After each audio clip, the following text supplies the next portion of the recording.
Conference, please take your seats. The session is about to begin.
Conference, please take your seats. The session is about to begin.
Conference, please take your seats.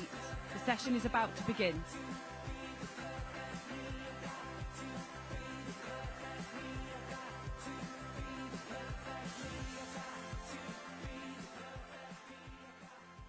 Conference, please welcome Anu Prashar and the Platform Party.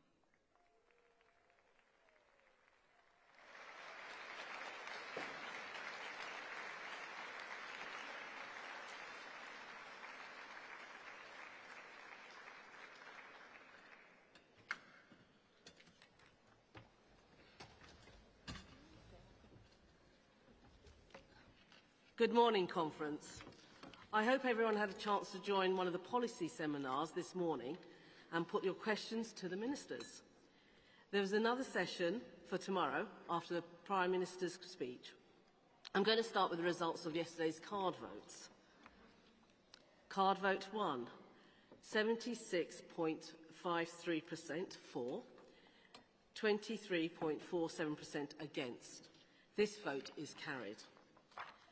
Card vote 2, 77.22% for, 22.78% against. This vote is carried. Card vote 3, 77.33% for, 22.67% against. This vote is carried. Card vote 4, 69.02% for, 30.98% against. This vote is carried. Card vote 5, 59.43% for, 40.57% against. This vote is carried. Card vote 6, 4.33% for, 95.67% against. This vote is not carried. Card vote 7, 11.77% for, 88.23% against. This vote is not carried. Full details have been published in the CAC report. Today, there are different internal ballots among CLPs and affiliates. We have ballots for positions on the Conference Arrangements Committee and the National Constitutional Committee. The ballot will be open between 10 a.m. and 4 p.m. Remember, it is one vote per delegation, not per delegate. Conference. We have a great lineup this morning. Foreign Secretary Yvette Cooper, Secretary of State for Defence John Healey, Peter Carl, our Secretary of State for Business and Trade, and finally, Chancellor Rachel Reeves. But first, you've been waiting for, the CAC report. I'd like to invite Conference Arrangements Committee Chair Lynn Morris to introduce today's CAC report. Good morning, Conference. I formally present CAC Report 2. We have a packed agenda today, including speeches from Chancellor Rachel Reeves, Foreign Secretary Yvette Cooper and the Secretary of State for Defence John Healey. For the Chancellor's speech, seats must be taken up by 11:30 a.m. Seats not taken will be filled. This includes delegate seats. For safety and for security reasons, there will be no further admittance to the hall when the capacity has been reached. A huge thank you to you all for those involved in the composite meeting last night. All composited motions are available in the addendum to today's CAC report. Today we have a packed timetable with lots of time for debate, motions, and with motions on peace in the Middle East, Jaguar Land Rover, guaranteed hours, industrial energy prices, and full details of today's timetable are in the CAC report. Composite meetings are chaired by the Conference Arrangements Committee members, and I would like to place on record my thanks to them, the party policy team and other staff who have worked very late into the night, I might add, to support the compositing of 14 subject areas. There are ballots today for the CAC CLP section, General Section and Disabled Representatives. There is also a ballot for NCC CLP section. Just like yesterday, ballot boxes are available in the ballot area, as well as ballot boxes located in the hall. The voting is taking place between 9 a.m. and 4 p.m. Candidate statements were printed in the delegate report pre-conference and are reproduced in the CAC report too. I hope you have a good day, Conference. I move CAC 2.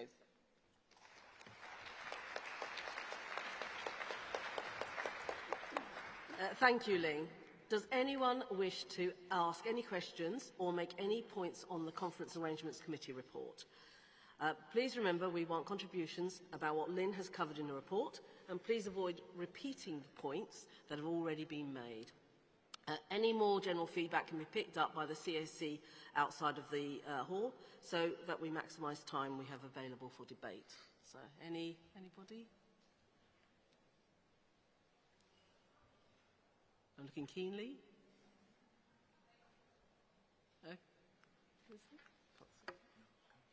Okay, I see no hands, so hopefully that's it. Great. So, Lynn, you don't have to reply. Okay, so we now, thank you, Lynn. We will now take a vote on the CAC report. Can I see all those in favour of accepting the report? Thank you. And all those against? That's clearly carried.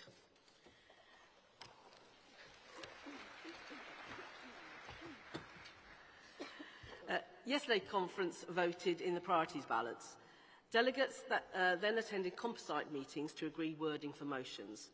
These composite motions will be debated over the course of the week starting this morning. Each debate is based on the corresponding section of the MPF report, and while there will be composite and emergency motions moved in these sessions, delegates can make contributions on any topic contained in the section of the MPF report. Before I welcome our first speaker, Foreign Secretary Yvette Cooper, to speak, we have a video to watch. I see the Russian representative is leaving his seat because he does not want to hear the response to his illegal war of aggression towards Ukraine. This week I've been representing the UK at the United Nations General Assembly, and this is where countries gather every year to tackle the world's toughest challenges. Challenges that affect working people in Britain, because the effects of war, poverty, climate change or migration can't just be dealt with when they arrive on our doorstep. These are global problems that need global solutions. So I've been meeting world leaders all this week to promote our shared interests, talking about trade opportunities that support jobs at home, talking about global action to tackle infectious diseases, poverty and famine, or climate change, or cross-border agreements we need to make sure that immigration rules are enforced, and talking to other NATO countries about why our support for Ukraine in the face of Russia's aggression is stronger than ever, because Russia is seeking to undermine security and stability right across Europe. For decades, my country supported a two-state solution, but only recognised one state. That changes now. And in the Chamber of the United Nations, I confirmed the UK's historic decision to recognise the State of Palestine, to support a two-state solution and peace in the Middle East, where we so urgently need a ceasefire, the release of hostages, and desperately needed humanitarian aid. Countries working together can achieve more than any of us can alone, and it's action we take internationally to promote the interests of the British people at home. Conference, Yvette Cooper.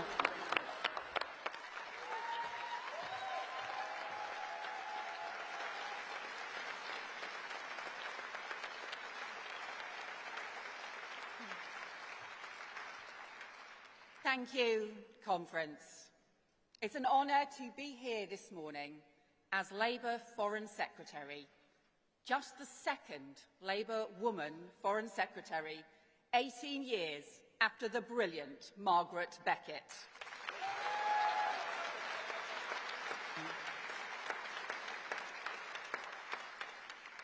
And you know, 15 years ago, when I was Labour's shadow Foreign Secretary, the last world leader I met in that role was President Abbas in East Jerusalem. And 15 years on, the first world leader I met as Foreign Secretary was President Abbas in London. And the tragedy? We talked about the same things: the need for peace, the need for two states, the need for reform, and yet not only has so little changed, so much has got worse. Because, Conference, for many decades, the UK has pledged support for a two-state solution in the Middle East, but only recognised one of those states until now. And 7 days ago, I stood in the Great Chamber of the United Nations in New York, beneath the UN symbol of peace, to confirm the historic decision of the United Kingdom to recognise the State of Palestine.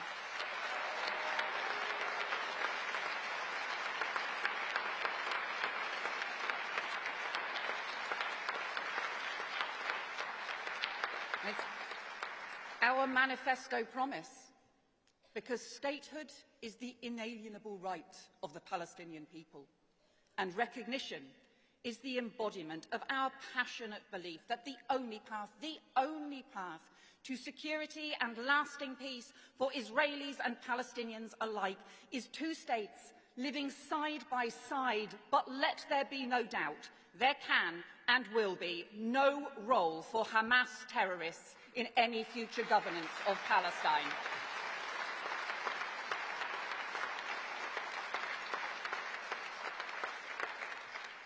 But this is a moment the world must seize. A spur, not a substitute for action.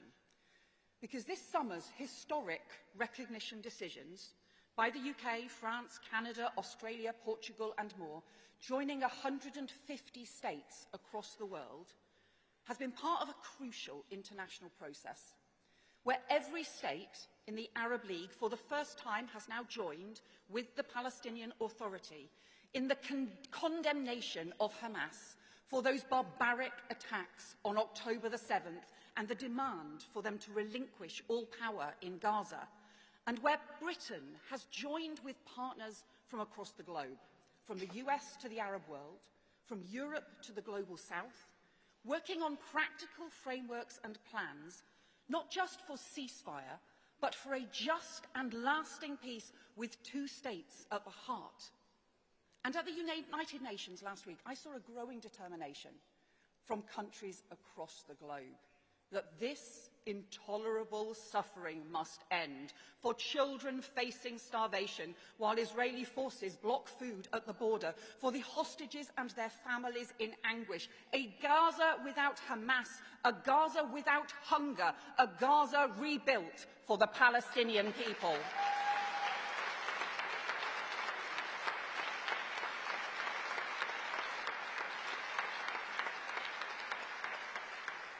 And so now, with the demands of the world upon them, Hamas must end its abhorrent detention of hostages, the calculated cruelty that has split and traumatized families for nearly 2 years.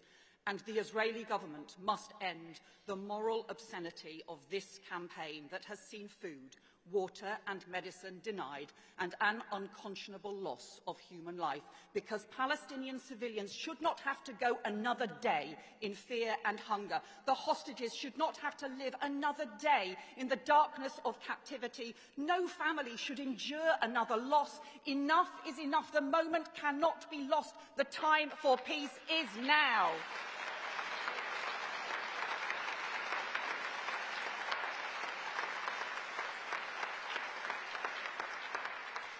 And Conference, let me pay tribute to the tireless work of my predecessor to set out the pathway to recognition, restoring funds to UNRWA, support for the hostages, sanctions on Israeli ministers and on Hamas, restrictions on arms sales, but much more than that, the restoration of principles to our foreign policy and the restoration of Britain's voice on the world stage. Our Deputy Prime Minister, David Lammy.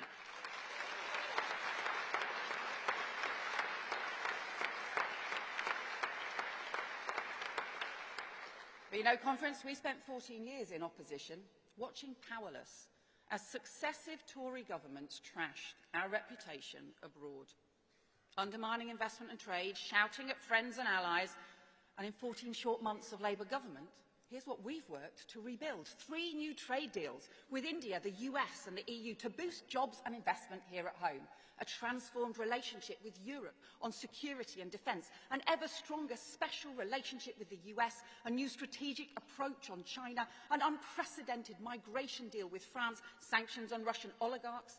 Action against Iran to prevent nuclear proliferation, growth and development partnerships with the Global South, a new global clean power alliance to boost green energy, and thanks to the tireless leadership of our Prime Minister, Keir Starmer, the restoration of trust and credibility in Britain's role abroad so that we can deliver for the British people at home.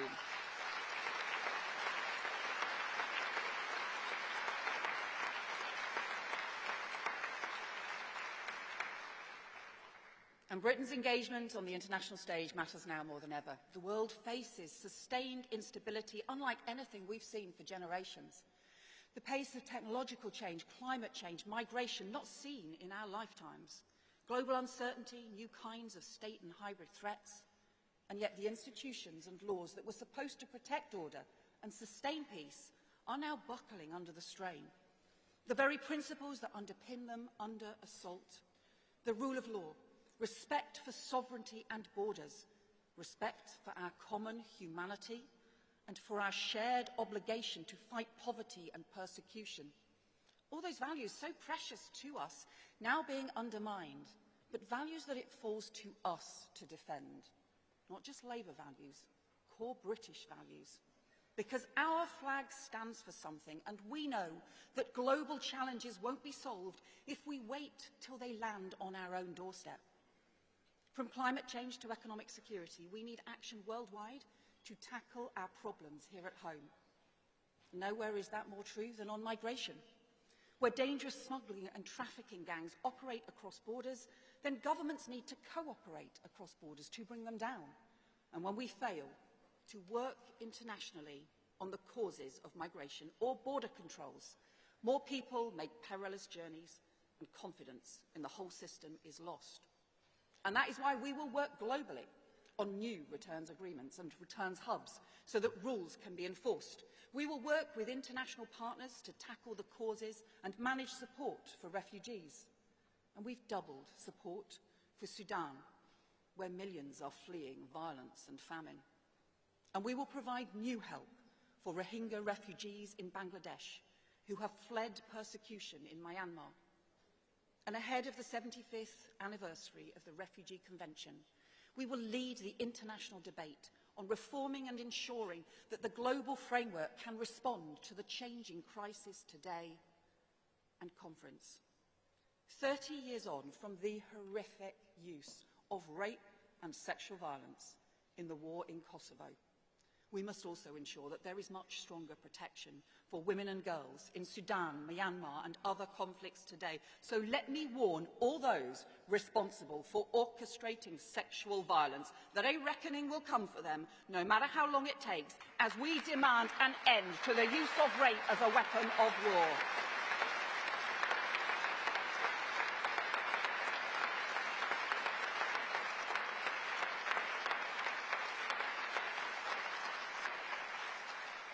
And I am proud that this government, this Labour government, has pledged to tackle the national emergency of violence against women and girls, taken forward now by Jess Phillips and Shabana Mahmood. And I am determined that we now put that global emergency on violence against women and girls at the heart of our foreign policy too, because everyone has the right to live in freedom from fear.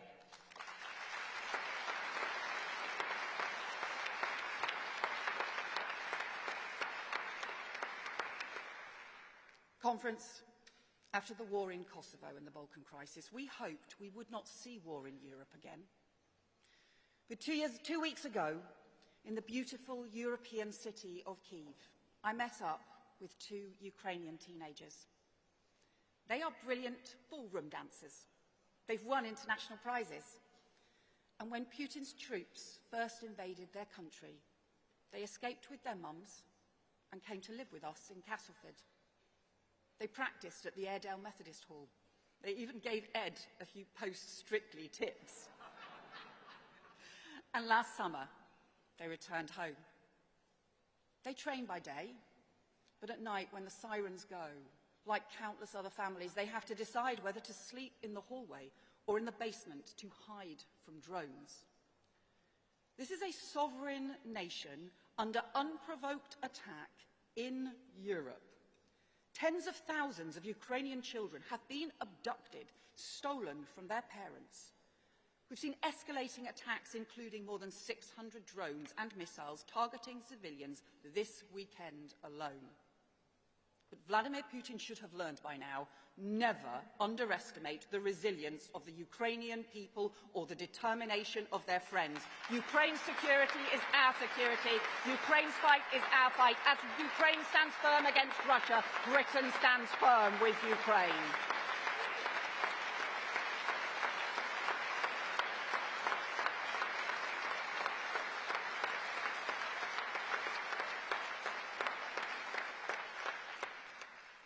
But you know, where President Zelensky and President Trump have called for talks on peace, Putin has sought only to escalate war. We've seen Russian drones over Poland and Romania, Russian fighter jets over Estonia, entering NATO airspace, reckless, dangerous provocation. So that is why our party stands firm in NATO under the leadership of our Defence Secretary, John Healey, an alliance which is vigilant and resolute. And make no mistake, if we need to confront planes in NATO airspace without permission, then we will do so, because this party should be very proud that in Ukraine's greatest time of need, President Zelensky and the Ukrainian people have had no better friends than our country, our government, and our Prime Minister, Keir Starmer.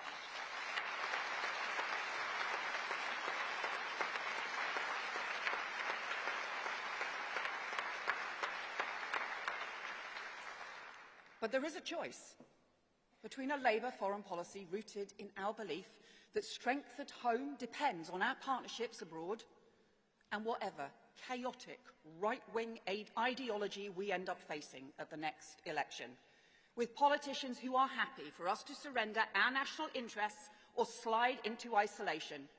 Because while we are standing up to Putin, Nigel Farage calls him the leader he most admires. While we are strengthening the NATO alliance, They trot out Russian propaganda claiming NATO caused the war. And while we opened our hearts and our homes to Ukrainian children, their policy is to turn them away. While we do new trade deals underpinned by international law, they want to rip up those rules and lose the jobs and investment we need. And while we work together to renew Britain, they tour the world seeking every opportunity to run our country down. Because unlike the plastic patriots in Reform, we in Labour are proud to be British, proud of our values, and we know what our flag really means. Ask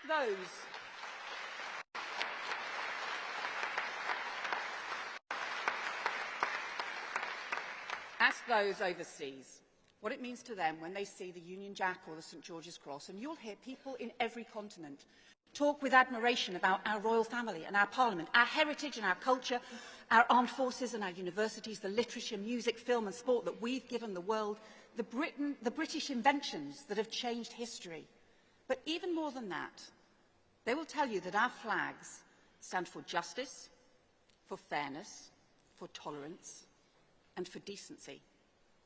A flag on the side of an army truck that's meant the difference between life and death for people facing massacre in Sierra Leone or Kosovo. A flag on the side of a crate that's brought vaccines and medicine, food and water to those in desperate need. And a flag on the diplomatic table that means a trading partner you can trust and an ally who will never let you down.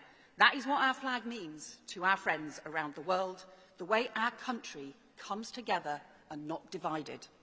And if anyone doesn't believe that, just think back 6 years to when the England's men's football team played a qualifying match in Kosovo and the players lined up for the national anthems. As God Save the Queen began to play, every Kosovan fan in the stadium held up a St George's flag, and amid them all a banner which read, "You gave us hope for freedom." And they waved our flag with pride. They applauded our anthem with warmth. They sang the name of our Queen because they remembered how Britain had stood with them. That is what our country stands for around the world. That is what we must always continue to be. A force for good, a force for peace, and a force for hope. Conference, thank you.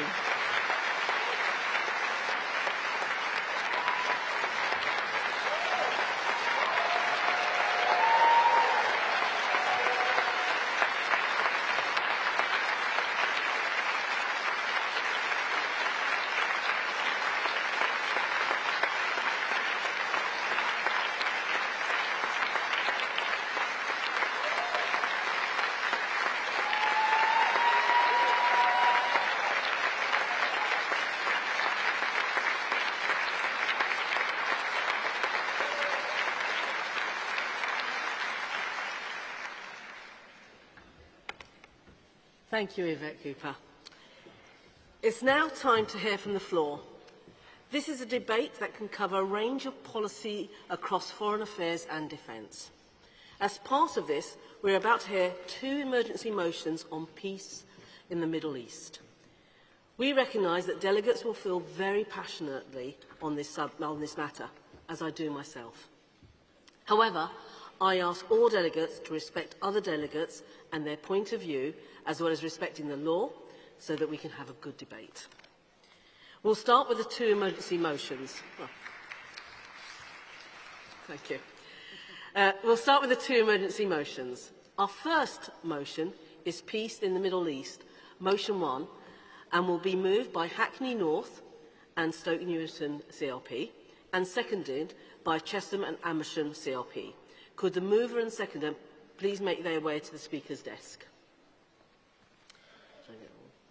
The second emergency motion, Peace in the Middle East, Motion 2, will be moved by Unison and seconded by Aslef. Please, could those delegates also come to the Speaker's desk to register? Okay. Can I have the first speaker? Thank you.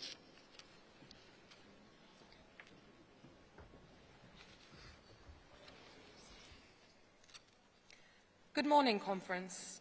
My name is Susan Top, Delegate for Hackney North and Stoke Newington, Chair of London Young Labour and first-time Speaker.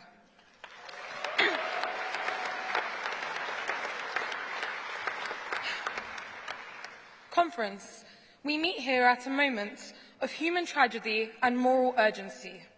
Since the horrific events of October 7th, the brutal attack carried out by the terrorist organisation that is Hamas, we have seen thousands of Palestinians killed.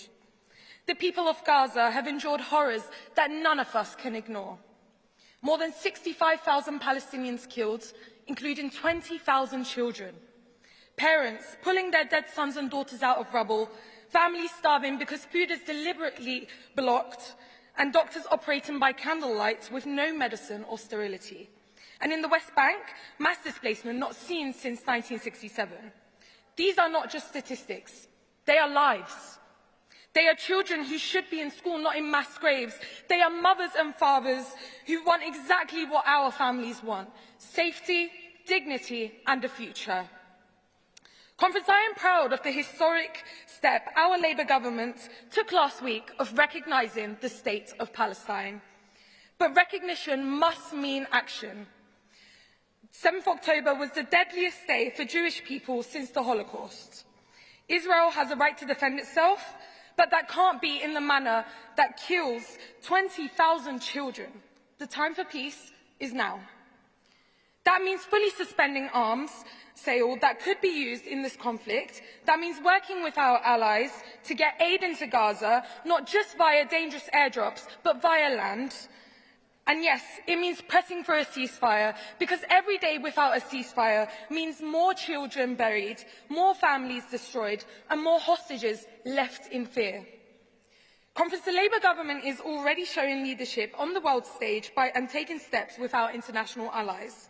By passing this motion, we are giving it our full backing to go further, to act decisively, and to ensure our government continues to take action to end the horror and build peace. Since October 7th, we have seen a horrific rise in Islamophobia and anti-Semitism in my diverse community in Hackney, and I have worked proudly with community groups to combat this, because this is more than just foreign policy. As Labour, we stand against oppression, we stand for international law, and we stand for peace, justice and security for both Palestinians and Israelis. Support this motion, support our Labour government, and let us send a message of hope that the world is watching. Thank you.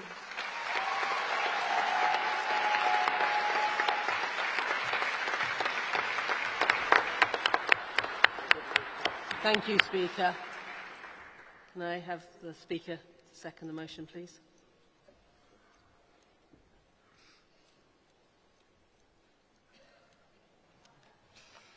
Conference, Parmjit Dand seconding this motion on behalf of Chesham and Amersham CLP. First time here as a constituency delegate, actually. Although the view is familiar, I must say.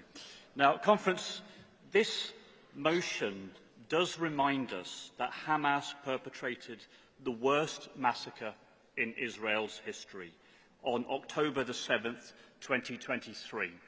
It's crucial that's at the heart of this motion, because we as a responsible party need to get that across.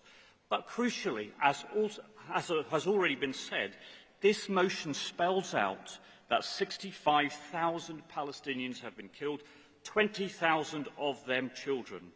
And it's also important to get that documented in this motion, because Israel has denied it time and again. The motion supports the role and the jurisdiction of both the ICJ and the International Criminal Court in the investigation of the most serious crimes, and that includes investigating genocide too. Conference, for far too many years, the world has watched whilst illegal settlements have expanded on the West Bank. That must end. Now, thank you. I've only got 2 minutes. So at the heart of this motion is the two-state solution, and we salute the work that our government has done, not least in supporting statehood for the Palestinian people. Having listened to ministers and the weight of work they're involved in, we're not looking to micromanage them. We know they are doing a lot, and we know it is very demanding of their time. and they need to be able to negotiate. But we are also spelling out a path for fairness, justice, and an end to this war. So I urge you all, please support Emergency Resolution 1. Thank you. Thank you, Delegate. Can I have the mover for Emergency Motion 2?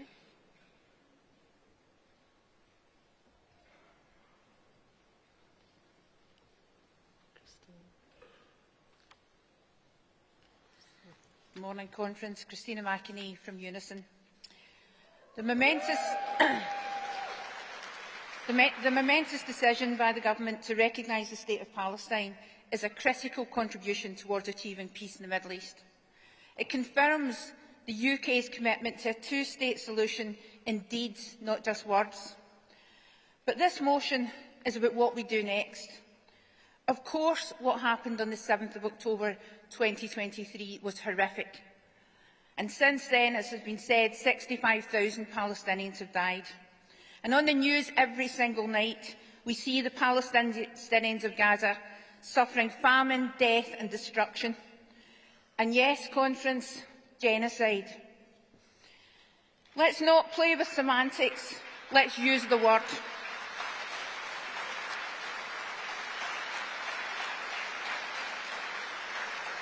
Most experts now agree this is genocide. But if we wait for this to be confirmed by a court, it will be too late because it's already happening as we sit here. And that's one of the reasons why I'm asking you to oppose Composite 1. And Composite 1 also calls for the arms trade with Israel to be suspended only in relation to this conflict. How can that possibly be policed and monitored? And it was really good to see the Prime Minister coordinating recognition of the State of Palestine with other like-minded countries. And that powerful contribution has made a huge difference. You only had to see the vitriolic response from Netanyahu at the United Nations to see that. So if the UK Government can bring countries together like this, in the face of opposition from Israel and the USA, it can coordinate to stop aid and support and stop the killing, end the famine and save lives. I know we're sending in aid via airdrops, but this is the most costly and ineffective way to get aid into Gaza. We must do more.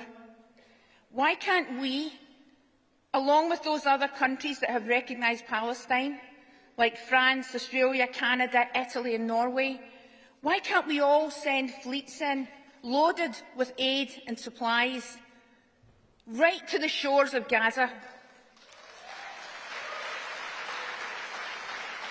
We cannot continue to watch from the sidelines in horror as people are being slaughtered, as women and children starve to death or are maimed trying to reach the food that would keep them alive. We need to intervene, as we have done in countries in the past, to stop the slaughter of innocent people and prevent famine. Conference, I don't want to be standing here this time next year and for nothing to have changed in Gaza. Our Labour Party, with our trade unions, have a long and proud history of campaigning for peace in the Middle East. Now is the time to act once more. We've got to find a way to end the war, bring all the hostages back, and of course Israel has the right to defend itself and protect its citizens, as any country has. But, Conference, I ask you this. Who is defending Palestine and protecting the people of Gaza?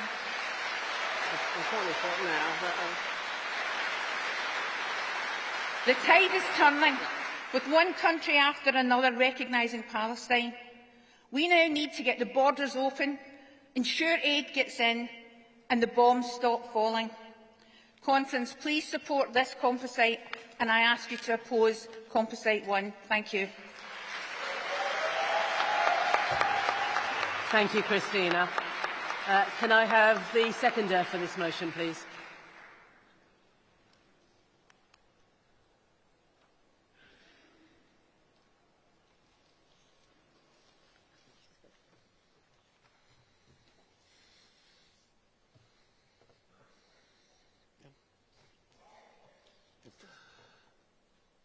Morning, comrades.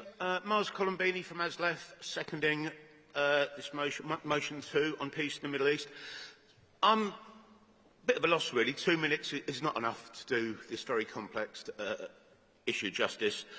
I will try not to repeat what's already been said, although a lot of what has already been said is clearly of vital importance. But it would be remiss of me first not to applaud the decision to recognise statehood for Palestine.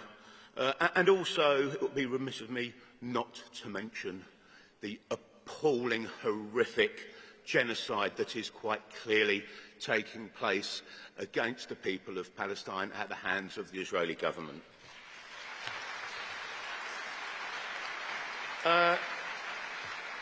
So that is the bit where I do repeat the previous speakers. I really want to focus on this composite rather than the issue, because the issue's been covered. So this particular composite, what it does, it provides a strategy by which to address the crisis in the Middle East, and it also outlines the tools by which that strategy will be delivered. So, banning of arms. That's surely a no-brainer. It would be perverse. It would be perverse to provide anybody, whether it be an individual or a state, with weaponry and then get upset when they use it to do harm. A totally perverse position. So we have to stop supplying Israel with arms. The second part I would like to focus on is the issue of sanctions, and more broadly, or more sorry, Speaker, your time is up. Completely? Completely. OK, well, look, we have to have sanctions against Israel. History demonstrates what sanctions can do. We only have to look at South Africa. Please support this. It is a roadmap to... Thank you, Speaker. Yvette, if we are going to be a force for good, it starts here. Support the item. Peace in the Middle East. Freedom for Palestine. Thank you, Speaker. Thank you. So that just shows you that 2 minutes is quite quick. So now we're going to move on to for speakers from the floor. I'll now take speakers in rounds of 3. If you are called, you will need to register at the desk before coming up to the podium. So can I see all those? Okay. Can I take the delegate with blue jacket and a beard, I think, over there? Can I have the delegate over there with the blue hair, which is... Yeah, thank you. That's easy for me to spot. And one more. I think, can I have the delegate over there with a hand up with the blue jacket? I think, is that... Thank you.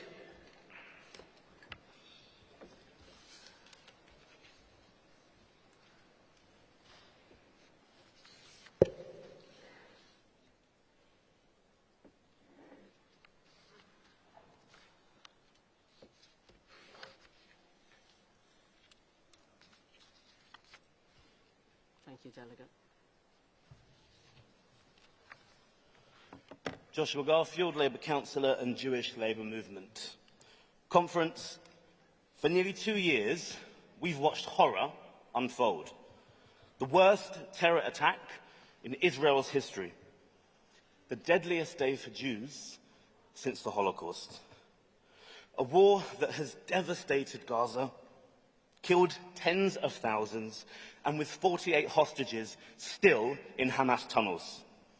2 years ago, we stood together, right here at Labour Conference in Liverpool, and watched the horrors of October 7th unfold before our eyes.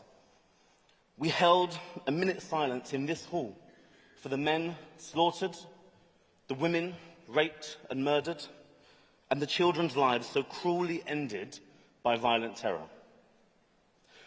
With us at conference later today is Sharon Lifshitz, the daughter of kidnapped Israelis, one murdered and one freed. But Sharon chooses not vengeance, but peace.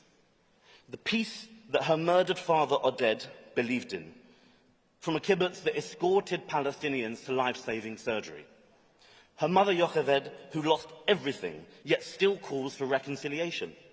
Her father, who worked on the ground for coexistence and understanding between Palestinians and Israelis, doing more for peace than most of us will ever manage. That is not the easy path.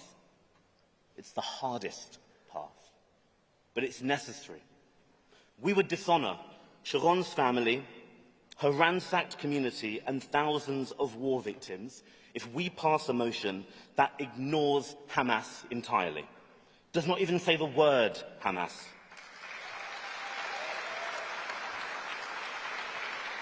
If we pass this motion, what would we be saying? I'm sorry, Delegate. 2 minutes. Sorry, your time is up. Thank you. Thank you very much. Don't do a disservice to Palestinians fighting for peace or Israelis fighting for coexistence, and crucially, our Labour government trying to be a light in this world. Reject this and choose peace. Thank you. Thank you. Can I have the next speaker, please?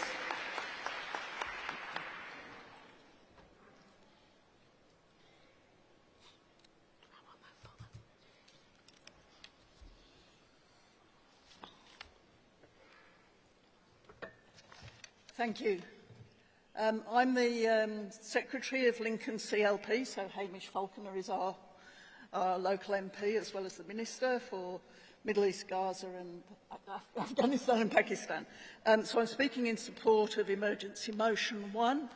I've just mentioned I may have a strange accent as well as strange hair because I'm a dual Australian, British citizen, and I hope you all enjoyed Albo's speech yesterday. I'm lucky enough to have 2 Labour Prime Ministers now. And having been politically restricted most of my career, it's fantastic to be here and to actually be able to have a debate where we can influence our government. And they are our government, we are our government, and we should trust our government that they're on the front line, they know what they're doing, and we should trust in this motion about peace and how we actually get there. So as I mentioned, Hamish is our MP. He feeds back to our constituency Labour Party meetings every month, and we see the personal cost to him of being on the front line and seeing what happens in Gaza. And I ask my colleagues in Lincoln CLP, please don't personally attack him. You can see how hard it is. But we need to trust our government and support Emergency Motion 1. Thank you.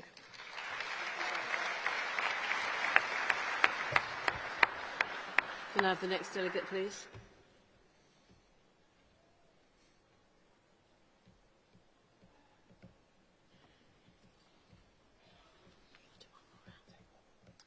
Hello, Conference.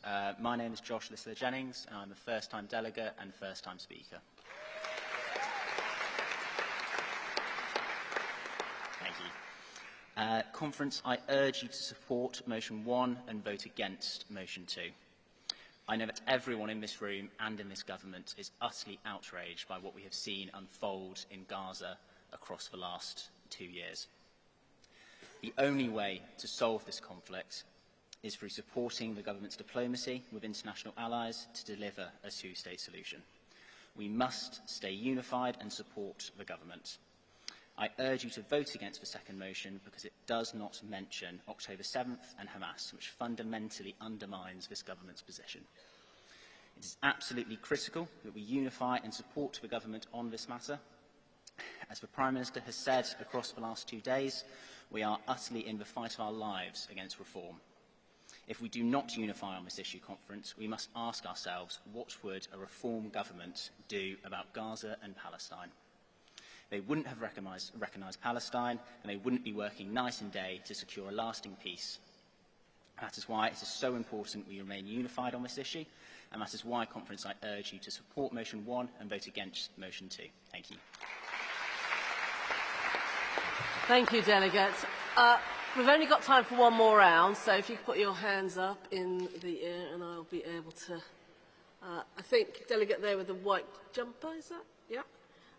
I've got someone at the back. Can I have the delegate there? Have you got a golden... Yeah, thank you.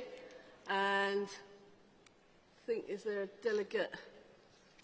Oh, is that a delegate over, right in the back with... Have you got... Is that green or olive? that you got on?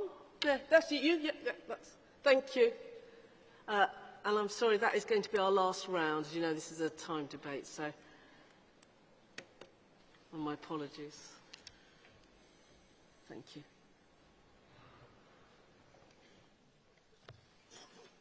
Thank you for the opportunity of speaking. I'm also speaking in favour of motion 1 and against motion 2. I'm speaking in favour of peace and against stoking the conflict.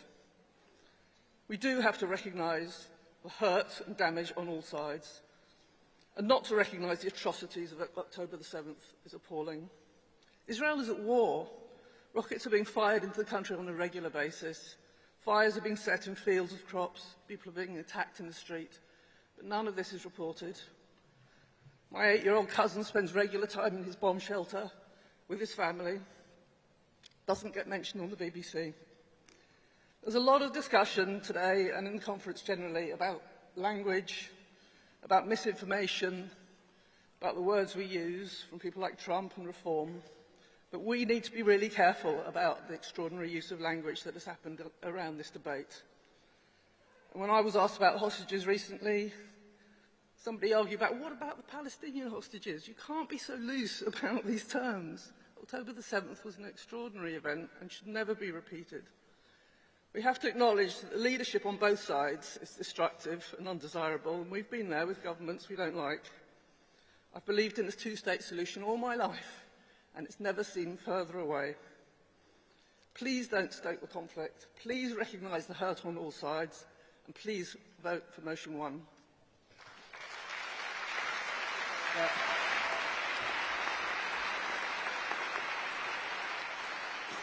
Can I ask for the next delegate, please?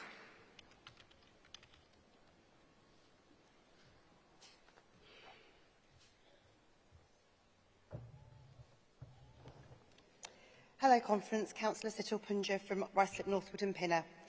Conference, I speak in support of motion 1 because, Conference, if there is one thing that we must do here today, we must lead this debate ensuring our ministers and government have our full support in delivering lasting peace between Israel and Palestine.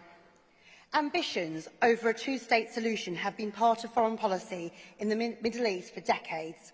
Conference, it is this government, under Prime Minister Keir Starmer, who took the historic and monumental step to recognise the state of Palestine, a vital step for a two-state solution to be achieved. Palestine must be part of the peace solution, not a consequence of it. The atrocities committed by Hamas on October the 7th in Israel and the devastation caused in the West Bank by Israeli forces killing more than 65,000 Palestinians since October 2023 are imprinted in all of our minds, and we want this to stop. Sadly, motion 2 does not even mention Hamas or the West Bank. That's why I speak to motion 1. Conference, as we sit safely in our seats here in Liverpool, debating over language and discourse, what should be and shouldn't be, Palestinians and Israelis are losing their lives. So let's come together and call our Labour government to build fervently on the steps it has already taken and to do everything in its power to help bring about lasting peace. Let your voice be the part of that hope. Please support motion 1 and reject motion 2.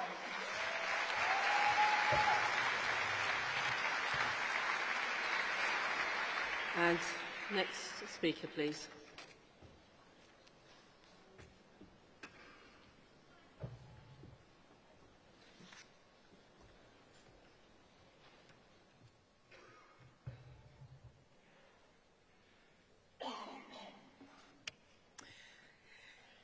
Good morning, Conference. My name is Jennifer Hemingway from Smethwick CLP, speaking to this very important debate and encouraging you to vote for motion 1 and against motion 2. Conference, language matters. The October 7th atrocities were the worst terrorist attack in Israel's history, and I still recall that emotional punch to the gut when it happened. Hamas must never play a part in a future Palestine, and motion 2 fails to recognize this. Our government has rightly recognized Palestine, and I am proud of our Labour government for this. But going forward, Hamas can have no role in this. And conference, on the banning of arms sales, there are some important things to note. The complete banning of arms sales would prevent NGOs from receiving body armor. This keeps those distributing vital aid safe. Motion 1 calls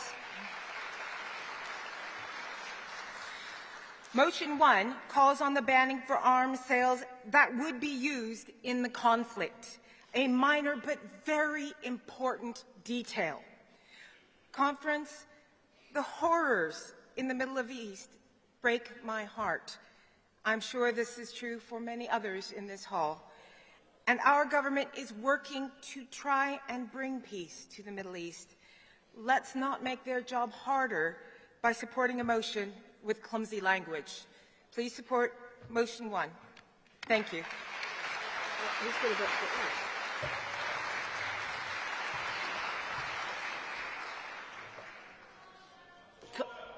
Point of order, okay? If you want to go to a rostrum, and then we'll take your point of order, if it is a point of order.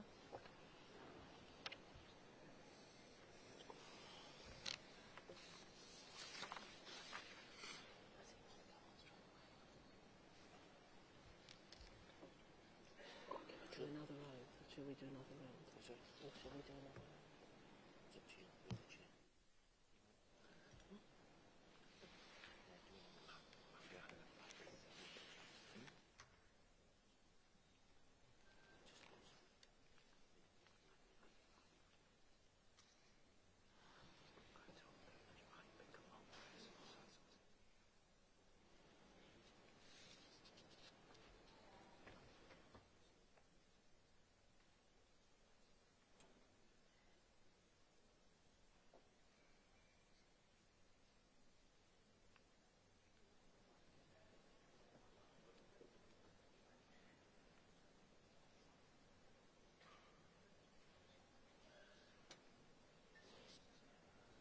Sorry about this, we're just waiting for the point of order. I might take another round while we're waiting, just in case we can get some more speakers, okay? So if I could ask you to put your hands in the air.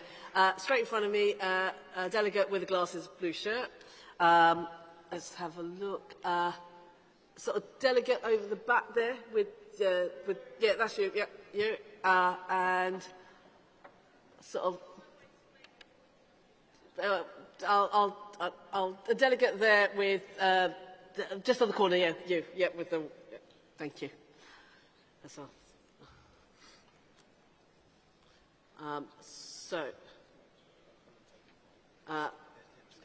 We can still, they're still discussing the point of order, so we'll take some more speakers while they're still doing that.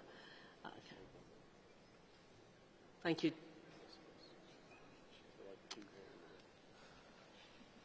Thank you.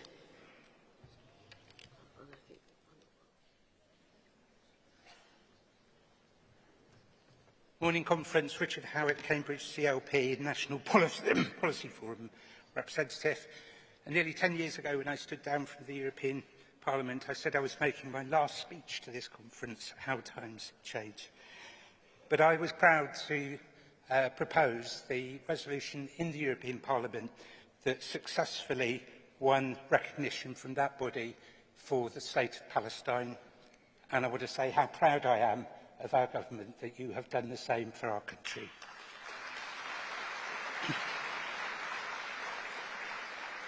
In this short address, I want to address Ukraine. I was shuddered and shocked by what happened to President Zelensky in the White House, and I'm so deeply proud that our Labour government has turned that around. That we've done it once again by standing tall with other European leaders, that we've been tightening sanctions so that no one associated with British profits from Russian aggression, and that we take the Labour Party's commitment to solidarity to commit to the defence of our allies in Poland and Estonia, who don't say what would happen if we are attacked, but when we are attacked. And we have to be honest with the British people too, that the threat extends to our shores, that our UK defence systems have been subject to 80,000 cyber attacks in the last year. That there have been drones in Poland, air flyovers in the Baltic, but that a Russian spy ship made a public incursion into British waters over some of our critical underwater cables.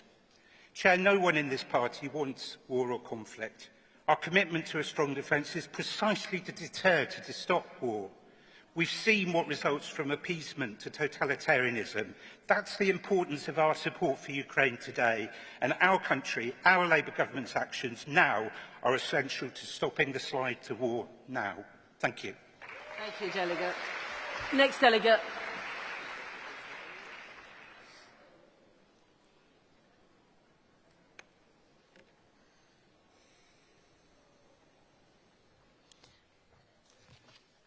Thank you, Conference. Robert Evans from Esher and Walton. Conference, our motto here today at this conference is Renew Britain. But as we've heard from Yvette Cooper this morning and yesterday from Anthony Albanese, it's also about renewing Britain in the world, renewing Palestine and renewing Ukraine, as the previous speaker said. It's about renewing Britain and the world from the Middle East to Eastern Europe, from Australia to Asia. But, Conference, it is also about, as we heard from Yvette, renewing our relationships with Europe, with NATO, to enable us to take coordinated action on the important points in these mottos.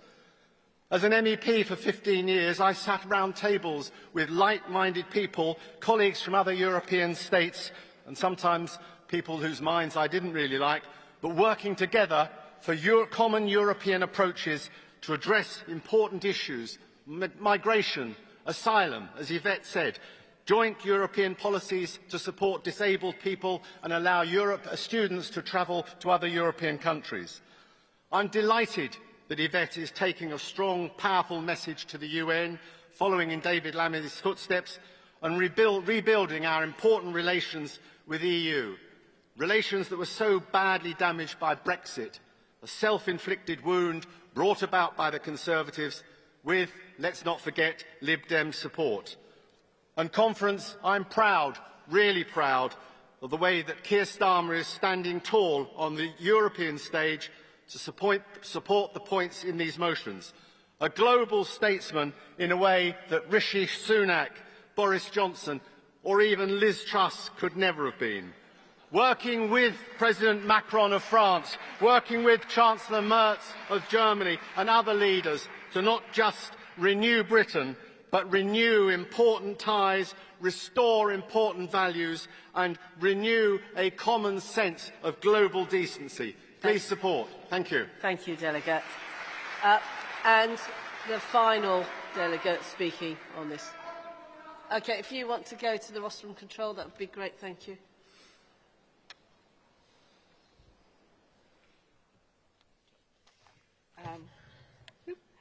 Good morning, Conference. Margaret Pinder, Councillor Margaret Pinder, Beverley and Holderness, CLP. Thank you. I'm speaking in support of Motion 1. Writing in the Financial Times, Yuval Noah Harari described the conflict in Gaza as being fuelled by a mutual horror of destruction, and that these were not irrational fears on either side, based in either paranoia or unreason, given the history. It's taken us a long road to get to this point where we're recognising a Palestinian state, and I'm sure I echo many in the hall to wish that it had been a much shorter one. But international politics is complicated. I'm glad our previous delegate mentioned the work of Hamish Faulkner. I've been very impressed. Conference, I tell you, in terms of foreign policy, the grown-ups are not just back in the room, but back on the international stage. I think in our CLP, we held an extremely thoughtful and constructive debate on the situation in Gaza, in which we agreed on a very important principle, in that we do not conflate the actions of the Netanyahu regime with the Israeli people, any more than we conflate Hamas with the actions of the Palestinian people. I think we've been better at doing the former and less so at the latter, which is why I think it's important that we support the motion that mentions the massacre on the 7th of October in 2023, because that act was deliberately designed to put the people of Israel in fear in their own state, and that's a very fundamental principle for Israel. As a state, we must be active, but we also must put actions into words in an international context. Conference, I urge you to support this motion, and although there is much to recommend in motion 2, I think we must recognise what happened on the 7th of October so that we can support both parties to an equitable solution as good international actors. Thank you. Thank you, Delegate. Thank you, everyone, for that debate. Conference, we will now hear from our Secretary of State for Defence, John Healey. Thank you, John.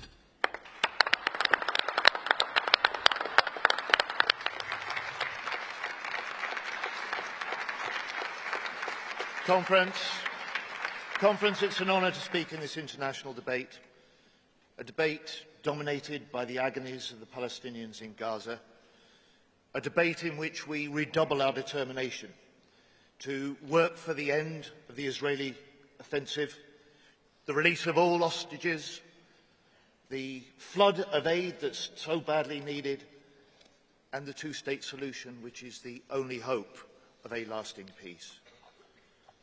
And Conference, I'm proud to address you again as your Labour Defence Secretary. Proud after 12 months of change. We've given our armed forces the biggest pay increase for 2 decades. We've brought 36,000 military homes back into public ownership.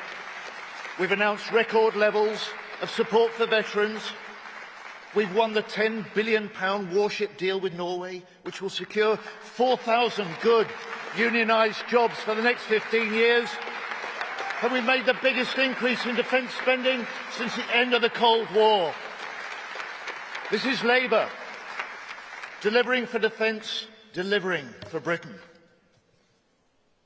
Conference, 3 weeks ago, I was in Kyiv.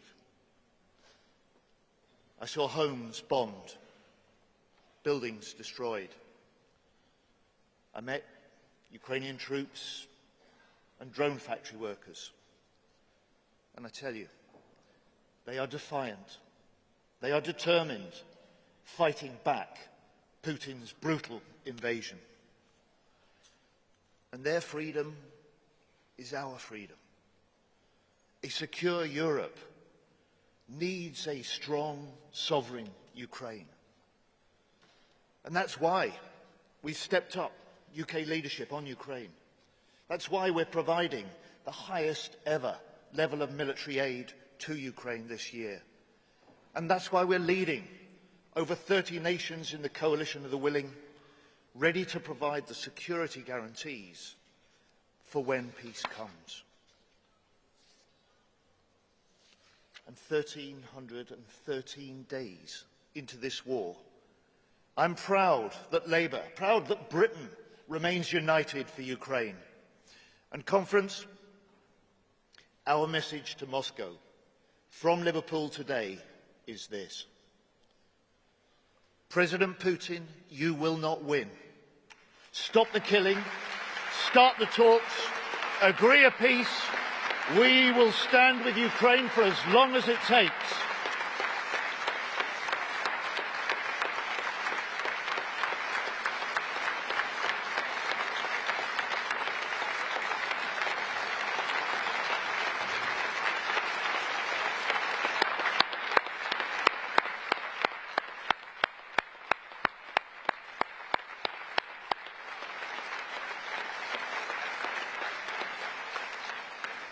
Conference, we are now living in a new era of threat, and that demands a new era for defence. That's why we're making this historic increase in defence spending. And with this Labour investment, we're making Britain more secure. And we're making defence an engine for growth, with a defence dividend measured in good jobs right across the United Kingdom. And defence proves that we are still at heart a nation of makers. Warships, we make them in Glasgow. Submarines, we make them in Barrow. Armoured vehicles, we make them in South Wales. Artillery barrels in Sheffield. Advanced drones in Swindon. AI systems in Plymouth. and those frigates for Norway. We start them across the Mersey, here in Liverpool.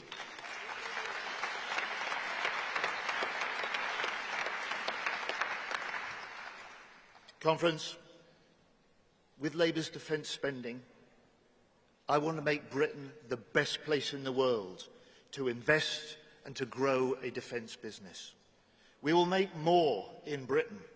We will back British industry. We'll back British innovation. We'll back British jobs. This is Labour.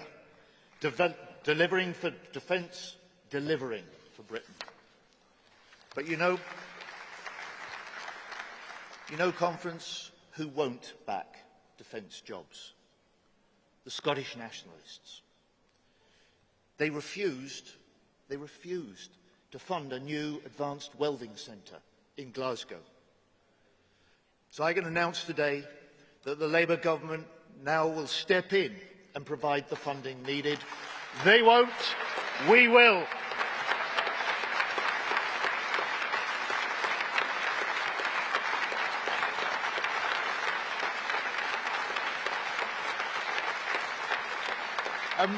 And what of the other parties?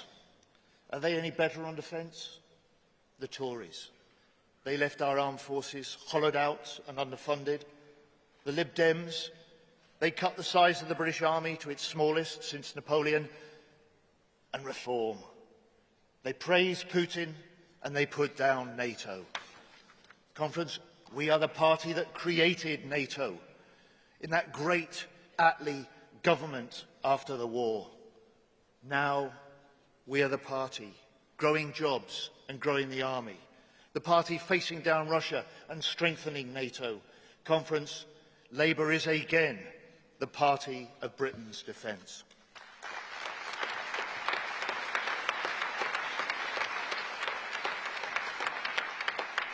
And as Defence Secretary, I get to work with some of the most outstanding people, day in, day out. And if ever you need reasons to feel proud about Britain, then look to those who serve our country to defend us all. Our soldiers on NATO's front line with Russia, our pilots dropping aid into Gaza, our submariners patrolling the seas for weeks on end, our sailors on the carrier, reinforcing and reassuring allies in the Indo-Pacific. And I say to them, we can't fix 14 years of Tory failure overnight, but Labour will match your dedication with our determination to support you and to improve service life. And that starts with better homes. You know, a few weeks into government, I visited a military base, and I saw the result of years of Tory neglect.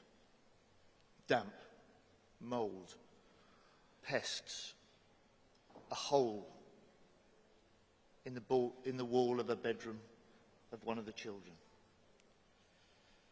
And that's why we've pledged 1.5 billion extra for military homes in this Parliament.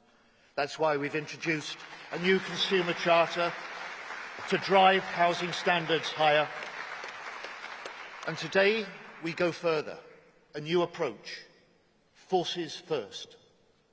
We will offer our forces priority access, or first dibs, if you like, to new homes built on surplus MOD land, making home ownership a reality for more of our services personnel and veterans. Better homes, better pay, better lives. Conference, this is Labour, delivering for defence, delivering for Britain. This is Labour, just 1 year into government, much done, but so much more to do. This is Labour, making our country more secure at home, strong abroad, renewing our country for good. Thank you.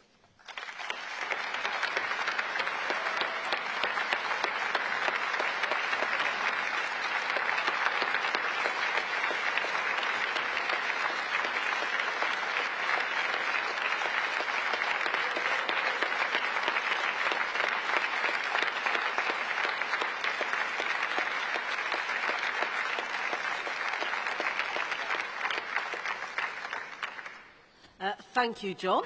And now it's time for Shabana Mahmood, who will take over from chair for me. Thank you very much, everyone.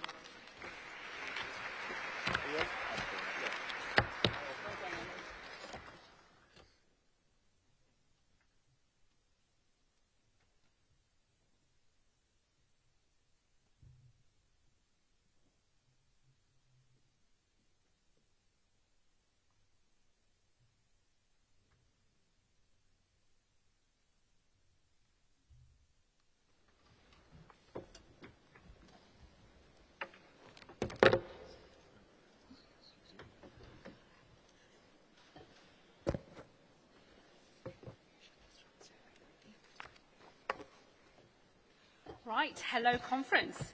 Our debate now moves on to the economy and growth, where we will be hearing from Peter Kyle and Rachel Reeves, our Chancellor. But first, we're going to have more contributions from the floor. We're going to start with moving the composite motions.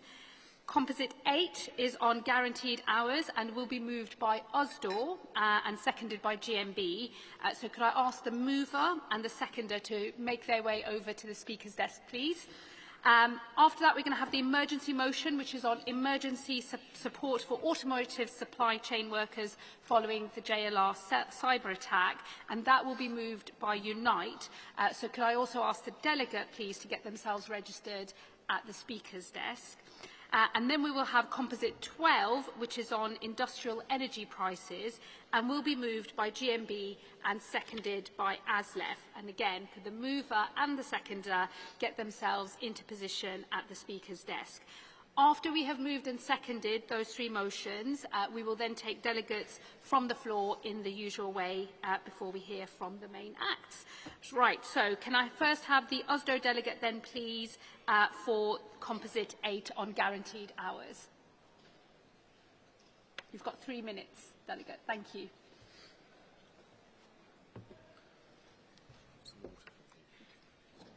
Chair, Conference.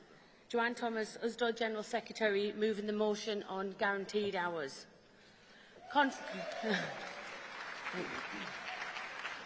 Conference, the Employment Right Bill being introduced to Parliament within the first 100 days of government wasn't just an incredible achievement, it was a line in the sand.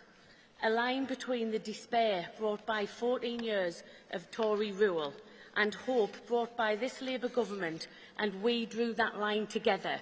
Trade unions and the party that we created.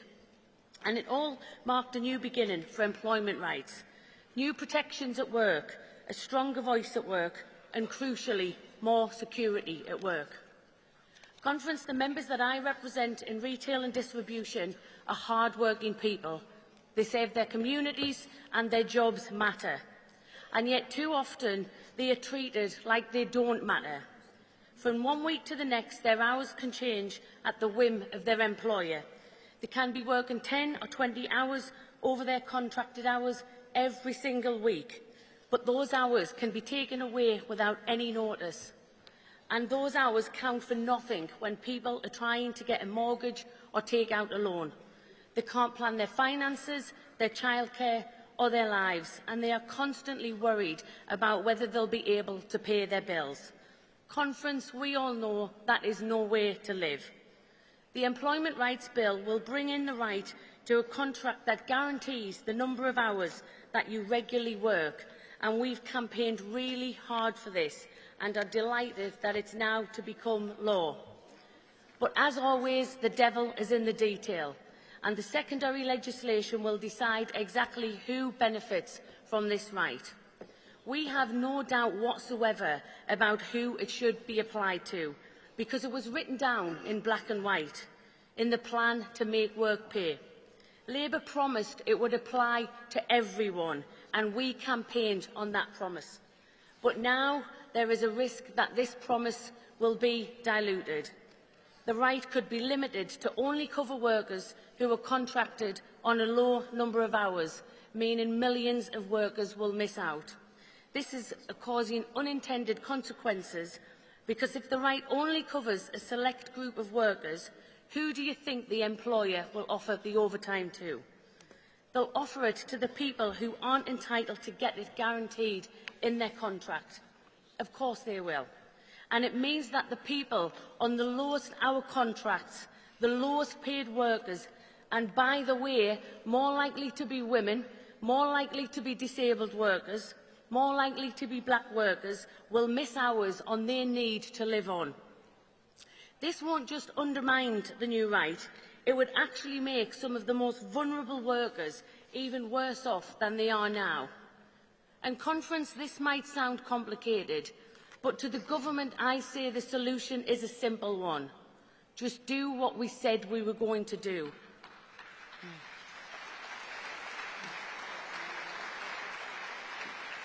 Provide guaranteed hours for everyone, security for everyone, fairness for everyone. And I'm proud that, in the face of anti-worker opposition from Reform, the Tories, the Lib Debs and the bad bosses, this Labour government stood strong. It stood behind a plan to make work pay, and it stood up for working people. I'm sorry, Delegate, can you wind up, please? But now we need to push to make this a reality. Conference, let's make sure that this doesn't just belong to government, doesn't just belong to the unions, it belongs to every single worker. Thanks. Thank you very much.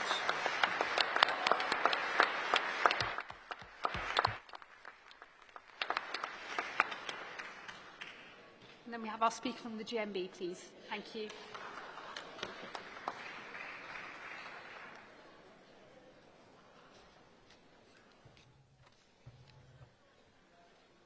Chair, Conference. Barbara Plant, GMB National President.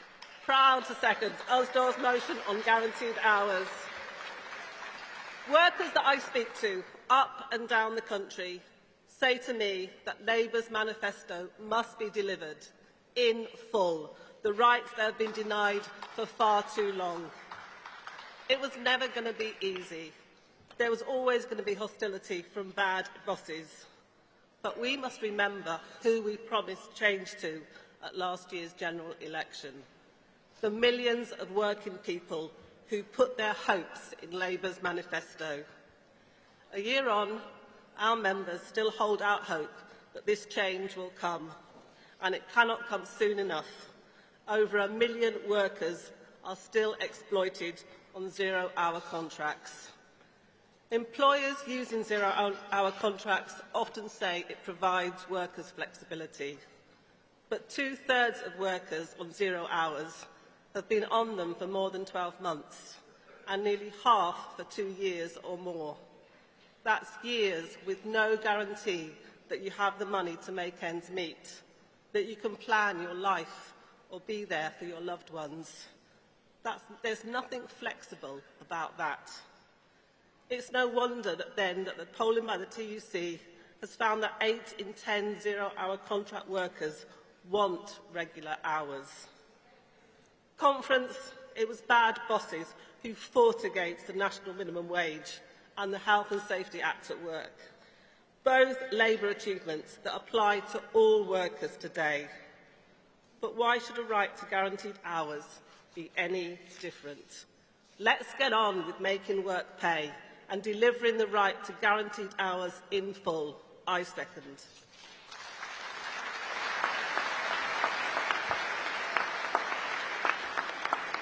Thank you. Thank you, Delegate. Can we now have the Unite Delegate for the emergency JLR motion, please?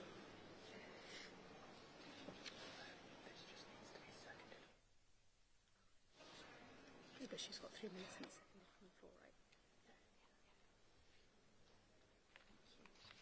right? Thanks, Chair.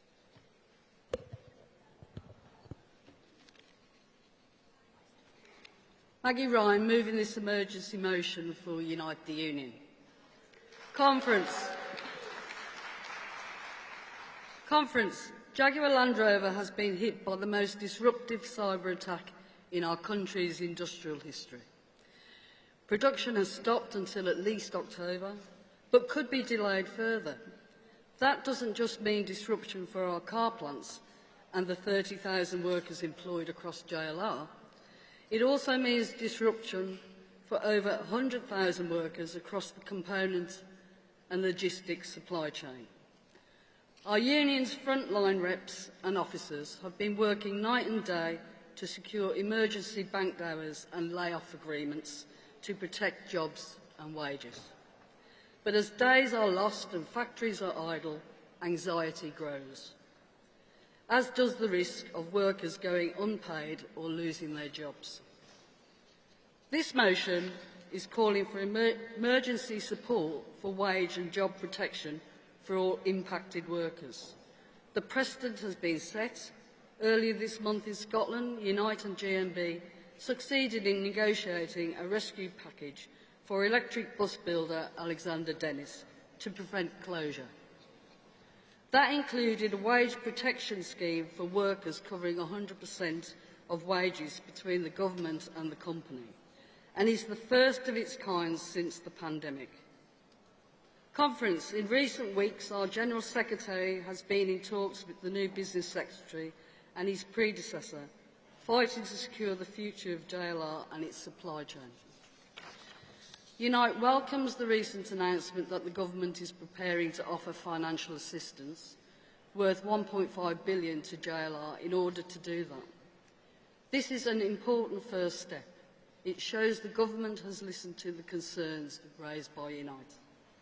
It is now vital that this money gets to the workers who need it and is used to prevent the loss of jobs or wages. Taking action to protect jobs is exactly what we expect a Labour government to deliver. Governments have supported the banks. It is only right to support the future of manufacturing. Conference. This cyber attack is taking place within a historic low production volume crisis for our automotive sector. Many car plants are running at only half capacity. There are many causes for this, including the disastrous impacts of Trump's tariffs and a painful transition to electric vehicles. Conference, this wider crisis has already pushed the sector, especially the component supply chain, to a critical point. Without urgent support, it will fall, and it will take our industry with it. We know that automotive is a global industry. It is a world-leading industry, and we are proud of that. Delegate, can I ask you to wind up, please? Thank you. Being a global industry shouldn't mean UK workers are left exposed to every global crisis. Automotive workers are looking for our support from our party and from our government. Support us. Please support this motion. I move. Thank you. Thank you.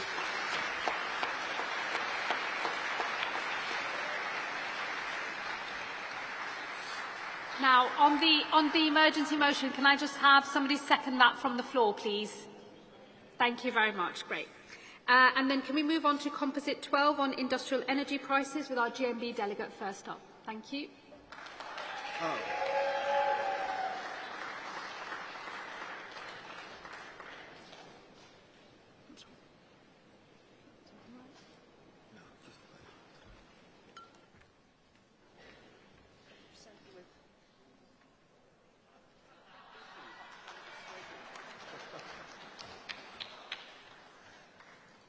Chair, Conference, Sharon Yates, GMB, moving Composite 12. I'm a proud working-class pottery worker, just like my mum and dad. Think for a moment about the plate that we will eat from tonight, or the bathroom sinks that we wash our hands in. Those objects may mean little to some, but they mean the world to me, because these are products of Britain's world-famous ceramic industry. In Stoke, we call it the pots. The most highly skilled potters make ceramics in my town, and we export them around the globe. But the industry we rely on is dying. Spiralling energy prices, especially gas, means that UK ceramic firms fork out £875 million in energy costs each year. That's right, almost £1 billion just on energy costs. All while counterfeit products from China have flooded our own market, driving down demand for goods we make. The results are devastating. 3 Staffordshire ceramic firms have collapsed just this year. And last month, Armitage Shanks, an iconic sanitary brand, announced it had to close one of its kilns. Hundreds of workers, thousands of families, all left in despair. Conference, we know what happens next. The decline of our industries and Tory austerity has led to more crime, more drug abuse and empty high streets.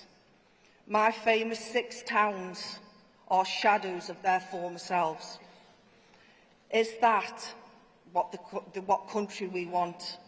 Allowing industries like ceramics to collapse around while importing poorly made products and low-paid workers is bad for growth. And this is against Labour's values. Conference, we Potters are fighting for our jobs every single day. But our Labour government must fight also for the jobs that exist today, not just the jobs that will exist tomorrow.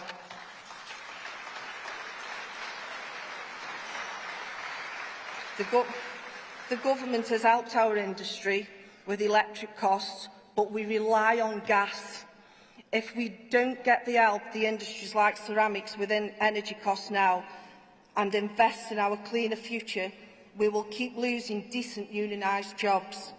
And when those jobs go, our communities go with them. People become desperate, and no one preys on desperate people more than Nigel Farage. Conference, we must back British manufacturing because this is how we secure our future. You cannot build houses, make steel or even jet planes without ceramics. Delegate, can you wind up? And, yeah, nearly finished. And for every 2 jobs in ceramics, you support a 3rd job elsewhere. So I'm saying to Conference, please support Composite 12, and I say to the Labour government, do not let the lights go out on our ceramic industry. Let's make our future proud and not a proud Thank you, Delegate. Thank of you. the past. Back our British ceramics.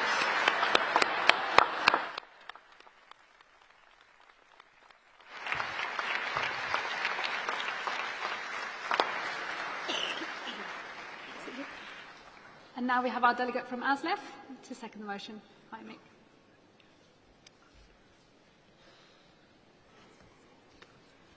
Thank you, Chair. Thank you, Conference. Proud to support Composite 12. I've been here many times calling for the renationalisation of utilities, rail and mail, and I'm proud to be part of the party that's renationalised my railways.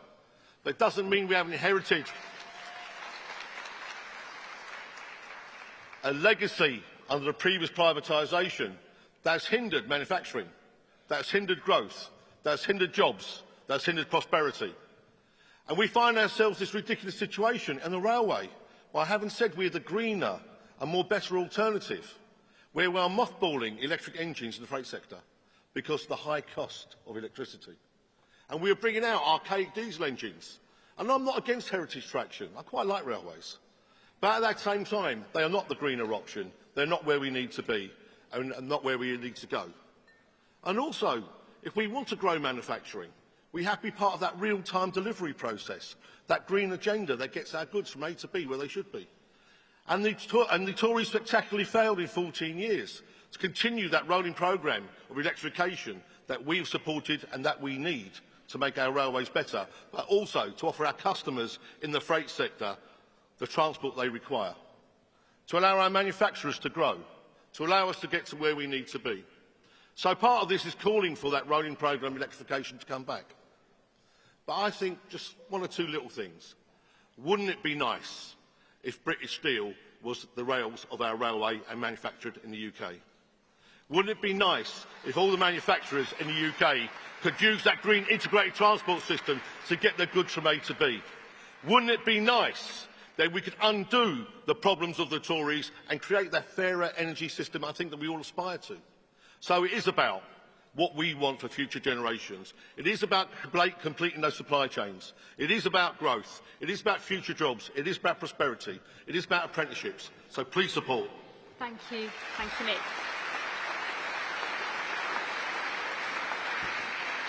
Now, conference, unfortunately, we are running very short of time, so in this section, I'm actually only going to call a couple of speakers before we hear from Peter. But don't worry, this session will continue later on this afternoon, and so if you do want to speak, you'll get another chance when conference reconvenes this afternoon. So can I have a show of hands for the two that I'm going to pick now, please? Okay, so in the middle section, there's only one person who's put his hand up there. You, sir, thank you. And the woman in green. There you go. That's my two. But don't worry, everybody else, you'll be able to speak later this afternoon. Thank you. If the delegates could come to the speaker's desk, and you've got 2 minutes.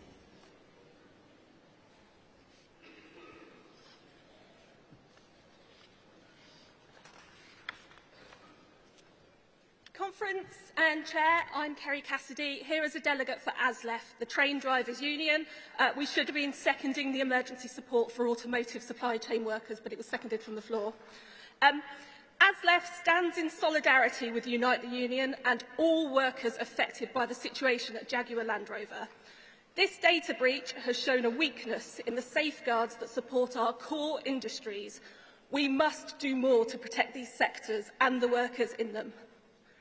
We welcome the government's decisive action over the weekend, but it is now vital that our long-term industrial strategy builds in robust safeguards to protect this supply chain as it supports so many industries, from our railways to our steel sector. And we must give workers the guarantee that their livelihoods will be secure in the face of risks like these. Any pause in regular workflow at businesses like Jaguar Land Rover has a domino effect on the wider network. As the trade union for train drivers, ASLEF has seen firsthand the impact on the supply chain. The interruption of car production at Jaguar Land Rover has affected the transport of steel coil for body pressings, which has resulted in train traffic supplying both steel and completed cars to the docks for export being halted. Rail freight companies will continue to see a drop in businesses while this situation is ongoing, impacting other industries who rely on these parts and potentially the jobs of ASLEF members. The rail freight industry is a huge part of our supply chain, creating pathways for goods to reach customers and for businesses to export products, bringing billions into the UK economy. Our industrial strategy will only work if it protects all businesses up and down the country. That means considering the wider-reaching supply chain and the workers in those businesses. Conference, we ask on behalf of all workers and businesses affected that you support this motion. Thank you. Thank you, Delegate. Next delegate, please. Thank you.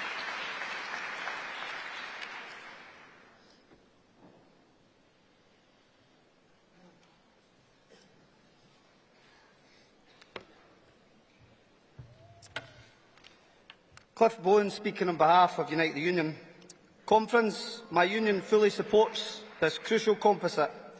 The UK needs secure, internationally competitive energy prices to support our critical industrial base.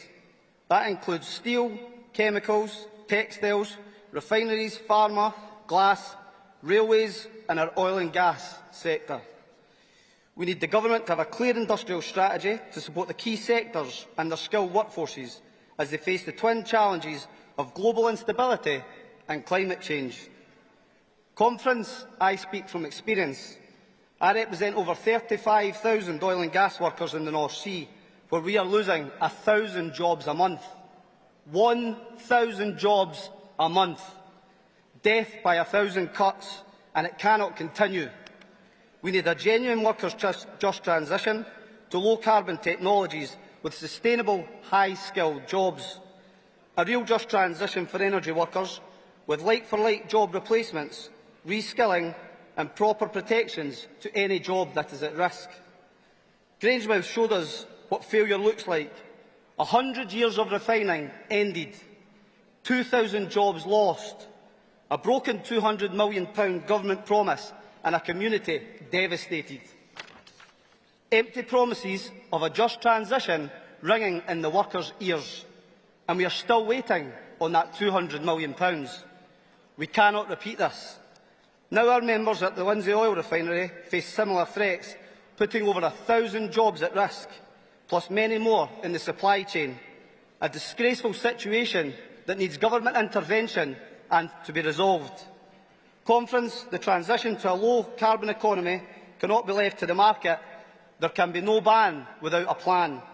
We demand a fully funded workers' plan for jobs at the heart of our industrial policy. We will no longer accept decarbonisation by deindustrialisation. No more disgraceful closures like we've seen at Grangemouth. Support UK jobs, support workers, support the composite.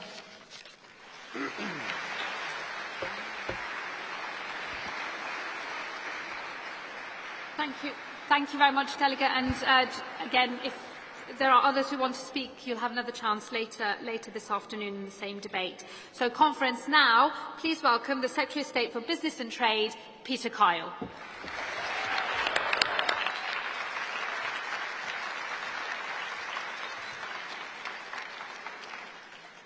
On behalf of my amazing ministerial team, thank you for such a warm welcome to conference. Now, let me start by making something absolutely crystal clear. I will implement the Employment Rights Bill in full.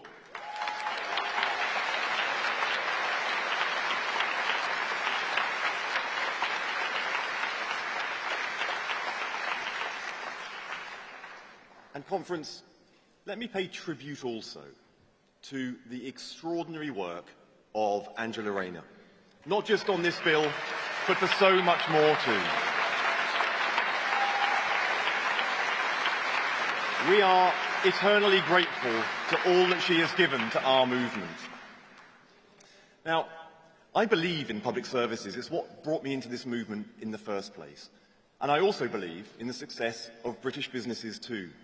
You see, I don't believe that you can have one without the other.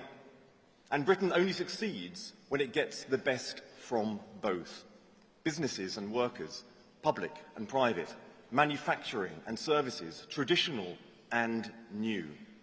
You see, conference, to be pro-public services, you have to be pro-business too. This is why we have an industrial strategy launched by Johnny Reynolds, which will make all parts of our country better off. So when Jaguar Land Rover was hit by a cyber attack, and I look at the countless businesses in the supply chain that are being affected, being pro-business means doing what we can to ensure that the automotive sector can succeed. Conference, last week I visited Jaguar Land Rover. I met workers, unions, management, supply chain companies, and that's why I have announced a £1.5 billion support, a huge amount of money to help a hugely important company. Conference, that is the difference a Labour government with a modern industrial strategy can make.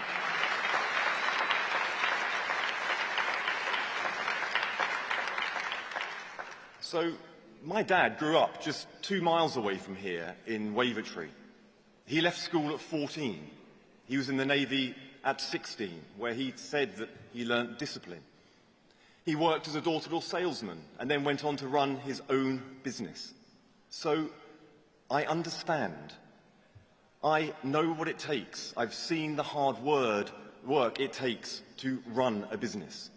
I've lived it, and that's why I will do everything I can. I will encourage and reward entrepreneurs for building the businesses that are creating the wealth. That's why I know it's so important to have a government that is on your side. I stand fully behind our small businesses plan to make sure that businesses are paid on time so that they can grow. And that means not just the people who run businesses, but the people who work in the businesses too, including people who have come here and now have indefinite leave to remain.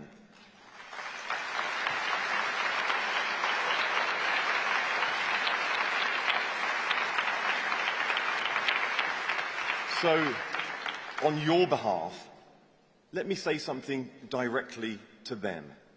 You are welcome, you are valued, and you do a great job for Britain. Whether you are a health worker, a management consultant, whether you're a social worker or a musician, we thank you.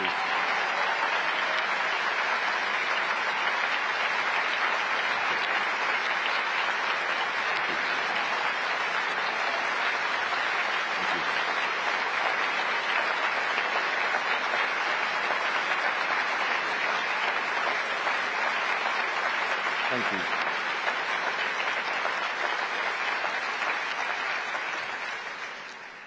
So how do I know I'm right about this? Because Nigel Farage thinks I'm wrong. And that's also why it's important that we have digital ID. I don't need to tell unions that the undercutting of terms and conditions is not only wrong, but it damages the relationship between employers and employees. Digital ID cards are part of the fight against cheap labour, undercutting business and unions who play by the rules. And to those employers who exploit people for a quick buck, let me be clear. Your days are numbered.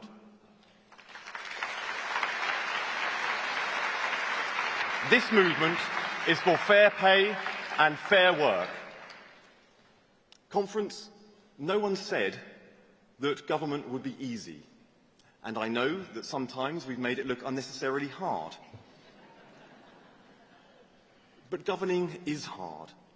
And it's hard because you have to take difficult decisions. Everyone knew that there was no money, and the heart of my job is to help grow the economy so that we have more money to deliver the services that we all want and our country deserves. But at the beginning of this journey, we have to do things that are tough. We have to deal with people that are hard. We have to engage with people that don't believe what we believe. We have to respect people with whom we have honest disagreements. Because if we don't forge strong global relationships, our businesses cannot fulfill their potential. Our economy cannot grow, our country cannot get better. Now, I want to thank the team at the Department for Science, Innovation and Technology. They will have already found out how brilliant their new Secretary of State, Liz Kendall, is. The opportunity for me to be fully immersed in the future technologies was eye-opening, and that experience will stay with me in this job too. So I want to say a few words about AI and the impact I believe that it will have on the future of businesses, the workforce, the country more generally too. We cannot be the party that tries to live in the past. Now that space is already occupied by Reform and the Tories. We are the party of the white heat of technology. We are the party of progress. So it falls on us to facilitate the future. We cannot stop AI from changing our economy no more than we can hold back the tide. But we can use the power of government to harness it and to shape it. And this Labour government will leave nobody behind.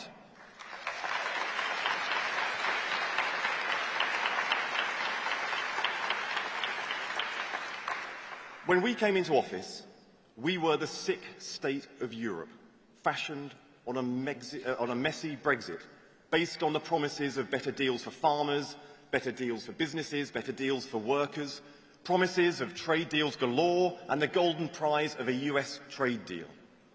Now, in less than 12 months, Keir Starmer has re-established Britain back as a powerhouse on the international stage.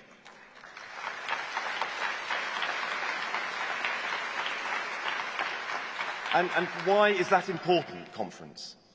It's important because it allowed us to do the first USA trade deal, a deal that meant safe jobs and greater opportunities to export.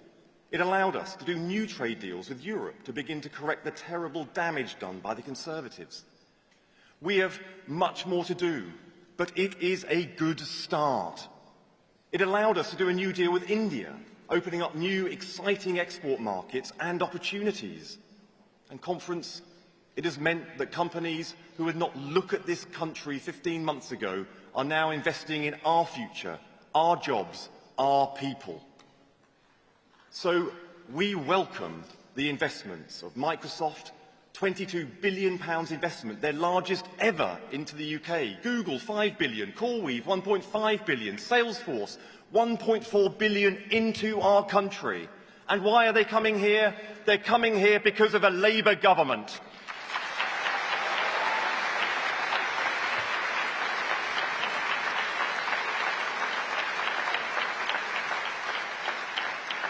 And Conference, we are going to grow the economy. And I can tell you why I'm so confident that we will. Firstly, as we all know, we have the best workforce in the world. We also have the finest universities in the world. We are a country full of curious minds that want to build and harness the new. And Conference, we have a Labour government. A government who recalled Parliament to protect the production of British steel and keep the blast furnaces open in Scunthorpe. A government that has given an annual pay boost of £2,500 to the lowest paid workers. So I can say to our political opponents, stop running our country down. Celebrate the brilliance that is Britain. The industries that have made us the greatest country in the world, from fashion, television, film, steel and car making, from nuclear to renewables. So let me say to the scientists, the entrepreneurs, the wealth creators, if your country doesn't want you, Britain is a country that does welcome the best and the brightest.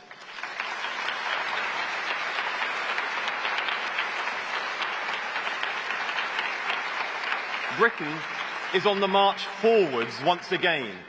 Conference, we are embarked on a new joint endeavour to rebuild the British economy for the people and for the people.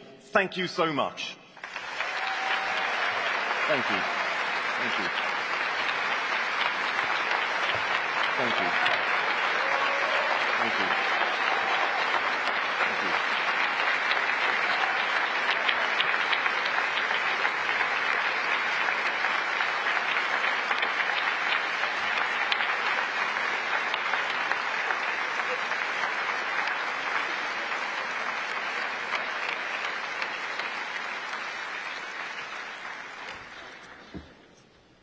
Well, a very well-deserved standing ovation there for Peter, and he also walks away with some exceptional merchandise, which thank you very much, GMB, for that. Maybe there's one for the rest of the Cabinet as well, please. Just one point of clarification, folks, before we move on, and that is just that there are going to be votes on all composites at the end of the day. So you've got lots of voting to come later on as well. So we are soon going to hear from our Chancellor of the Exchequer, but before we do so, we're going to see a short film. I call the Chancellor of the Exchequer. This government was given a mandate to restore stability to our economy and to begin a decade of national renewal.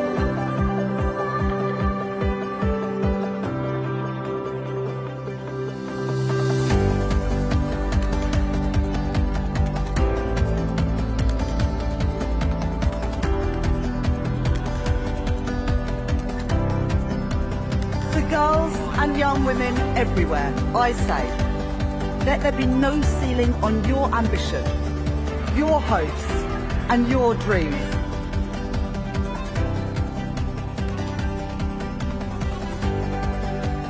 The minimum wage up, real wages up, house building up, NHS investment up, investment in our schools up, investment in our roads up, defence spending up.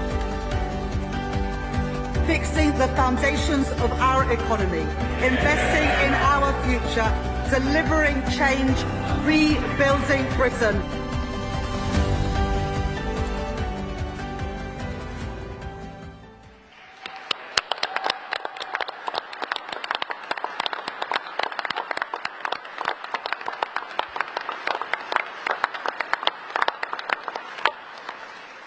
Conference. We will now hear a few words from Matt Williams, who is a welder at Hinkley Point C and a GMB rep in the nuclear energy sector. Hi, Matt.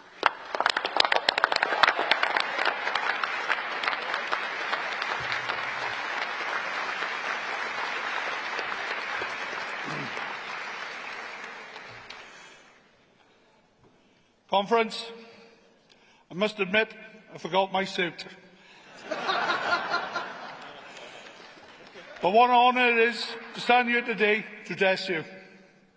I'm a proud GMB member, I'm a proud construction worker, and if you haven't already noticed, I'm a proud Welshman and Welsh speaker.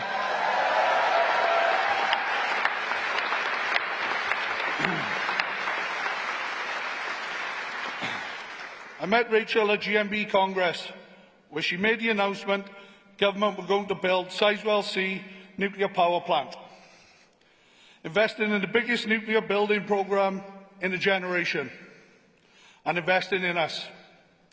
When I heard the promise, I felt honoured and excited.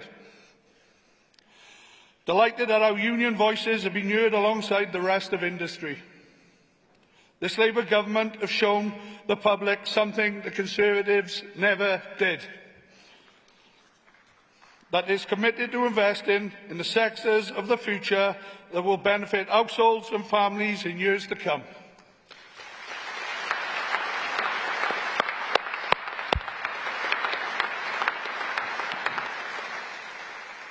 That this will champion workers, create opportunities, giving them good, quality, skilled, unionised jobs.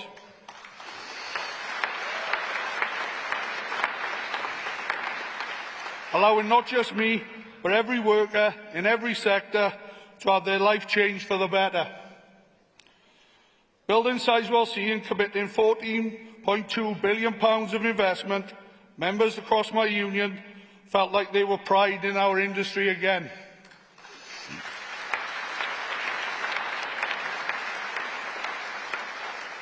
After 14 years of false promises, we finally felt heard. This Labour government saw what I could see, that there's a future in nuclear, a future in clean energy, and an infrastructure investment that will create jobs and grow the economy, fulfilling the promise this government made last year. Rachel's actions made one thing clear. She has a confidence in my future, and this Labour government and Rachel Reeves are investing in a brighter future for the whole of Britain.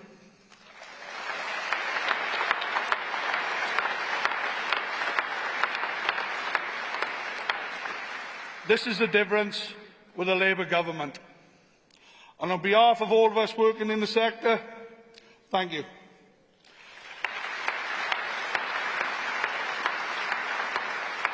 And I hope you really understand why it's my greatest pleasure to introduce the Chancellor of the Exchequer, Rachel Reeves.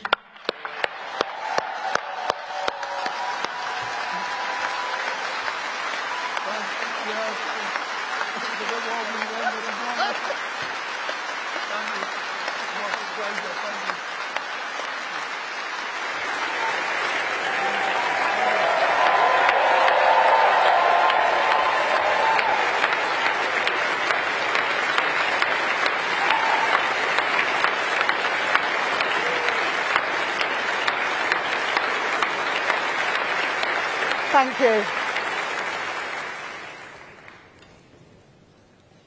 Thank you, Conference, and thank you, Matt, for that incredibly kind introduction.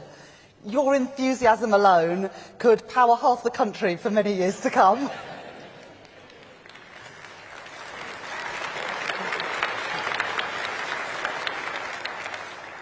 Conference. In June, at the GMB Congress, I was proud to announce this Labour government's full backing for Sizewell C, a landmark investment in a new era of nuclear power.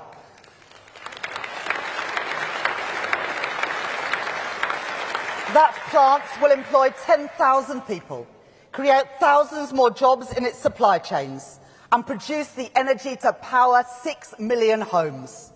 We made that investment because when we came into office just over a year ago, this country was faced with a stark choice: investment or decline.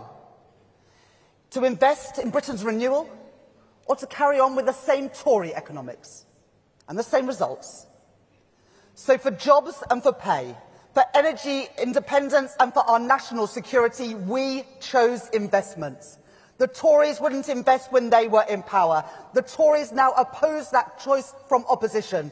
So, Conference, don't ever let anyone tell you that there's no difference between a Labour government and a Conservative government.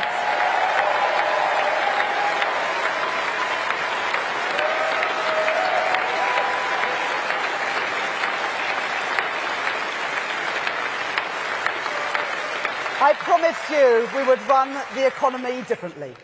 No longer would we turn a blind eye to where things are made and who makes them, or shrug our shoulders when the national interest is on the line. Because a strong economy must rest on strong foundations. I call that approach securonomics. That's why, when the shipbuilder Harland and Wolff was in danger, we chose to step in, to guarantee a future for shipbuilding in Belfast, in Devon and in Fife. And I am proud to see the British shipbuilding industry going from strength to strength. With just last month,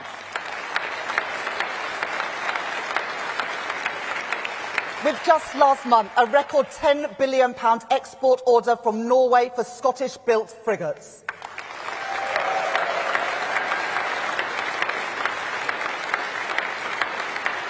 It's why we're taking action to protect the automotive industry, the jewel in the crown of British manufacturing, with a £1.5 billion loan guarantee to support Jaguar Land Rover, provide certainty and support for the jobs in its business and in its supply chain.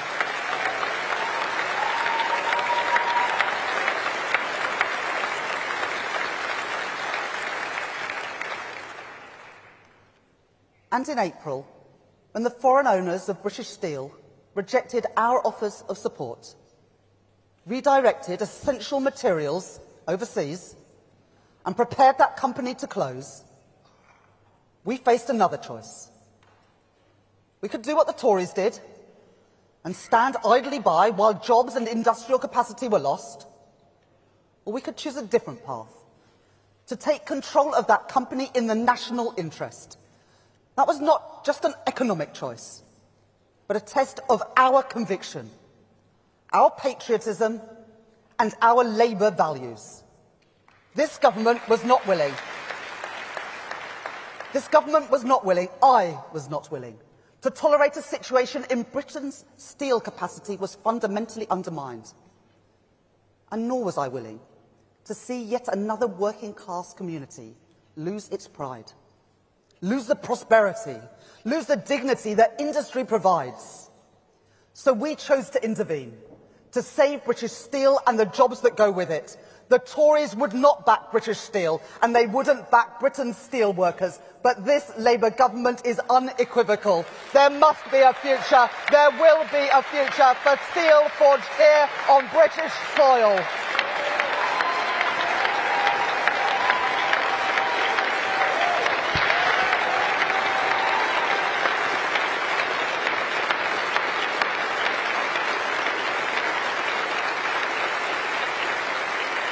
Today, I can tell you more. We are introducing new legislation to put our economic security first.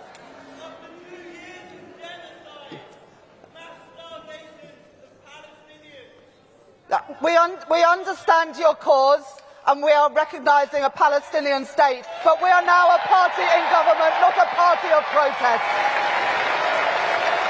And I'm proud to stand here as your Chancellor. The Chancellor that's increased the minimum wage, a Chancellor that is introducing free breakfast clubs and free school meals, a Chancellor that's overseen 5 cuts to interest rates. That's the difference we make, and that is the difference we make in power, not through protest. Our party has changed, and that is why I am standing here, proud to be your Chancellor of the Exchequer.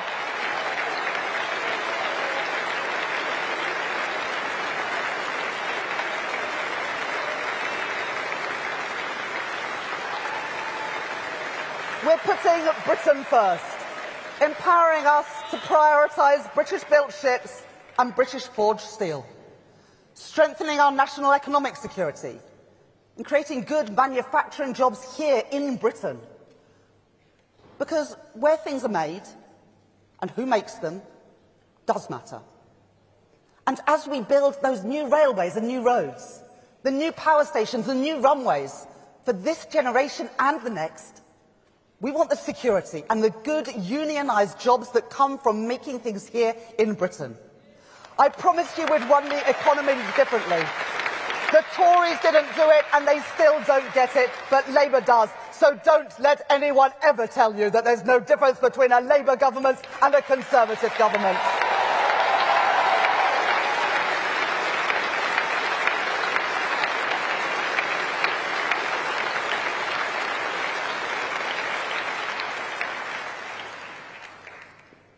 there is one reason why we have the power to make these choices. It's not a matter of luck or a routine swing in the political pendulum. It is because, thanks, Keir, to your leadership and to the efforts of countless people in this hall and beyond, that we earned the privilege to serve. Because we, every one of us, gave our all to regain the trust of the British people, to earn this precious chance to put our values into practice. Let me tell you what brought me here and what gets me up every morning. Let me tell you what I believe in and what drives me. Conference, you know where I come from. My mum and dad were primary school teachers, and I'm really proud of that. I know how hard they worked to give all the children that they taught the very best start in life. I know how hard all our teachers work. And I know parents' hopes and fears when it comes to their kids. I feel them for my own. But ordinary families find themselves fighting against a system which hoards privilege at the top and leaves too many working-class kids behind. I joined the Labour Party almost 30 years ago now because I could see that the Conservative governments I grew up under in the 80s and 90s, they didn't care much about schools like mine. Ellie knows that too. They didn't care much about the kids we grew up with. Textbooks rationed, libraries closed, kids herded into porter cabins, their prospects written off. I joined our party because I wanted to change all that. And those same values drive me now today.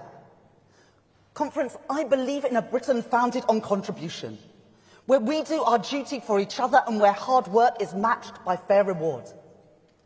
I believe in a Britain based on opportunity, where ordinary kids can flourish, unhindered by their backgrounds. And I believe that Britain's real wealth is found not only in the success of the fortunate few, but in the talents of all our people, in every part of our great country.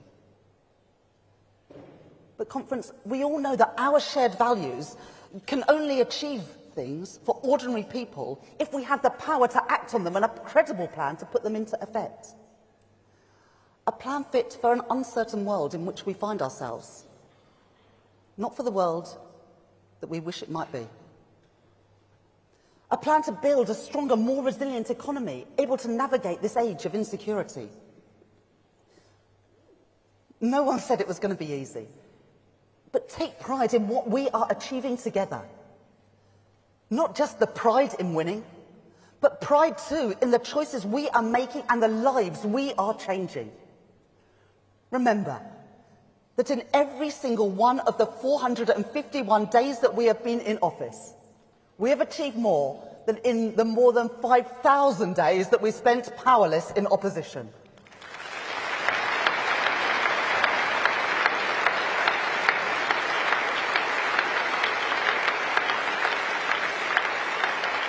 Every day since the 4th of July last year has brought with it a chance to change Britain for the better.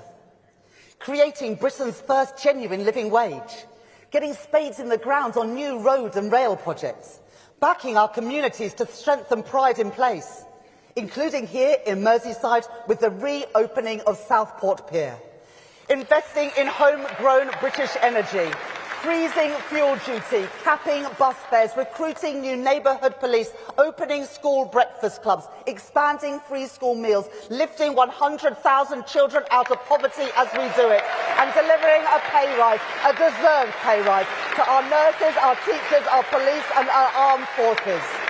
And Conference, we're making the NHS fit for the future too, with £29 billion a year towards its day-to-day funding, a record cash investment. The NHS, created by a Labour government, protected by every Labour government, and renewed by this Labour government.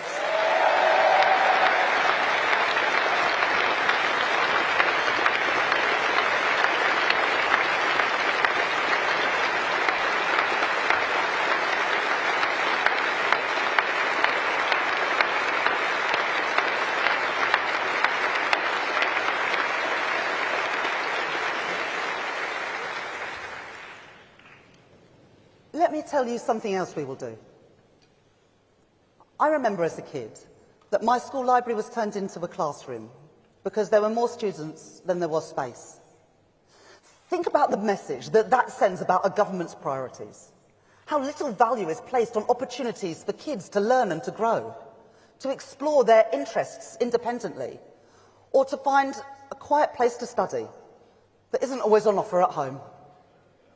Under another Conservative government, a generation later, many more kids have that experience. Today in England, there are 1,700 primary schools that don't have a school library. That's not right, and I will not let it stand. So I am committing here today to providing a library in every single primary school in England by the end of this Parliament.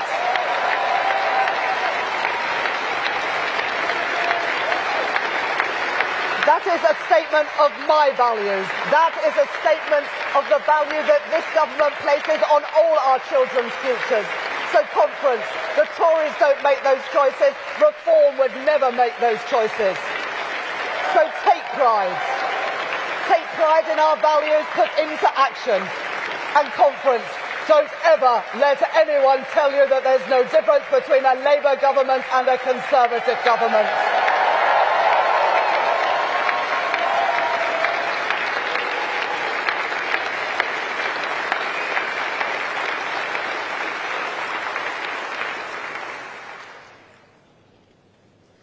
Remember how it felt to look on as the Tories took our country in the wrong direction. Austerity, the botched Brexit deal, the mini-budget, school roofs crumbling, NHS waiting lists soaring, 5 Prime Ministers, 7 Chancellors, the worst Parliament on living standards ever. Our institutions and our country's very reputation in tatters. And never forget what they did during the pandemic. While we were kept apart from our loved ones and feared for our families, the Conservatives partied in Downing Street and dished out contracts to their friends and to their donors. We are still paying the bill for their waste and their cronyism. So I'm pleased to tell you that thanks to our COVID Corruption Commissioner, almost £400 million has now been recovered for taxpayers that have been lost to COVID fraud. And we will continue that fight. And we will continue that fight to recover more from those PPE contracts that failed to deliver. But we won't stop there. In the coming months, we are bringing in additional new powers to investigate and recover more money from fraudsters who have ripped off the government and ripped off our public services. And I can tell you today too that to deploy those new powers, we are recruiting a new hit squad to investigate and recover all the money that is owed to the British people. Because, Conference, we want our money back. We are getting that money back, and we are putting it where it belongs, in our communities, in our schools, and in our National Health Service.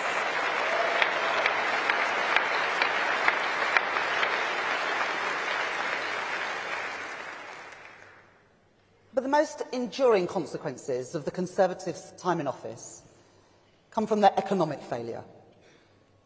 They made Britain poorer. They made working people poorer. And they left our public finances in disarray. The single biggest factor underlying Britain's challenges on the cost of living, on the public finances, and on our public services is their 14-year failure on economic growth. If the UK economy had grown at just the average of other advanced economies in those 14 years, our economy today would be £140 billion bigger. That's almost £5,000 for every family in the UK. Our economic renewal will rest on stability to keep taxes, inflation and interest rates as low as possible. Economic reform to unlock the contribution of businesses and working people, and investment in every part of Britain. Each day, I see a country primed for economic success. a skilled and committed workforce, world-class universities and innovative businesses. But the Conservatives and Reform, they want you to believe that our economy is broken, that our best days lie behind us, that decline is inevitable. I fundamentally reject that. It's not the country I see around me, not the future that I believe in. I know that things are still difficult. Bills are too high. Getting ahead can feel tough. And there are still too many obstacles in the way for businesses. And so our central economic objective is to change that. Growth to improve living standards is a challenge, and investment is the solution. By overhauling our planning system, reforming our pension system, launching Britain's very first national wealth fund and a modern industrial strategy, and signing new trade deals to back our manufacturers and our exporters, with India, with the United States, and with our closest neighbours and allies in Europe. Just this month, thanks to Keir's hard work, we secured £150 billion of overseas investment just from the United States. I have never believed the Tory mantra that the best thing that a government can do is to get out of the way. A strategic state must use its power to support jobs and growth, and that includes through public investment. Under the Tories, capital spending was always the first victim when the public finances came under strain. So in last autumn's budget, I changed those fiscal rules to support and to protect investment.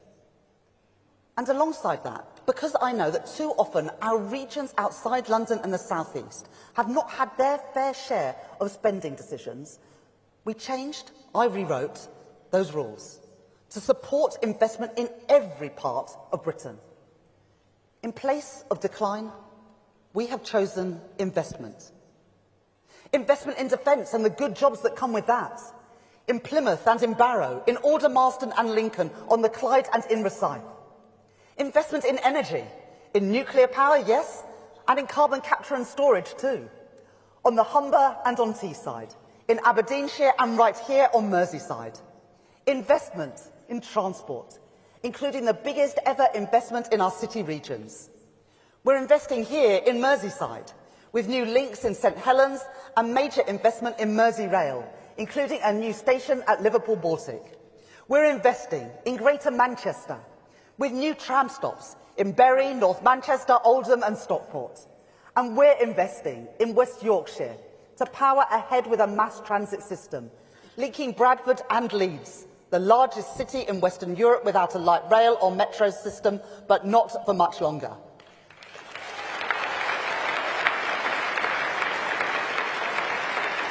We're investing in South Yorkshire and backing Doncaster Sheffield Airport. We're investing in the North East to extend the Tyne and Wear Metro, linking Washington with Newcastle and Sunderland. We're investing in the East Midlands to link up the Trent Arc. We're investing in the West Midlands, extending the Birmingham Metro and backing the Midlands Rail Hub to link Birmingham, Worcestershire and Herefordshire with Wales. And we're investing in Welsh railways, with new stations and new infrastructure, the benefits of two Labour governments working together. And we're investing in East-West Rail to join up the Oxford-Cambridge Growth Corridor and Conference, as well as the Transpennine route upgrade to link Manchester, Leeds and York and the towns in between them. This Labour government will push ahead with our plans for Northern Powerhouse Rail. Plans never delivered by the Conservatives, plans opposed by Reform, but backed by this Labour government, a vote of confidence in the north of England, to get people to work, to connect families, to create jobs, and to build prosperity in towns and cities scarred by underinvestment for far too long. That is what we are achieving together, a Labour government working with our Labour leaders around the country, delivering for working people.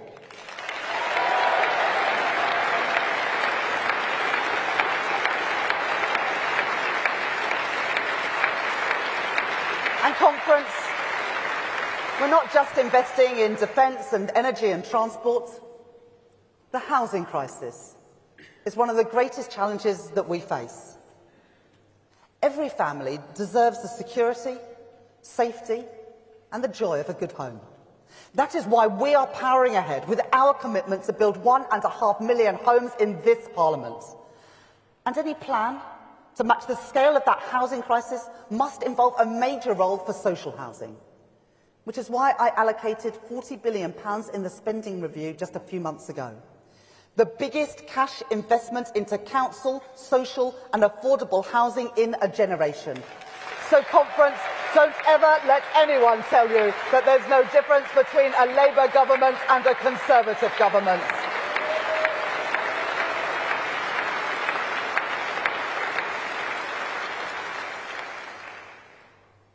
But, Conference, let us be clear. All that we are doing is only possible because we, all of us, put in the hard work to show the British people that we could be trusted to manage our economy. Because we were unequivocal in our commitment to economic responsibility. And I will never, ever squander that hard-earned trust. We were able to increase investment only because we remained steadfast in that commitment to economic responsibility. That is not a trade-off with our Labour values. It is essential to our Labour values. Because our ambition for Britain, our dedication to social justice, is not measured in the size of the deficit you are willing to run, but in the choices we make to defend and advance the interests of working people. And responsible management of our public finances is an integral part to that most basic mission. It is because of the stability that we have created that we have seen 5 cuts to interest rates since the general election. Mortgage costs coming down and hundreds of pounds back in the pockets of working people. Conference, every advance we make in getting the cost of living down is a Labour achievement, and we should take pride in that.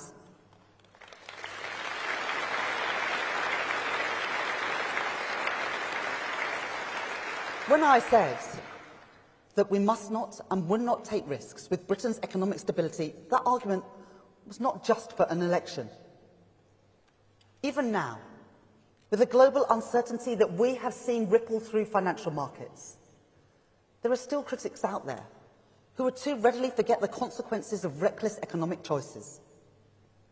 Never forget that in 2 hours, one Friday, almost exactly 3 years ago, the Conservatives under Liz Truss sent mortgage costs spiralling, put pensions in peril, and consigned their party not just to defeat, but to utter irrelevance.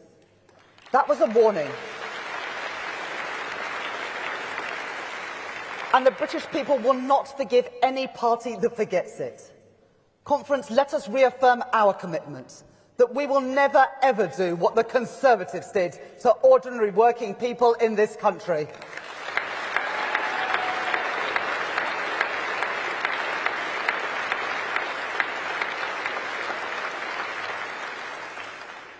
But I do know that there are still people who peddle the idea that we could just abandon economic responsibility, cast off any constraints on spending. They are wrong. Dangerously so. And we need to be honest about what that choice would mean. Because when spending gets out of control, when market confidence is lost, that doesn't just show up in some OBR report and some difficult headlines a few months later. It is felt immediately in the growing cost of essentials and rising interest rates. And let me tell you, there is nothing progressive, nothing Labour, about government using 1 in every £10 of public money it spends on financing debt to interest. Billions of pounds every single year going towards repaying debt racked up by the Tories, paid to overseas hedge funds and investors. That's not how I want to spend public money. In the months ahead, We will face further tests, with the choices to come made all the harder by harsh global headwinds and the long-term damage done to our country, which is becoming ever clearer. Our first year in power was about fixing the foundations. Our second must be about building a renewed economy for a renewed Britain. A renewed economy that works for working people and rewards their contribution. A renewed economy where we reject austerity and support our public services. A renewed economy that supports investment, that gets inflation and borrowing down, and where we build growth in every part of Britain. I will make my choices at that budget.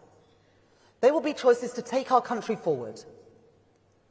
And whatever tests come our way, whatever tests come my way, I make this commitment to you. I will take no risks with the trust placed in us by the British people.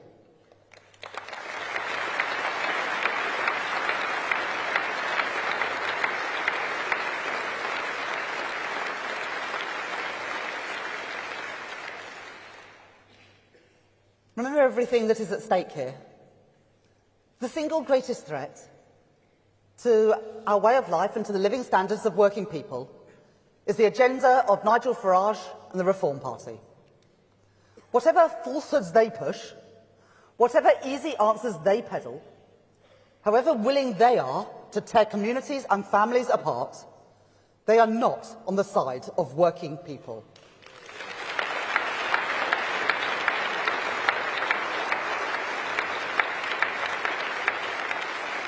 Conference, here are the questions that we must never tire of repeating between now and the next election. Who is standing up for Britain's working people? A Labour government introducing the biggest upgrade of workers' rights in decades? Or a Reform Party which has opposed those rights every single step of the way?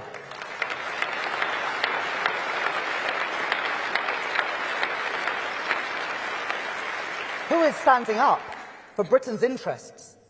A Labour government that stands with our allies, or a Reform Party in bed with Vladimir Putin?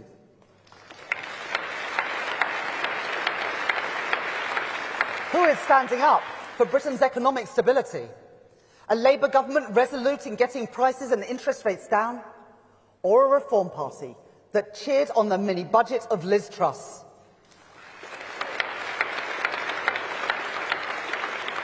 Who is standing up for Britain's businesses? A Labour government that is forging closer relationships with our nearest trading partners? Or a Reform Party who wants to talk Britain down and longs to cut us off from the rest of the world?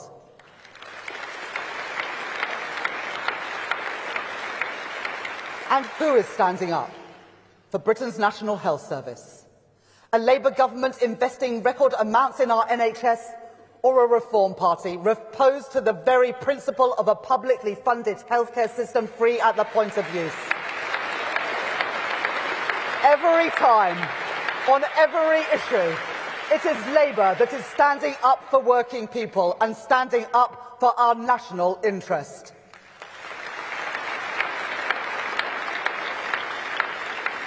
Friends, this is a fight that we must win, and it is a fight that we will win. So when you leave this hall, when you return to your communities and your workplaces, let the message ring out that there is only one party that was founded by working people, and only one party that is committed absolutely to defending their interests, on jobs and on pay, on rights at work, on health and in our schools, on the safety of our streets and the strength of our communities, on energy security and on national security. The clue is in the name, Conference. That party, the party of working people, is the Labour Party.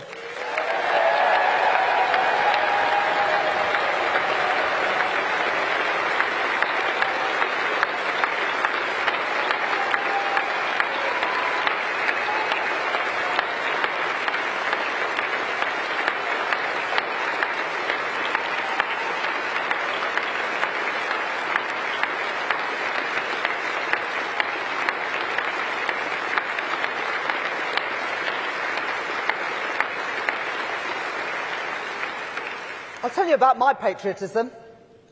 It's about the strength of our military and the security of our borders, absolutely. But it goes well beyond that. It's about building a country where we recognise that talent is found in every classroom, not just among those at the top. That working people of every background, wherever they grow up, have more in common with each other than those who wish to divide us. That every town and city, every region and nation in this United Kingdom has a part to play in our shared success. A country where we look out for each other, in good times and in bad, where we back British businesses to succeed in the world, and where we back working people too. So that honest work pays a wage that you can afford to live on. Where we recognise that we are strongest when we work together towards that better Britain. A patriotism not measured in how quick you are to exclude, how loudly you shout, how willing you are to exploit every division and distort every challenge that we face. But a patriotism measured in our obstinate determination, our impatience, our commitment to building a better, fairer, more prosperous Britain. That is our patriotic mission. Those are our Labour values. Those are our British values, and we will fight for them.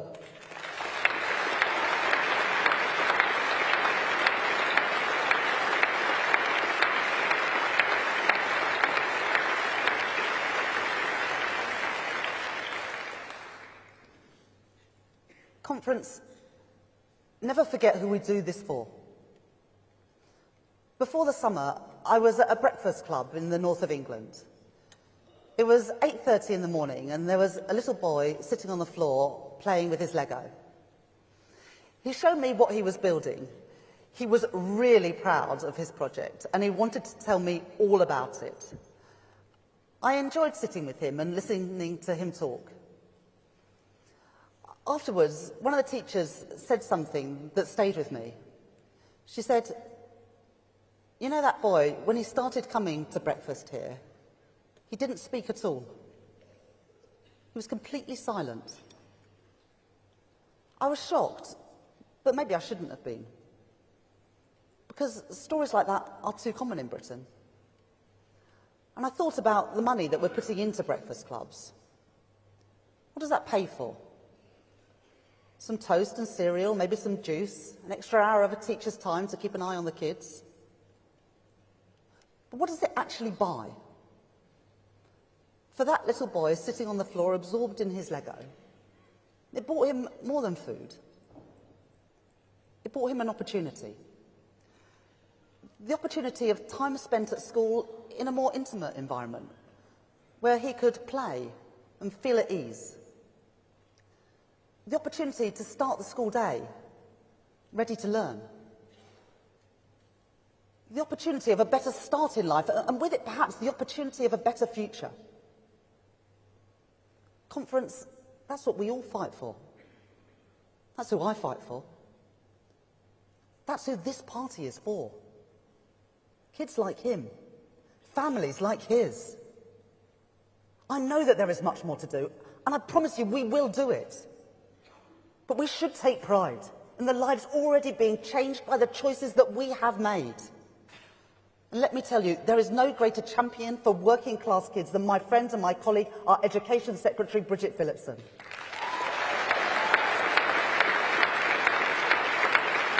Believe me, she will not rest, and I will not rest until those barriers to opportunity are torn down. That is what we are in this for, friends.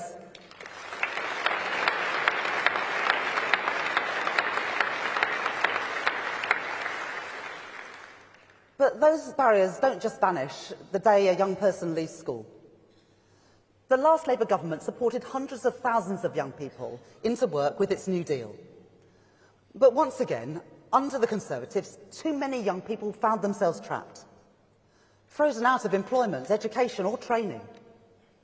There's no defending that. It's bad for business, bad for taxpayers, bad for our economy. And it scars people's prospects throughout the rest of their lives. At the spending review, I pledged record investment in skills to support our young people. And today I can announce that with that investment, we will fund a new youth guarantee. Every young person will be guaranteed either a place in college for those who want to continue their studies, or an apprenticeship to help them learn a trade vital to our plans to rebuild our country, or some one-to-one support to help them find a job.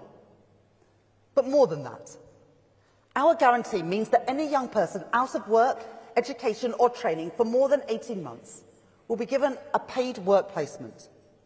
Real work, practical experience, new skills. Conference, we won't leave a generation of young people to languish without prospects, denied the dignity, denied the security and the ladders of opportunity that good work provides. Just as the last Labour government achieved that with the New Deal, I commit this Labour government to nothing less than the abolition of long-term youth unemployment.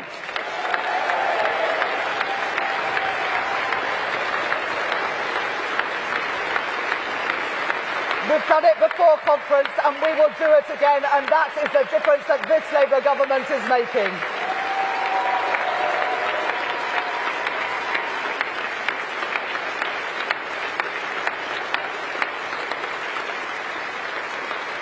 And that's not all. We should not cut young people off from opportunities that my generation took for granted.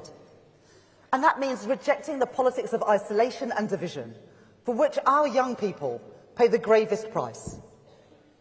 It means defying those voices which claim to speak in the national interest, but which demand that our people, our communities and our businesses suffer the consequences for a Britain cut off from the rest of Europe. I don't want young people to miss out on the chance to enrich their lives through travel, experiencing other cultures, working and studying abroad. Those opportunities cannot and must not be the sole preserve of the wealthy and the fortunate.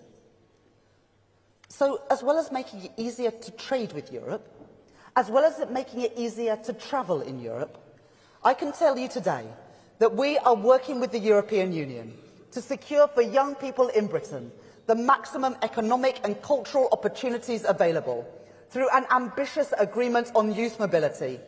So, Conference, don't ever let anyone tell you that there's no difference between a Labour government and a Conservative government.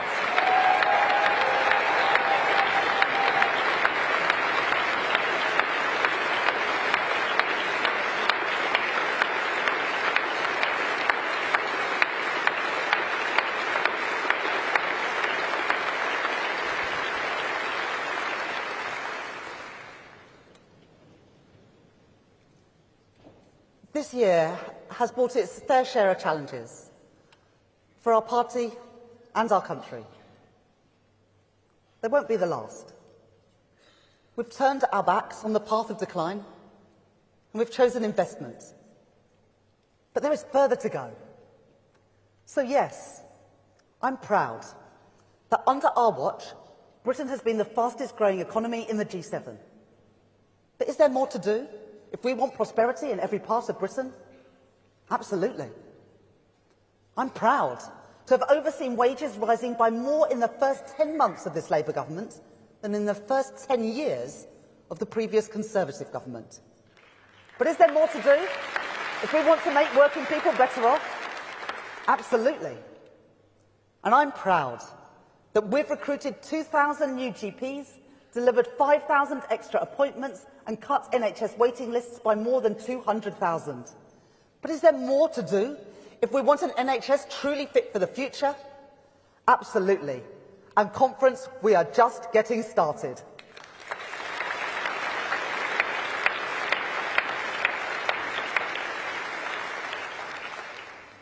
So whatever challenges come our way, don't be deterred, because I can see the destination if we stay true to our course.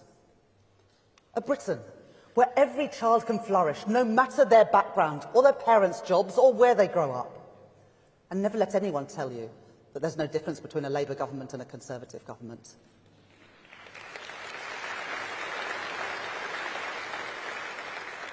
When people ask you, who is this government for? When they ask you, whose side are you on? Then you can tell them, Go and ask the steel worker in Scunthorpe, the engineer in Barrow, the shipbuilder on the Clyde. Ask the mum on the living wage, going to work secure in their knowledge that her children will get a good start to the day. Ask the nurse who has had back-to-back pay rises due to this Labour government. Ask the business facing lower barriers to trade. And ask the patient finally off a waiting list because of this Labour government.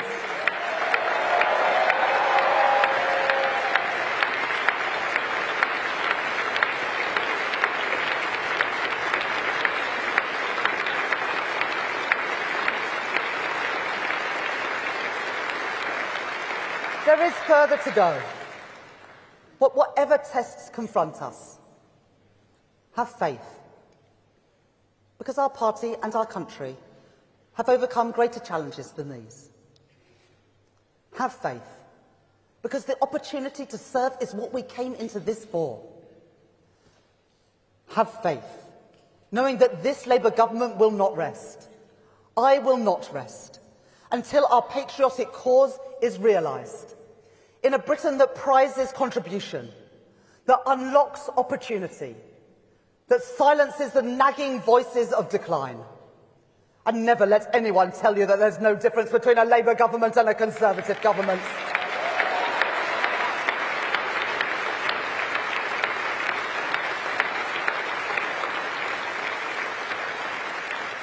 The world may throw challenges our way, but a better Britain is within reach. A Britain where the barriers to opportunity are torn asunder. A Britain able to look outwards with confidence, defiant in an uncertain world, powered by the contribution of its people, hopeful for our shared future. A proud Britain, a prosperous Britain, a Labour Britain. Thank you.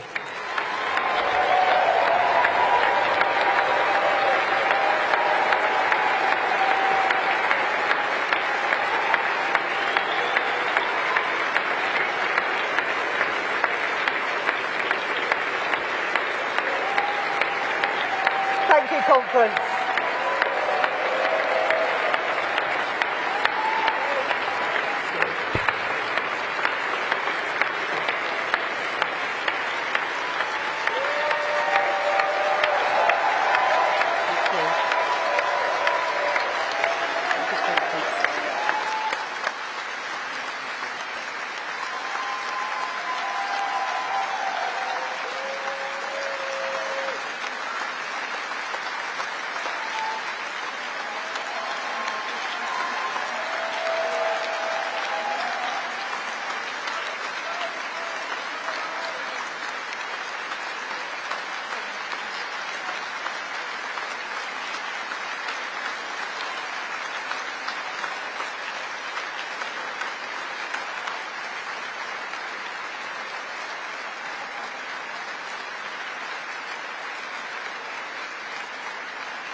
Would a boy like you, like a girl like me?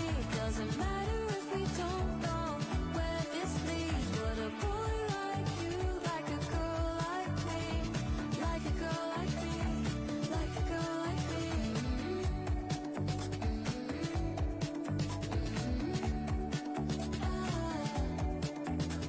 It's the end of the day, and you're getting more confusing. On a parachute, I'm cruising. If you still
Regiment, the Scottish Gunners. Tell us, if you would, a little bit about your experience of that transition from forces life. Very different to the officer class. My education was the military. It's having that so it's transferable to civilian world. I mean, really transferable, not just this is what I've done, but it would also give a veteran that self-worth. I've lost heart so many times when my PTSD was at its worst. I'm very fortunate I've got a very loving family around me. I think it's just recognising that we are still useful.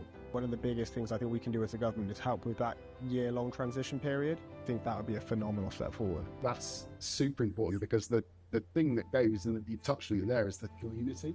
It's one of the reasons, isn't it, that the often the best of the veteran support services are run by veterans. Yes. Yeah. We've got a brains trust going on here in Swindon. That's really what we're trying to do. This should be the standard that veterans should expect. That's what we really feel that we've got to develop. We owe those who put on the uniform to protect us all, we owe them a debt of duty. We owe them an obligation, and it's right that government steps up to make sure that when they leave, the support when they need it isn't a postcode patchwork.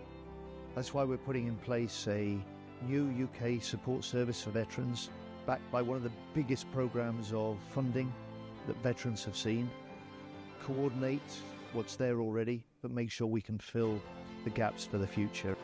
The investment in the accommodation, of having good quality accommodation where you don't have to worry about the shower and stuff like that, that's going to make a massive difference for people in there, and that probably will increase retention. We've had a long-run recruitment and retention crisis in the forces. More people leaving than joining. People leaving when they're trained, capable, but just pissed off. So it's one of the reasons why in this last year when we came into government, we've given the biggest pay rise for nearly over 20 years. This is part of a Labour government renewing the nation's contract with those who serve and those who have served. We're delivering for defence, we're delivering for veterans, we're delivering for Britain. For me as Defence Secretary, to have good Labour MPs here who've served, know what it's like, and can keep us on our toes, as well as, reinforce the connections with the wider veterans community. It's a great strength. Yeah, so thank you. Good. Can we have a cup of tea now? Yes.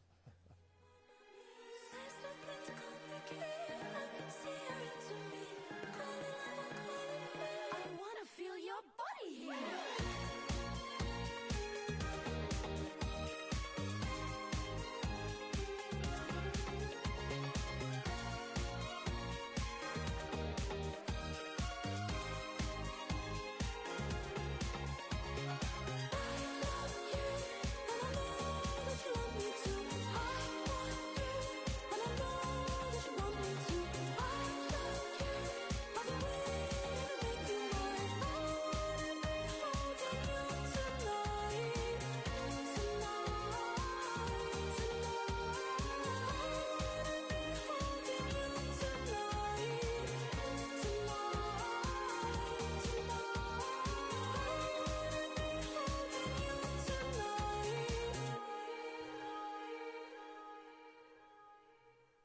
When the world ends, we'll do something different.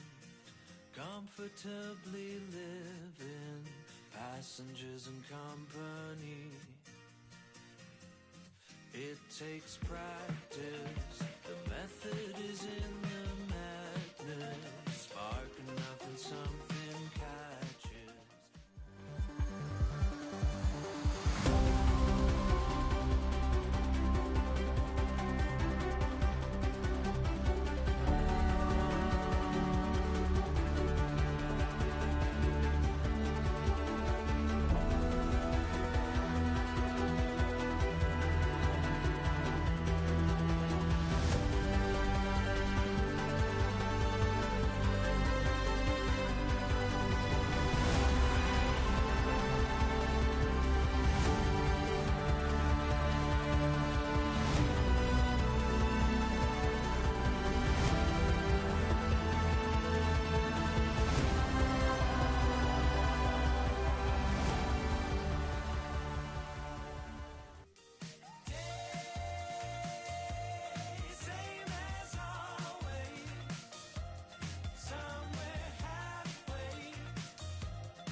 Conference, please take your seats. The session is about to begin.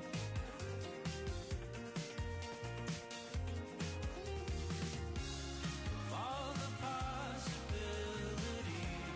happy customers are we, pretty photographs.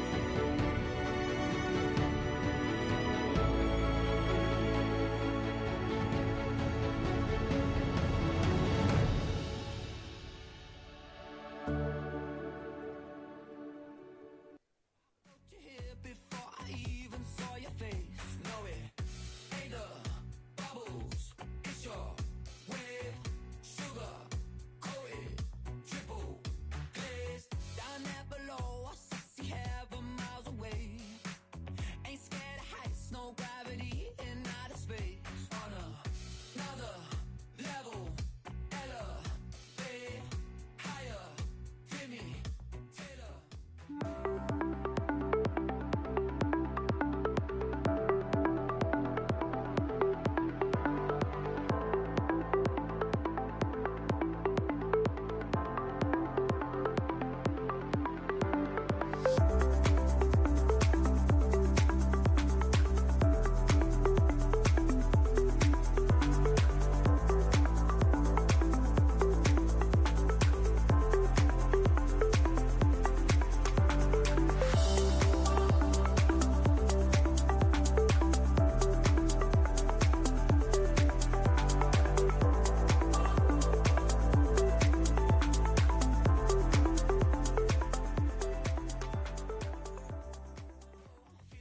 You can take my soul, light speed energy, straight G-force. No blankets when you got hot sauce. That's fast. Never had it like that, so bad. No, I'll never go back so fast. Even if it gon' crash, I'm gon' make it last.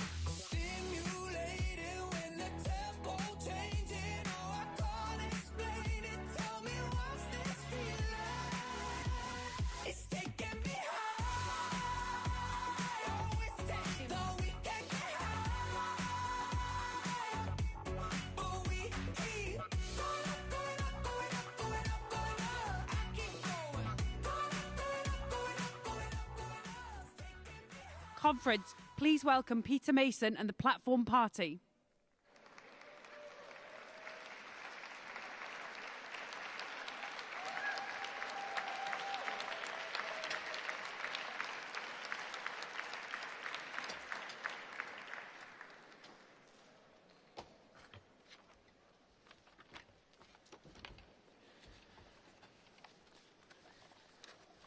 Good afternoon, Conference, and welcome to the Breakdown Barriers to Opportunity debate. First, we're going to go straight to our first speaker of this session. Please welcome the Secretary of State for Education, Bridget Phillipson.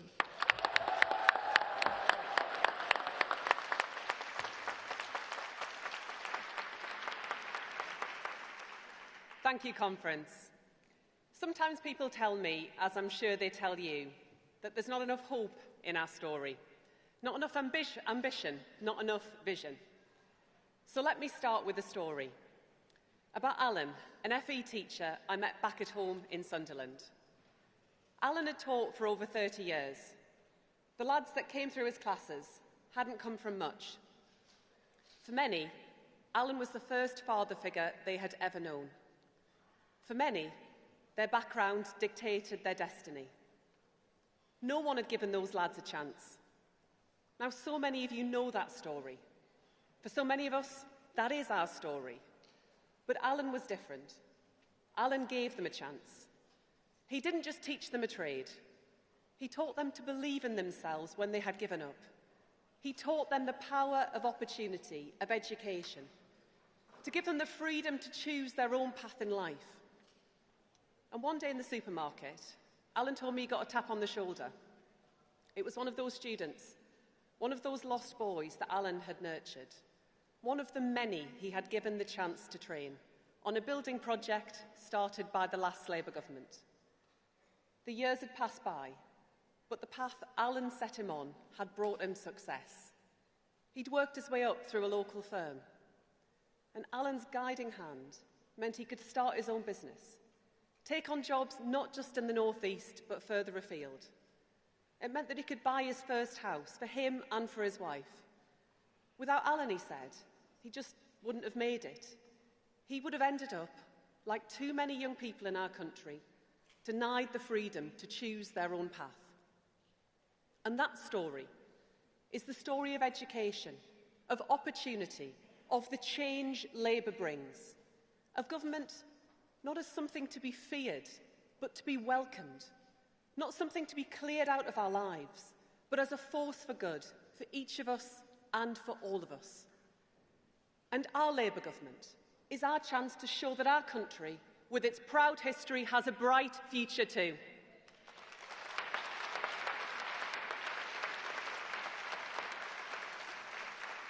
A chance at last to turn our values, equality, fairness, social justice, into action. A chance to show that education means opportunity for each of us and for all of us. Because extending opportunity, above all, means spreading the freedoms that for too long were the privilege of the lucky few. That is my mission. It is our shared mission. The freedom to choose your own path in life. The freedom to succeed, whatever your background, whoever your parents, and wherever you are from. The freedom to do the work that you love. Freedom from ignorance. Freedom from poverty. Freedom from fear. The freedom to understand our culture and others. The freedom to spend time with your family and with your children. Because it is Labour, only Labour, that sees the role of government as empowering, as liberating. Those are our values, that is our socialism, and that is our dream.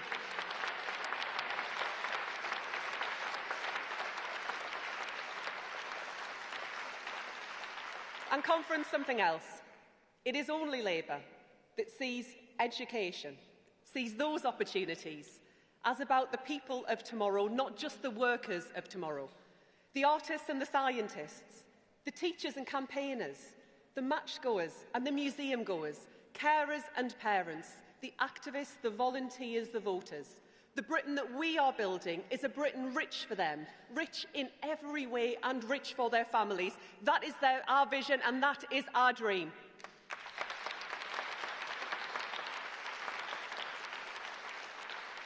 And conference, in a darkening world, I am proud that our Labour Party, the greatest vehicle for social justice this country has ever known, is in government and is delivering so much of that dream. And just look at what we have already achieved together. Free breakfast clubs rolling out across the country, hundreds of new school-based nurseries opening from this autumn, Best Start family hubs, reviving Sure Start for a new generation, and ended the tax breaks which private schools enjoyed.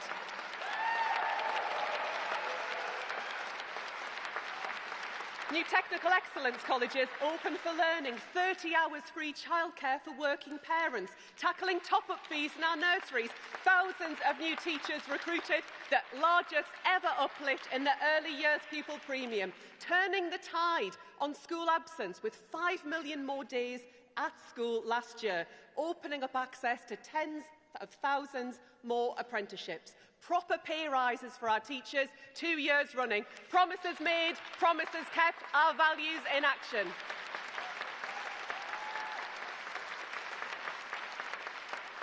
And so much more for us to look forward to. Gender pay gap action plans coming soon. New rules to control the cost of school uniform so they make children smart, not poor. New controls on profiteering in children's social care where the market fails. And a new voice for school support staff through our path-breaking Employment Rights Bill.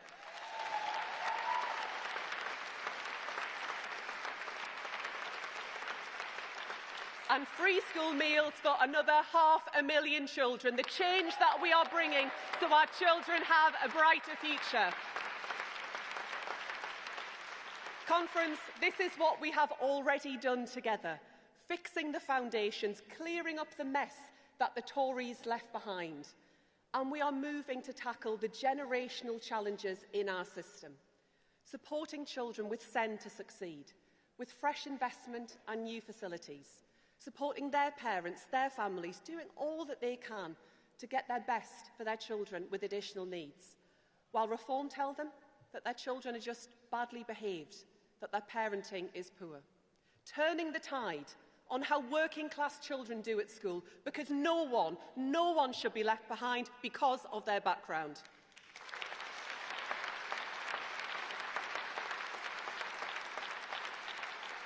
And when people tell me, as I'm sure they tell you, that there's not enough hope, not enough ambition, not enough vision, I say, come with me to a primary school. Come with me to a new breakfast club. Come with me to a nursery. See the light in children's eyes as Labour's choices light their world. See the relief in their parents' faces that they have at last a government driving down costs and on their side. See the way staff talk about having, after 14 long years, a government that backs them and trusts them. And last week, I was in Kettering, one of the seats that we won last year, visiting over 100 children at their free breakfast club. I saw the difference that we are making. Calmer classrooms, happier children, higher standards. Staff who see the change, parents who feel it, and children's life chances transformed. Conference, those little smiles don't just melt our hearts, they light the way. They remind us that in this country, the progress we are making, the change that we are bringing, that the hope and optimism that took each and every one of us into politics are a beacon through dark times, a light on the hill for the values that sustain us all. But Conference, for that hope to be sustained, change must come and people must feel it. 3 years ago, stood on this stage, I promised you that we would deliver free breakfast clubs in every primary school. Last year, I told you the first wave would begin this year. Conference, we have now served 2.5 million free breakfasts to England's children, setting them up to succeed.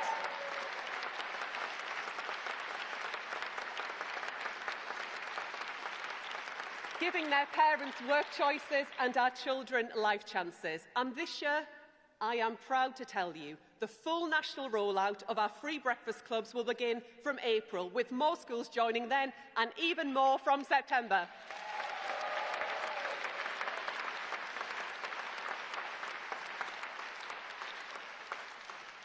Our values in action, the heart and soul of Labour in government. And that is why I'm proud to tell you today that we are going further to spread opportunity. Conference, the Tories treated our amazing universities as a political battleground, not a public good. Labour is putting them back in the service of working-class young people.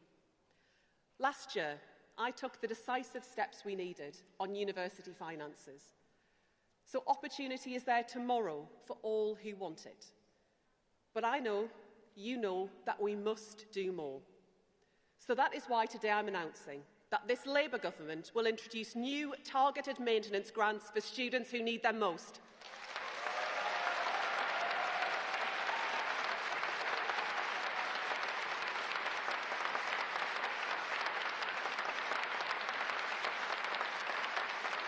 Conference, their time at college or university should be spent learning or training, not working every hour God sends. That is the difference that this Labour government makes.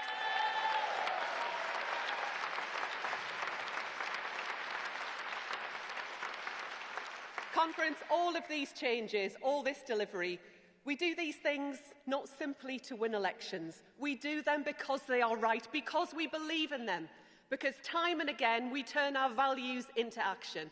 In education, across government, in our mayoralties and our councils. And nowhere is that more important than bringing down child poverty, the moral mission of our time. For too long, poverty has cascaded down the generations, a stain that scars and shames our brilliant country. It is not inevitable, and tackling it is a choice. Labour chooses to drive it down to end it. I choose to drive it down to end it. It is a scourge I grew up with. It is a scourge I want to end. And that is why we launched the Child Poverty Task Force, which I am proud to chair. Conference, I am determined that child poverty will be lower at the end of this Parliament than at the start. And more than that, Conference, I guarantee it.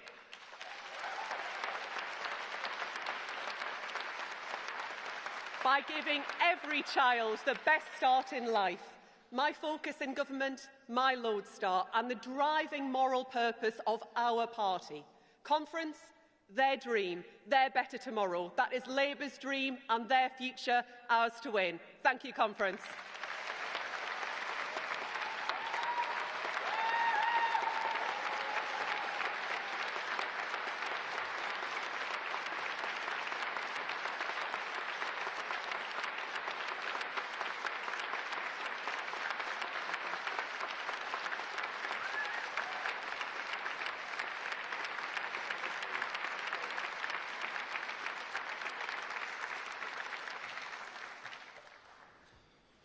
Bridget, thank you for that introduction to this debate. We now move to composite motion 7 on skills. That will be moved by Gedling CLP and seconded by West Bromwich CLP. So if delegates from those CLPs could please come forward and register at the desk to begin the debate. And once that's happened, we're going to move to speeches from the floor. So hopefully we have a delegate from Gedling.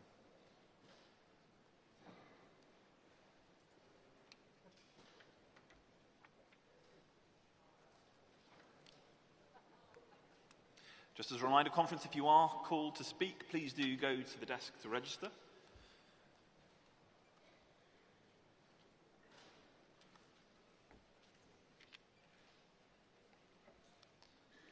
Delegate, you've got 3 minutes. Thank you, Chair.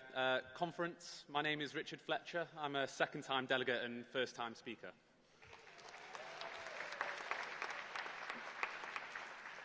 I'm moving this motion on behalf of Gedling CLP because skills are about social justice.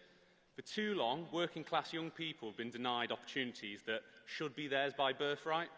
14 years of Tory austerity didn't just fail our economy, it's failed a generation. The Conservatives turned apprenticeships into a postcode lottery where your chances depended where you were born, not on your potential. Meanwhile, Reform UK peddling division while offering nothing but economic chaos, hitting working families the hardest. Conference, we're already showing that Labour governments are delivering for working people. We've got rising apprenticeship numbers, prove that when we invest in working people, they flourish. Establishing Skills England will represent not just our commitment to democratic economic planning, but the Growth and Skills Levy will ensure apprenticeship providers focus their time on actually training people and not just pointless admin. But Conference, we must be bold. This motion demands transformational change. Foundation apprenticeships that break down barriers give young person, regardless of background, that crucial first opportunity. A youth guarantee, because in a civilised society, no young person should face unemployment or exploitation. We need shorter, flexible apprenticeships that put workers' needs first, but don't stop businesses from actually creating them. And we must slash the bureaucratic red tape that strangles innovation and strengthen worker protections. We need an apprenticeship app that will democratise access to opportunity, and a green apprenticeship programme will ensure working people lead the transition to a sustainable economy and not get left behind by it. Conference, this isn't just about filling this, this isn't just about filling the skills gaps. This is about an industrial strategy with a social purpose. It's about ensuring that when we rebuild Britain's economy, we do it for all of us and not just a privileged few. We have a choice. It's either between managed decline or managed transformation. Let's choose hope over fear. Let's choose investment over austerity and opportunity over inequality. Conference, I move this motion because skills are power and power belongs in working people. Thank you.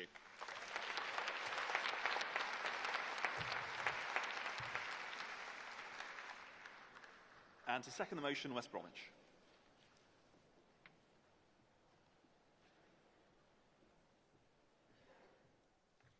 Thank you, Chair. Good afternoon, comrades. Good afternoon, conference. I'm Chipiro Kalebenyamongo, and I'm proud to serve the people of Odwoli in Sandwell, West Midlands. I'm here as a delegate for West Bromwich CLP, and it is true. This is my first time up here, so I'm a bit nervous. And my first time speaking. It is truly an honour to address you today. I'm delighted to second the motion on skills, which is strongly backed by my CLP West Bromwich. As a mum of 3 boys, 2 grown up, they're in university, and 1 that's about to start secondary school, I see firsthand how hard it is for young people to get on, whether it's securing a good education, gaining that crucial first work experience, building a career, or even having the chance to own a home. Our young people have been let down again and again by years of Conservative government, and the idea of a reform government doing even more damage is frightening. But conference, Labour is delivering. Labour is already showing there is a better way. In Sandwell alone, Labour has invested $9.3 million in a brand new skills centre. This centre will provide essential maths, English, digital skills, technical training, and clear pathways for people to retrain, to reskill, or start fresh in a new career. It will give hundreds of people, especially young people, the opportunities they need, apprenticeship, traineeships, and second chances for those currently out of work. That is the difference that a Labour government makes across the United Kingdom. Conference, I'm proud to second this motion, and I ask you to support it. Thank you very much.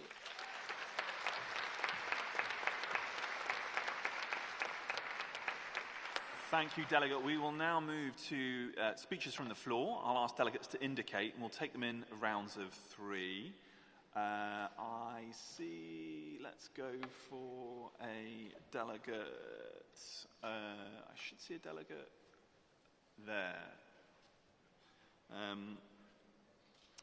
Delegate blonde hair?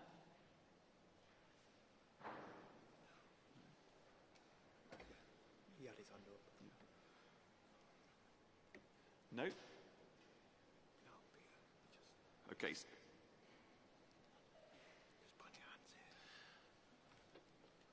Okay, so let's take a delegate over there in the blue shirt. I see a delegate in the pink jacket. And a delegate there in the white jacket behind you. We'll take those 3, please. And then we'll go for another round after that.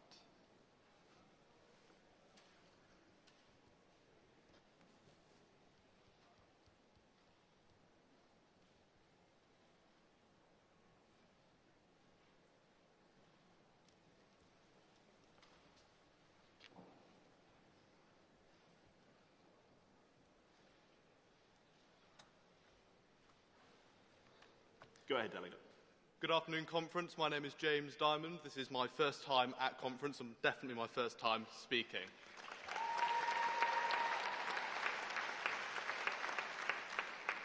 The education system, as I have experienced it, has offered 2 outcomes, those of immediate employment and those of university. But apprenticeship offers a 3rd outcome, one which combines the quality of a university education with the immediate income of employment. I myself, in applying to university, I have had to deal with the immense costs of living in application, having to deal with accommodation, having to deal with tuition fees.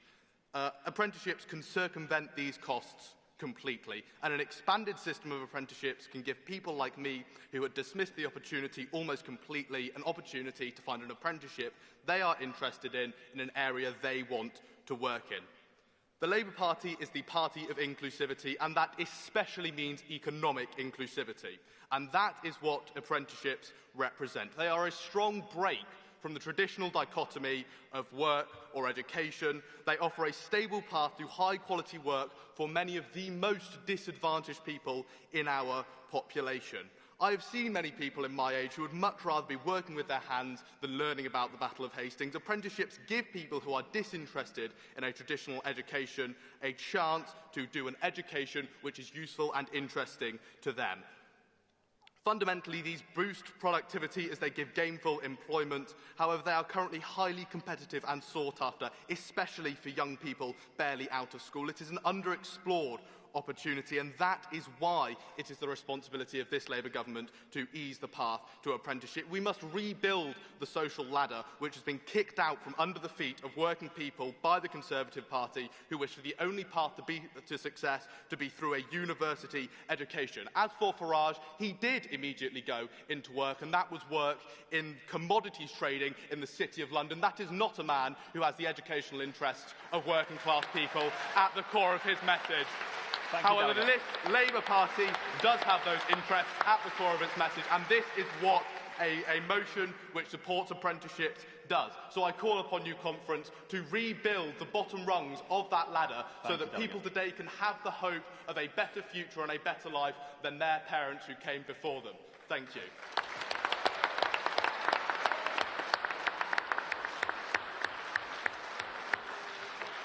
I allowed some leeway there, Delegate, because you were getting a good round of applause, but let's try and keep to 2 minutes. The next delegate, please.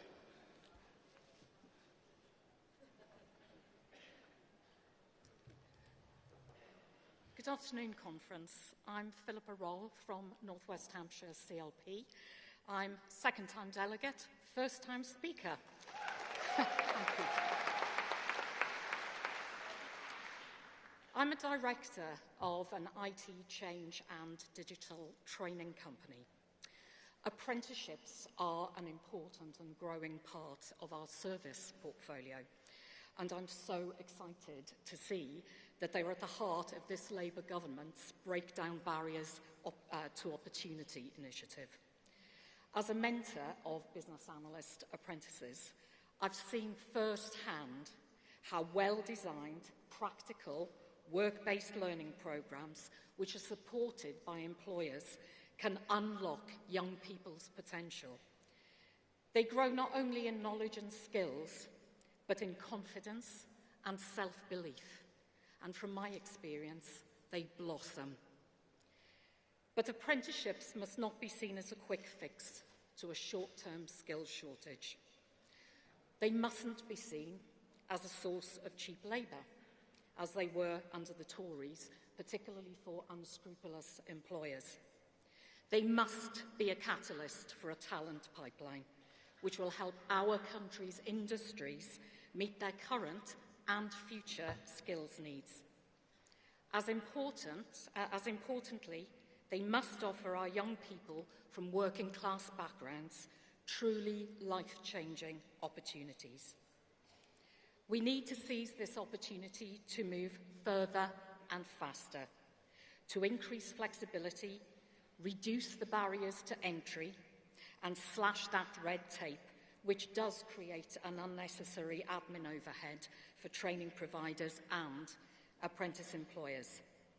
We also desperately need to modernise the platforms which support our apprentices' learning journeys. Apprentices are our leaders of tomorrow, and Conference, I recommend you support this motion. Thank you. Thank you, Delegate.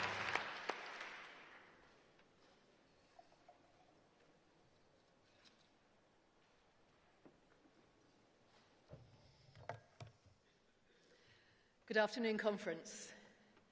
My name is Anna Smith. I'm a Cambridge CLP delegate, a Labour and Cooperative Councillor in Cambridge, and a member of Unison and GMB. And I'm speaking in favour today of the skills motion. I've been a teacher, a school leader, a leader of Cambridge City Council, and Deputy Mayor of Cambridgeshire and Peterborough. So I know just how important it is to get skills right. And I know the difference that Labour in power makes. In Cambridgeshire and Peterborough, under a Labour mayor, we worked in partnership to open a brand new university. We supported a new centre for green technology, training our next generation of green skills workers. We introduced a paid internship programme, and £1 bus fares for all young people under 25. And we took back public control of our buses so that we could plan a network that gets people to jobs and to training. And working with our Labour MPs, we were delighted to be named a trailblazer for the Youth Guarantee. £5 million in the first year alone to make sure that every young person, whatever their background, can get high-quality training and good quality jobs, unlocking their potential and transforming their lives. That's the difference a Labour mayor makes. That's the difference a Labour government makes. And that's the reason I'm supporting today's motion. Thank you. Thank you, Delegate. Let's see some hands for another round. The confusion, I think, is clarified. I do see the delegate in the yellow hair over there. I think I see, and I'll do this as Chair's privilege, I see a delegate from my own CLP in the London section to my left, the young gentleman. And then let's have a look. I'll stay in that section. Let's think. Do I see a lady in a yellow headband towards the back there, ahead of the rake seating? Yes, there you go. Wonderful. Again, come forward, do register at the desk, and then we'll get you up onto stage.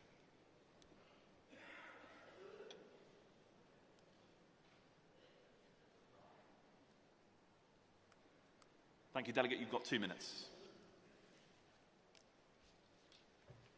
Good afternoon, conference. Lady with the yellow hair. Donna Spicer, G&B member, speaking in support of this debate on breaking down barriers to opportunity. Because as a member of support staff in a school, I know what helping to give children the best start in life looks like. Every day we are tasked with looking after the most vulnerable, troubled and disadvantaged children and young people. We believe in doing it because we care, but we do it without any formal training. And we do it without standards of pay that reflect the duty of care that we must display.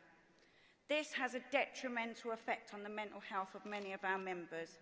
It has led to a recruitment and retention crisis of school staff across the UK. And our children then suffer. Those with special education needs do not get the inclusive and supportive education they are so rightly entitled to.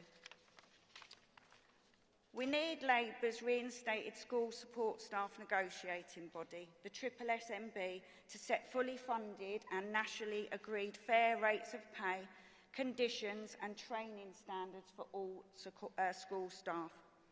That's why we're pleased to see Labour's MPF report make it clear that by doing this with recognised support staff unions, we help schools give children the best possible start in life.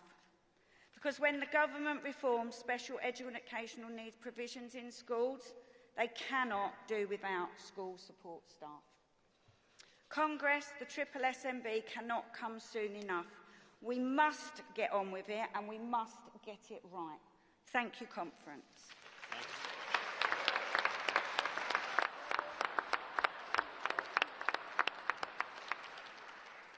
Okay, next delegate. Not from my CLP, I don't think, but it's very difficult to see from up here, conference. But you're very welcome. You've got 2 minutes, delegate. Good afternoon, conference. My name is Kyle Sewell and I am from Bromley and Biggin Hill CLP. I'm a second-time delegate, but a first-time speaker. I wish to speak in favour of this motion. I'm glad that conference recognises that education and skills are important topics to debate. Sadly, last year, education was sidelined, but this year I'm glad to see that that isn't the case. As a trainee teacher, I'm passionate about providing children with an education that prepares them for adulthood. Many teachers will say that the current national curriculum, published by the Tories in 2013, is not fit for purpose. There is too much of a focus on the academic side and memory rather than the skills side. I'm glad that Labour recognises this, and I welcome the curriculum and assessment review that the government is currently undertaking. We need to equip the future generation with the skills that are needed to make our great country even better. How are we supposed to build 1 million homes if we don't train up the builders? How can we encourage young people to become creative thinkers if we don't provide them with the opportunities to learn how to paint, to sculpt and to craft? I'm excited about the future of the education system. This motion and the actions of this government shows that I'm right. Thank you.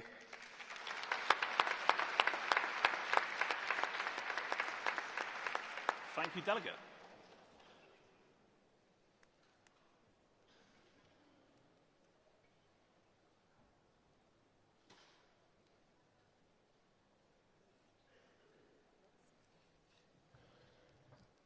Thank you. My name's Nina Sharma from Coventry CLP, Coventry East. Thank you very much. First time speaker, second time delegate. Right. So, I want to tell you a story about a young boy I knew. He came to Coventry from London. His family left London as they were worried for their son. He was involved in crime, carried a knife, sold drugs and stole credit cards. His mum and dad did not know what to do. He came to my school, a pupil referral unit. I got to know him and we talked about his life, the journey he was on and the trouble that lay ahead. He listened, but he did not hear. He was put on a tag to limit his movement, to stop him from going to London. He was arrested, re-arrested and re-arrested again. He worked with youth justice, but things still did not change. 4 years later on, I am no longer teaching, but working for Children's Services. I'm sitting in the council building foyer. I look up and see this space smile at me. I smile back. He says miss, I say his name, and we hug. I ask him why he was here.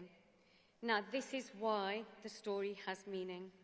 My student is a man, a new journey he has started. He's on an apprenticeship, thank you to Labour.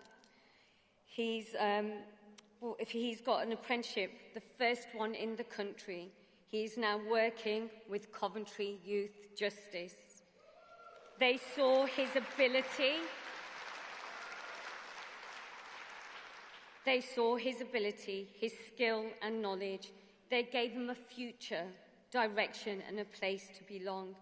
This motion gives him hope. This motion gives hope to our youth. It gives them a future, a place to grow their skills. This motion is what makes us Labour, a party that believes, invests and delivers. Please pass this motion. And Bridget, come to Coventry and meet him. Thank you, Delegate. Thank you. Thank you, Delegate.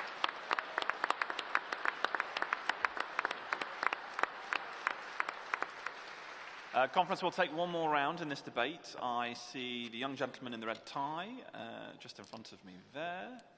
I see... Oh, yes, the white shirt in front of me. Yeah, there you go. Fantastic.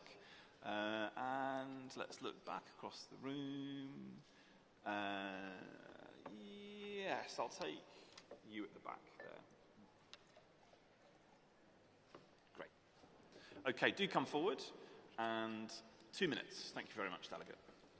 Thank you, Conference. Morgan Seaward, Lewis Shami, CLP, second-time delegate, first-time speaker, and I'm going to do it my way this afternoon. Thank you.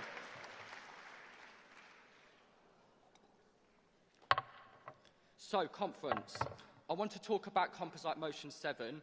As a young, good-looking guy with autism, I completely understand how it feels to have that lack of opportunity and where you can keep dreaming and dreaming of that long-hearted career that you want.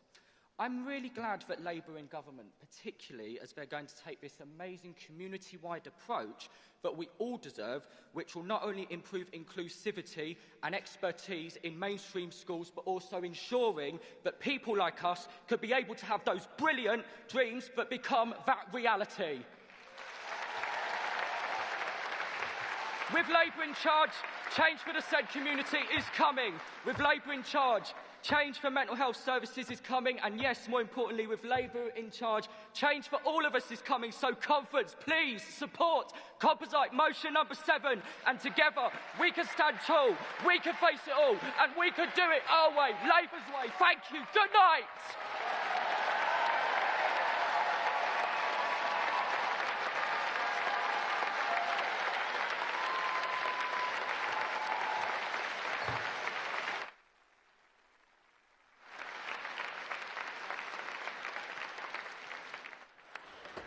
Fantastic. Well done, Delegate. Fantastic. Right, let's have our next speaker.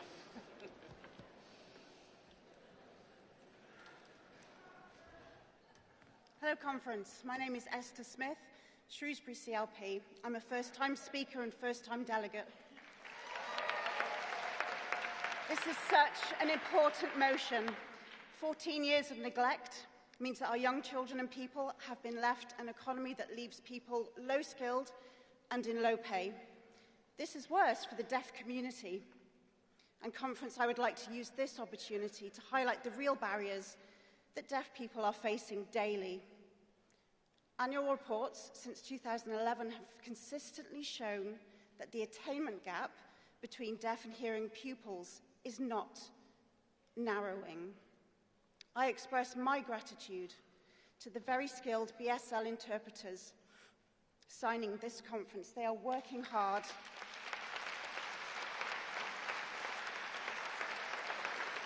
Thank you, Labour, for including the signing deaf community. You are making Britain fairer and more united. I ask Bridget and the Labour government to not forget our deaf children and young people. Let's use our position to put children with SEND at the heart of everything we do.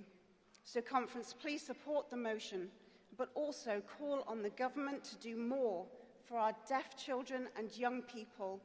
Thank you.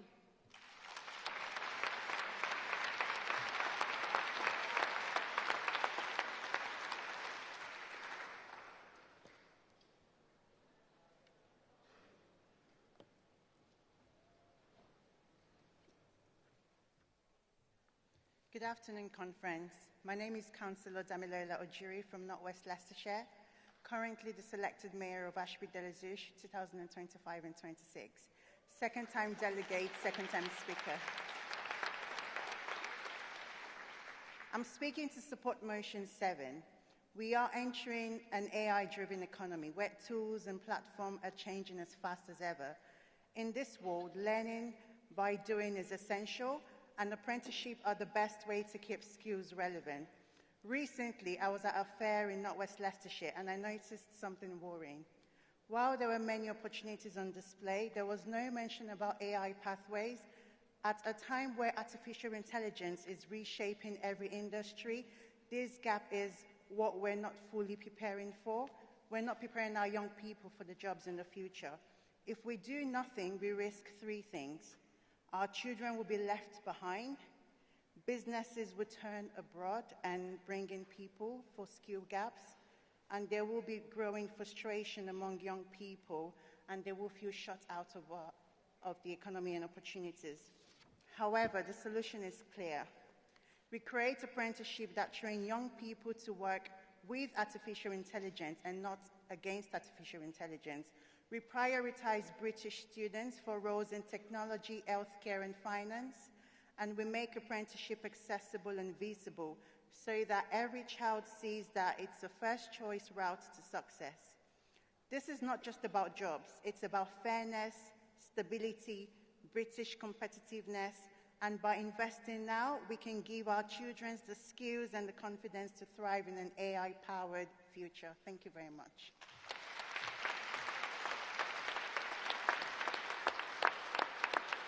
Thank you, delegates, and thank you particularly to first-time speakers in that debate. It gives me great pleasure to welcome the Secretary of State for Work and Pensions, Pat McFadden, to speak.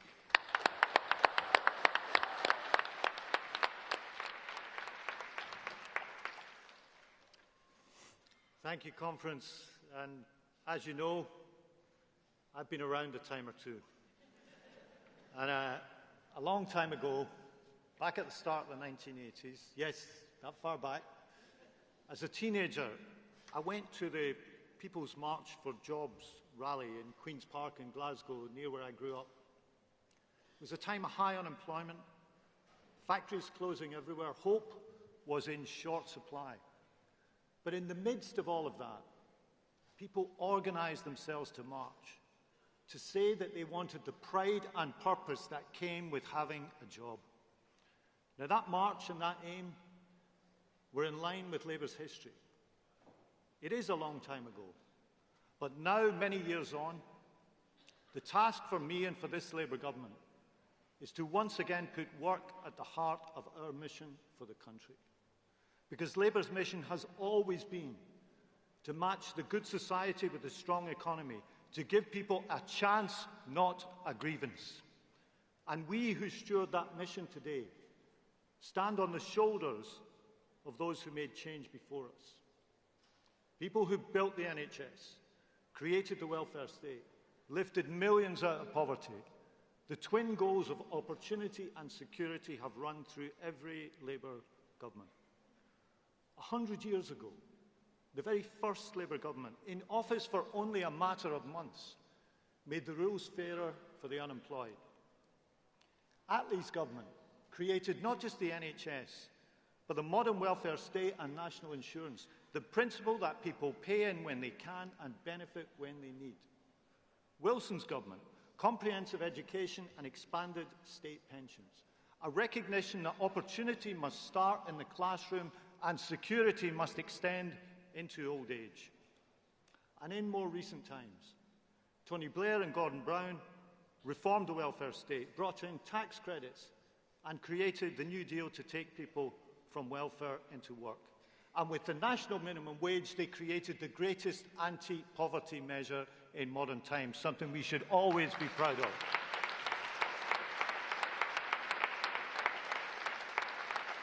This is our tradition, these are our values, and this is what we believe in. And none of these governments regarded the welfare state as a museum, to be preserved exactly as it was on the day that they took office. Each one of them changed it to meet the demands of the times, as we must too. And Labour, the party that more than any other built the welfare state, did it not to keep people down, but to be a platform upon which they could rise.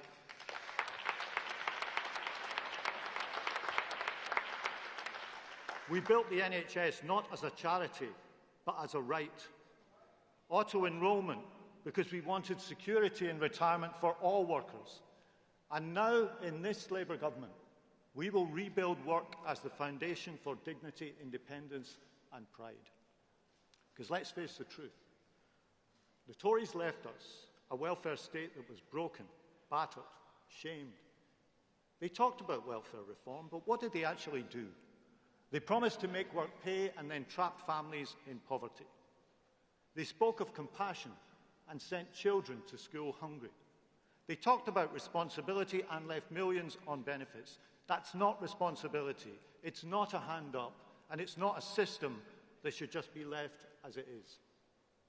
And as we saw last week, Reform's welfare policy fell apart before it had even been announced. Not so much a policy as a missile aimed at the Tories, but within it, a pledge to turn on people who have come here legally, worked here legally, and paid tax legally. Well, conference, let me tell you, breaking your promise to people who have contributed to this country, in some cases for decades, is not the British way.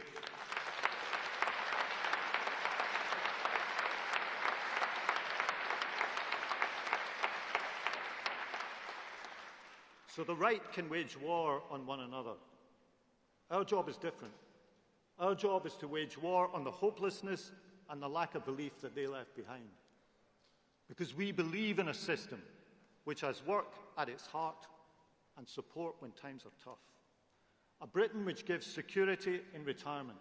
The triple lock protected, worth up to £1,900 a year more by the end of this Parliament because of the actions of this Labour government.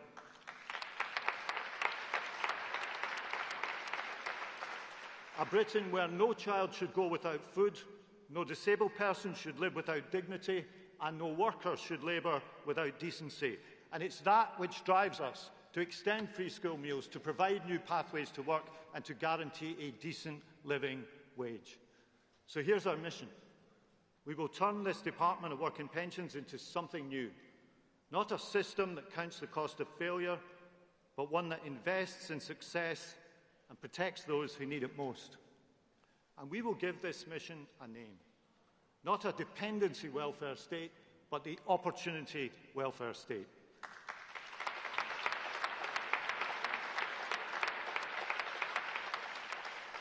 And opportunity starts with work. The jobs market is changing faster than at any time in living memory.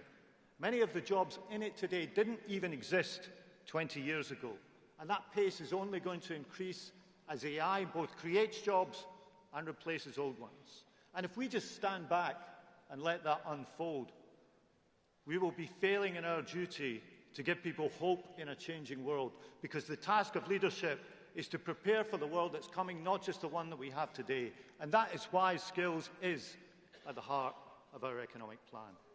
And that matters most to those without money or financial means, because this is about equality too.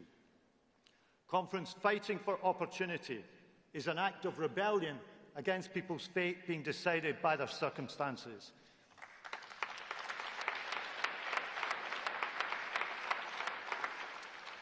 And I know that some of you quite like about rebellion. So we want apprenticeships that lead to real careers, training not just once but throughout life, taking the ambitions that we have as a country to build more homes, strengthen our defences, ensure clean energy and equip our people to do the jobs. That is how we will make work pay. That is how we will fire ambition and hope, not only a matter of rights, but of responsibilities and opportunities too. And no one needs this more than young people. Today, almost 1 million of them, not in education, employment or training. It's wrong in human terms, and it's costly for the nation too. And we will not stand by while a generation is consigned to benefits almost before their lives have begun. We will never accept that children should graduate from school onto a life on benefits. And we will not allow wasted talent to become Britain's story. So as the Chancellor spelled out this morning, Labour will make a new offer. If you're young, you will not be left to drift. You will have a pathway, an apprenticeship, a place in training or real work experience that leads to a job. A youth guarantee, meaning opportunity, is not just for the few, but for all. And we will bring the help to where young people are with a doubling of the number of youth hubs throughout the country over the next 3 years.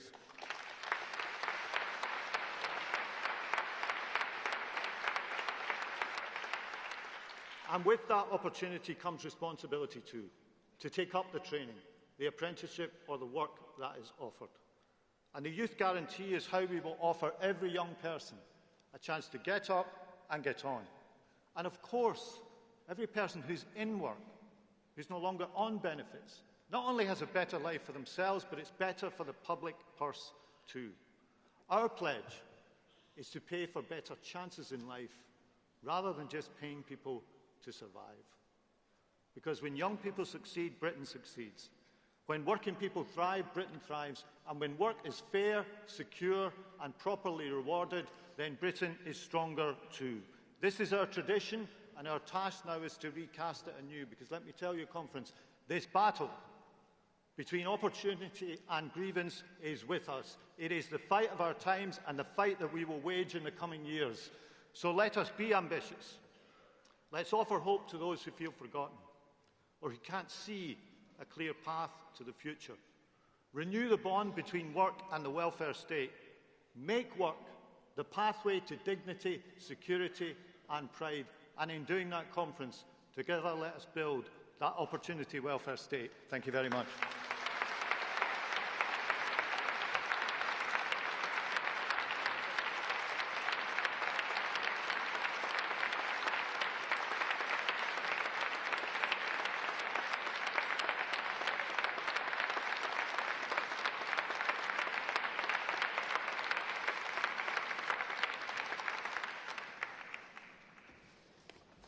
Thank you, conference, and if we could give our platform a round of applause as they.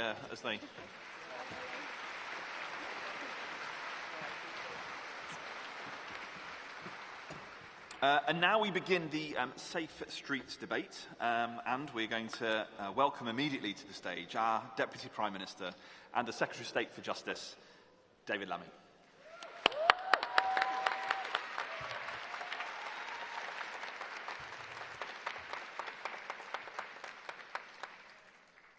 Conference, can I begin by thanking a rising star of the Labour movement, the former Justice Secretary, now Home Secretary, who did so much to lift our country out of the prisons emergency that we inherited, Shabana Mahmood.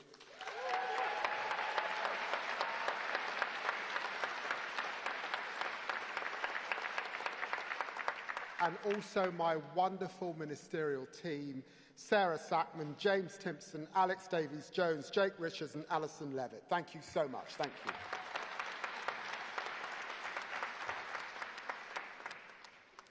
Conference friends, I was raised by a strong single mother who often struggled to put food on the table. But she fought hard to give her children the best start she could. So I know what a real working class hero looks like when I see one. And in recent years, I've had the honour of working alongside one of those heroes. Someone who got Britain building again, won new rights for working people, and is the beacon of working women across our nation. Conference, join me in thanking Angela Rayner for all she has done and all she will continue to do.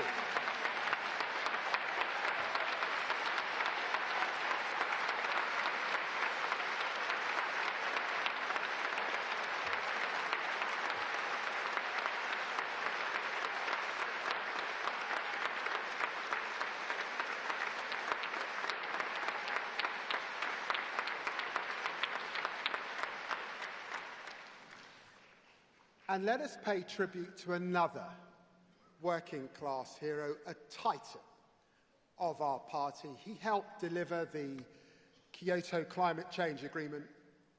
He helped deliver devolution in Scotland, Wales and Northern Ireland. He helped us win 3 general elections. We lost him last November, but he left an indelible mark on our movement and our country. Former Deputy Prime Minister John Prescott.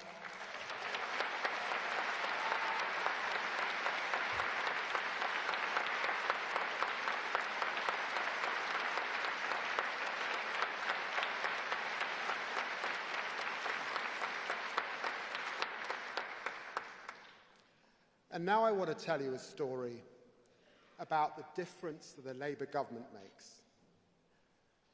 When I was back in opposition, I visited Israel and the occupied Palestinian territories. It was a year before the horror of October the 7th, before Hamas terrorists killed and took so many Israeli hostages, before the devastating loss of Palestinian lives Israel has caused in Gaza. I met with the then Minister of the Palestinian, Prime Minister of the Palestinian Authority. He looked me in the eye and he asked me one question. If Labour win, will you stick to your party's commitment to recognise a state of Palestine? I said we would. The Tories opposed it, Reform opposed it, but last week we honoured our commitment. Britain now recognises the state of Palestine.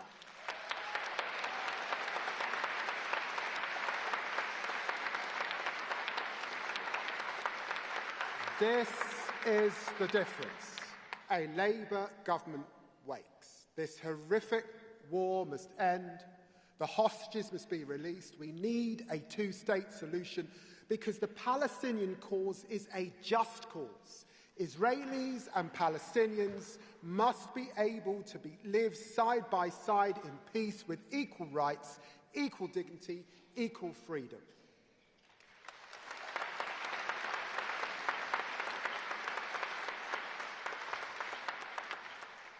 Conference, governing in hard times is not new to our party and to our movement.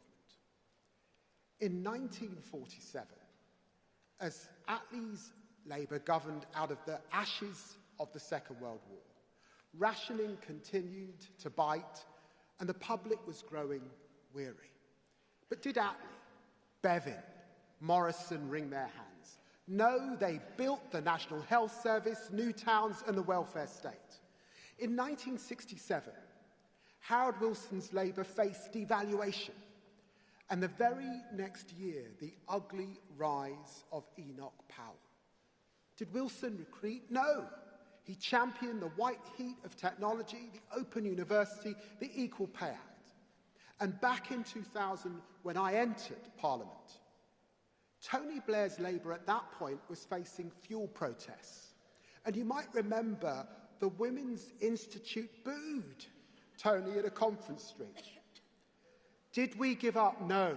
We held our nerve, we kept Britain moving, record investments in schools, in hospitals, the minimum wage, Sure Start for every single child. This is Labour's story. Not ducking hard choices, but facing them down. And today we are showing that leadership again. Don't let our opponents tell you the Labour government has not made a difference. Don't let them tell you there's no difference between us and the other side. Don't let them pretend all politicians are the same. We aren't. Remind them of everything we've done already in the first year. 5 interest rate cuts. The fastest growth in the G7. Wages rising more than 10 times over this last 10 months than the Tories in the last 10 years. We're cutting NHS waiting lists. We said 2 million extra appointments. We delivered 5 million. We gave parents 30 hours extra of free childcare, saving them up to $7,500 a year. We signed trade deals with the EU, with the US, with India. We reformed planning, unlocking billions, delivering the highest house building in decades. That's the difference a Labour government makes.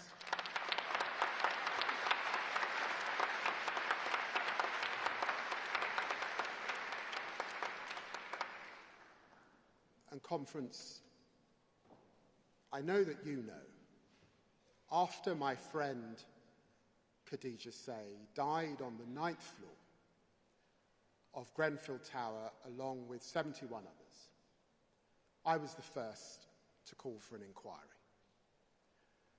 You also know that after my parents' generation, the Windrush generation, who gave so much but took so little, were stripped of their rights, deported, detained, denied housing, healthcare, and work, I led the campaign for justice.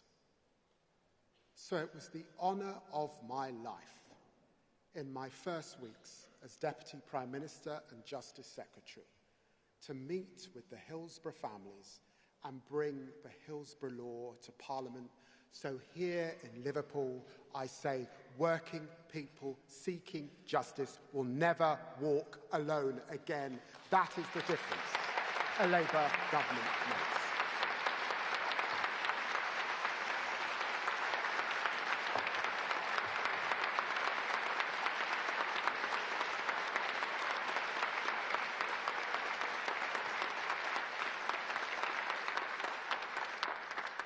That is the difference a Labour government makes. That is the difference a Labour government makes. And friends, when you see Nigel Farage measuring the curtains of Downing Street, look around the world. In Australia, Labour trailed by 10 points until they won. In Canada, the Liberals 20 points behind until they won. In Norway, just a few weeks ago, Labour 16 points behind until they won. The lesson is clear. Progressives win when they follow the North Star of our values and the guardrails of our realism. Not through scapegoats, not through stunts, but through hope, purpose and progress. My first task as your Deputy Prime Minister and Justice Secretary is to bring these values to our justice system. Justice has been the constant thread throughout my life. Growing up in the shadow of Tottenham's Broadwater Farm estate in Thatcher's Britain, it wasn't easy. I was stopped and searched by the police. I saw too many people who looked like me who ended up on the wrong side of the law. But education gave me a different path. I studied law, I practiced as a young lawyer, I served as a minister, I led the review into racial disparities in the justice system. I shadowed the Justice Secretary in opposition. This is not just another brief for me. It feels like coming home. Conference, in taking the role of Lord Chancellor, my starting point is Magna Carta. No one is above the law. No one should have justice delayed. No one should have justice denied. And yet, under the Conservatives, prisons were bursting at 99% capacity. Courts had record backlogs, rape victims waiting for years before their case came to trial. Legal aid deserts right across the country, probation officers at breaking point. Justice delayed and justice denied.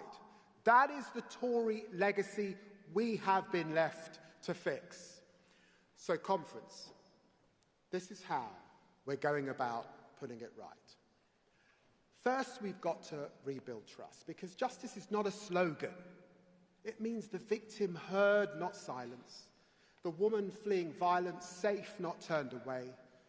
The community protected, not paying $18 billion a year for reoffending. We will strengthen victims' rights. We will open up the courts to people so they serve them. We will crack down on illicit finance. And second, we will modernise justice. Probation officers have told me, help us spend less time on form filling and more time on changing people's lives. So we will use technology for people, not against them. AI to cut paperwork, electronic tags to keep communities safe, digitalised courts that deliver justice without delay. And third, punishment that works. In 14 years, the Tories built just 500 extra prison places. In 14 months, we've delivered 2,500, and we're on track for 14,000 extra prison places by 2031. The fastest prison building programme since the Victoria age. We're recruiting thousands more probation officers. And let me just say, we in this room know that probation officers are the unsung heroes of our justice system.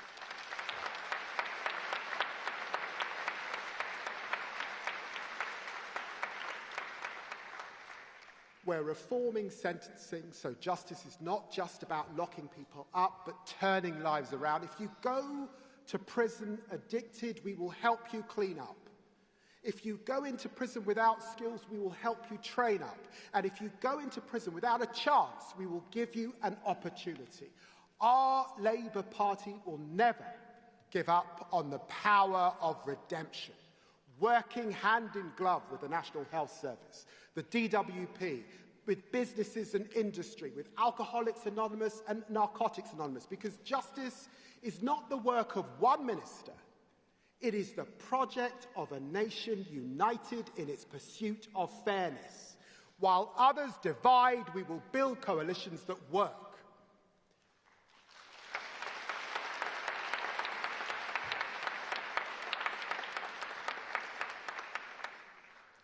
And today I can confirm an important innovation. That's the expansion of intensive supervision courts.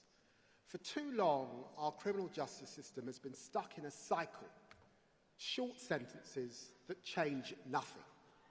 The same people reoffending again and again and again. Intensive supervision courts are about breaking that cycle. They bring the full force of the courts together with local services, and they keep reoffenders coming back to face the judiciary as they turn their lives around. It's tougher, It's more demanding, but it's punishment that works. And here in Liverpool, I'm proud to announce that we will establish a new women's site. This city, once again, leading the way.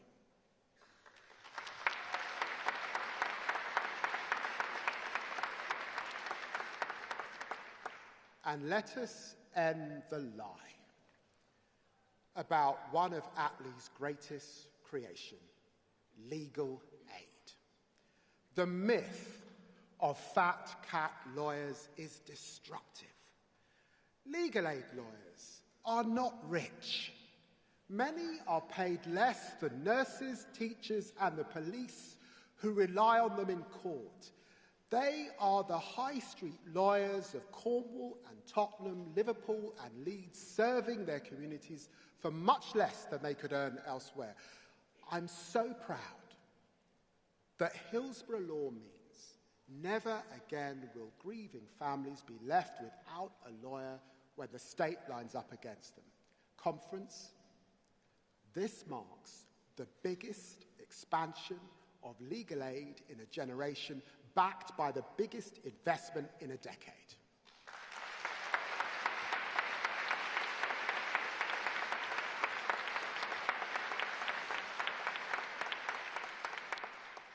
And we will champion our legal services across the world, worth £42 billion a year, employing 300,000 people, 2/3 of them outside of London, because we know when British law is strong, Britain is strong. And that's why I'm proud to announce that we are launching the new English Law Panel, uniting voices across the sector to promote English law worldwide as a gold standard that drives growth. Robert Jenrick, of course, doesn't get it. He sees himself next in line as Tory leader. He's so good at his job, he got Shabana a promotion. He attacks our judges and institutions. Frankly, much of what he said would make Winston Churchill shudder in his grave. Robert, patriotism isn't smearing our independent judiciary from a pub on X. It's standing up for the rule of law. Magna Carta, habeas corpus, the rule of law, they are Britain's gifts to the world. The other person who doesn't get it, of course, is Nigel Farage. He wraps himself in our flag, but his policies don't match British values. We must call his scheme to round up and deport our French, our Indian, our Caribbean neighbours who already have indefinite leave to remain what it is. It is racist.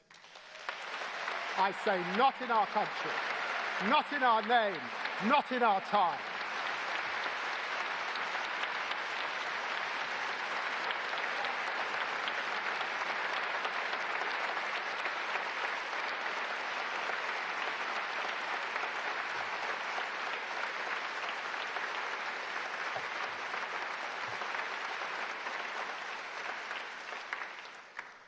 That's the choice, Conference. Real patriotism that builds people up, or pound shop patriotism that drags Britain down.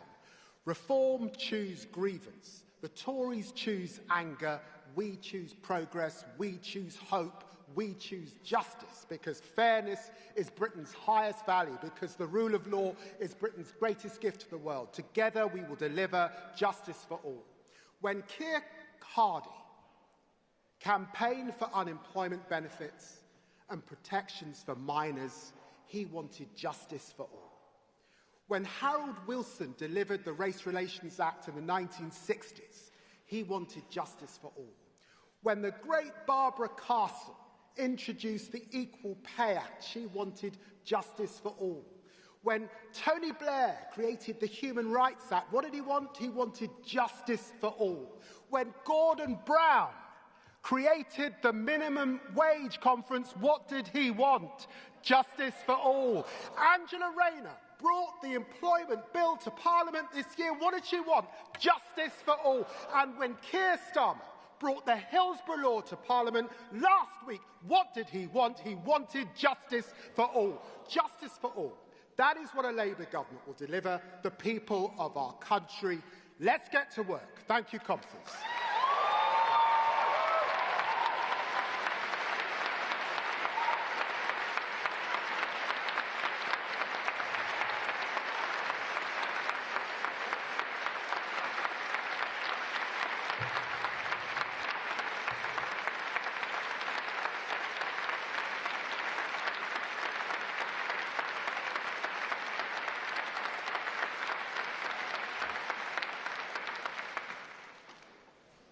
Thank you, Deputy Prime Minister. We now begin the contemporary motion debate. We're going to hear first from delegates from composite motion on violence against women and girls, misogyny and domestic abuse.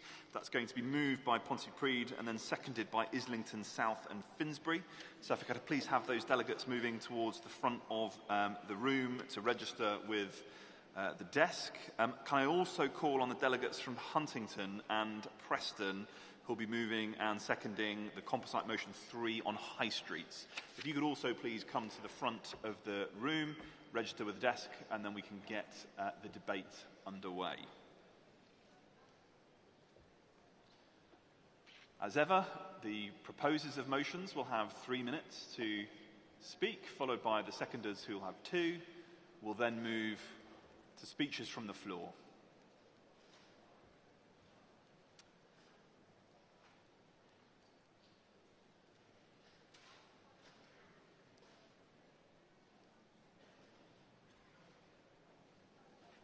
Welcome, delegate. You have 3 minutes. Thank you. Thank you, Conference. Perfect. I'm shorter than I look. Or perhaps not. Thank you, Conference. I'm proud to stand here representing Pontypridd CLP. Thank you. As a teacher of 39 years and a proud councillor, and I'm speaking to the composite motion on violence against women and girls, misogyny and domestic violence. May I also please recognise the many CLPs who contributed across the UK and the overwhelming conference ballot response. I think that reflects the strong feelings across our entire membership. Could I also take the opportunity to recognise my fantastic MP, Alec Davies-Jones, and her wonderful work on online abuse. Sorry, Alex, I couldn't be here or not. Ladies and gentlemen, data published by the ONS shows what we all know, that women are more likely to experience violent crime, but not exclusively. The scale is shocking. 1.1 million people experience sexual assault. 2.2 million people are victims of domestic violence. We all know this. We know of tragic cases in our own communities. More suspected suicides. And of course, very damaged children. The toxic online abuse is now the daily life experience of many of our girls in school. Young adolescents are receiving unimaginable comments in class from fellow pupils, resulting in huge levels of anxiety. This is where it begins, let's be of no doubt. And our heroic workers in public services, our doctors, our nurses, our teachers, our police, all subject to abuse. And politicians threatened. But where online abuse reaches the real world, pervasive misogyny is a cancer in our society. We must ensure, that public bodies act and take responsibility in protecting women and girls, that they act proactively in preventing any escalation, that they adopt good practice, and that they act to embed this in all our institutions. We're at a crossroads in our society. We must be robust and unfaltering in our rejection from its seeds online into our schools and indeed into our public discourse. Let's do one thing. Let's keep the face of that one small girl as she starts school and the thousands that I saw over my career. Your daughters, your grandchildren. Let's ensure that her life, none of their lives, are blighted by misogyny. And let's not believe for 1 minute that reform will go anywhere near this, because at the end of the day, they're all poster boys for misogyny themselves, aren't they? Conference. Delegate, if I could ask you to wrap up, Delegate. Thank you. As the Labour Party and a Labour government, we have a power to protect women and girls and to eliminate the curse of domestic violence in our communities. Conference, I commend this motion to you and I urge you to support it. Thank you so much. Thank you. Thank you, Delegate. Thank you, Delegate. And now the Delegate from Islington South and Finsbury.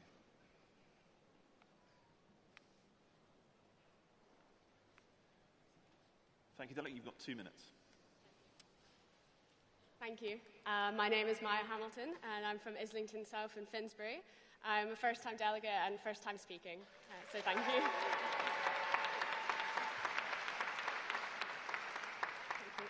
It's just such a privilege to be able to second a topic so close to my heart, and I'm also sure is close to many people in this room. I really truly feel that misogyny and the many forms that it takes is an epidemic that needs addressing, and violence against women and girls is one of the cruelest ways it can manifest. This motion has a lot of numbers and statistics in it. One I found that really struck me when I was researching it was that there's been a 264% increase of police-recorded rape and sexual assault cases from 2009 to 2024. And when we look at these numbers, we can't forget that behind every one of those cases is a real woman or girl. I think it's really important to remember those faces, those people who really exist behind these stats that we look at. But what the numbers do show is a record of Tory failure to act on this issue. Our Labour government has already made the incredible pledge to have violence against women and girls in a decade. We really need to go forward and make sure we do not repeat the mistakes of the past. Commitments in the strategy need to be fully implemented, and there needs to be oversight on the government funding that is being spent on this pledge to prevent the underspending and the lack of action that we saw from previous governments. The fantastic proposer before me also mentioned the digital aspect of this issue. The increasingly online world we live in has given a platform to misogynistic views and content creators who peddle this toxicity to men and boys. I'm sure many of us will have seen firsthand the vile abuse, for example, that many female politicians receive online from cowards hiding behind a screen. Women deserve to feel safe to run for office, as well as to simply exist in society, and I'm proud to be speaking on a motion that sees this as a priority. I urge you to support this motion, and thank you. Thank you, Delegate.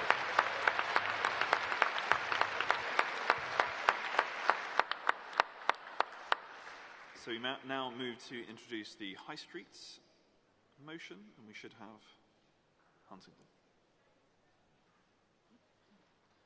Delegate, you have 3 minutes.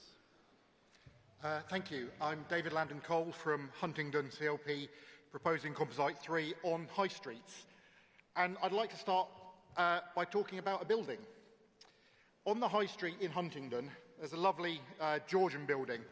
It was once a coaching inn, actually, but everybody knows it as the old Woolworths. Then when Woolies went, it became Poundland. And then Poundland went. Now it's empty, boarded up, and pigeons are flying in and out of broken windows. And I'm guessing that sounds familiar to a lot of people from towns around the country. What about rows of vape shops, gambling shops, empty shops? Does that sound familiar? That's the legacy of the last 14 years. It's hard to make a high street thrive when no one has money to spend. And it's not just an economic story. How can we feel pride in place when our town centres have been neglected, when shoplifting has become routine, and antisocial behaviour has become expected? We lose that shared space that brings us all together. But it doesn't have to be like this. People do want to start and grow small businesses that employ people, put money into the local economy, and give us back those places we love. They just need help to do that. We've seen that that's possible. Keir Starmer actually came to Huntingdon to see the work of our Business Improvement District. I should say David Lammy came and canvassed in Huntingdon as well. So, Shabana, we're out this Saturday. I'll sign you up to run a board. Right, there's a commitment there. So there's loads of groups like the Huntingdon Bid up and down the country, but we need government on our side. That's why things like cutting business rates matter. That's why pride in place and neighbourhood policing matter. In Huntingdon, we're already seeing results. New shops opening on St Benedict's Court, which has literally been half empty for years. But I think we do need to go further. The big one is high street rental auctions, getting them really going so that landlords can't just sit on empty properties and we can help businesses move in. We also need a stronger community right to buy so speculators can't buy buildings at the heart of our towns and leave them to rot.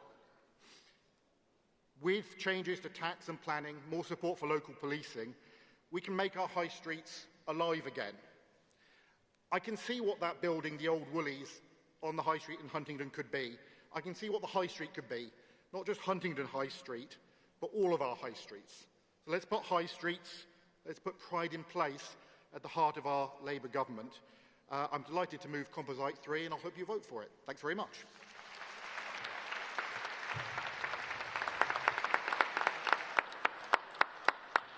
Thank you, Delegate. We should now have a delegate from Preston to second the motion.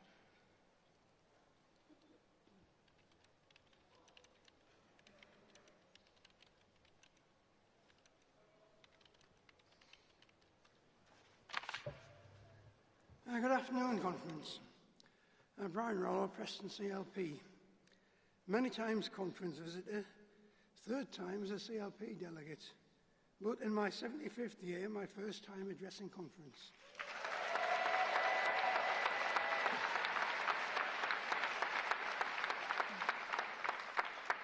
Conference, our high streets have changed. Shopping habits have moved on, and they aren't coming back.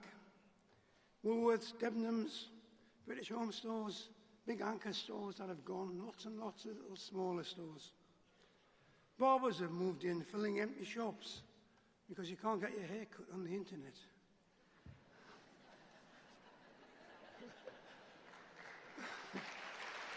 Thank you.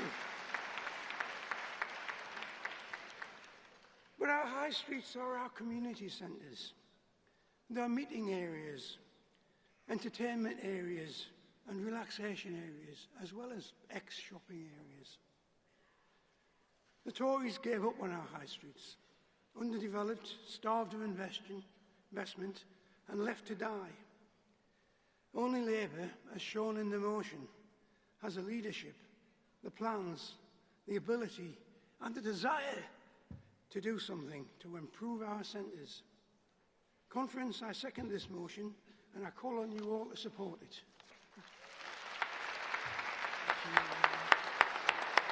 Thank you, Delegate. Right, we shall take a round of speeches from the floor. I see that delegate there. Yep, thank you very much. Please do come to the front. I see the delegate in the back section in front of me. Yeah, thank you. Come forward. And I see the delegate there. Yeah, the lady. Yeah. Yeah, that's the one. Great. If you could all please come to the front, register at the desk. Slightly behind on time, Conference, so we're going to try and make some time back up. But you have 2 minutes, Delegate. Thank you very much. Chair, Conference, Jane Jones, Usdaw, speaking in support of the motion on our high streets. Our high streets are a key part of our communities. our society and our economy. The retail sector provides the largest source of private sector employment in the economy. The sector provides the food and the clothing that we all need. And the sector provides a key method of tackling loneliness and isolation. It is a stain on the record of the previous Tory government that our high streets were allowed to fall into a state of disrepair. We saw shops boarded up, antisocial behaviour taken over, and thousands upon thousands of jobs were lost. I'm proud that last year we did elect a Labour government to take the action that Usdaw members need. Over the past 15 months, our Labour government has delivered an essential strategy to tackle retail crime. They have undertaken a comprehensive review of business rates to ensure fair taxation of the sector. And through the Employment Rights Bill, they have started the process of delivering the New Deal that workers in retail sector so desperately need. Conference, these are the things that a Labour government, through links with the trade union movement, can and will deliver. Usdaw welcomes the motion that recognises the work of the Labour government. We call on the government to keep our high streets high on its agenda, to support retail workers and the communities that we all serve. Please support.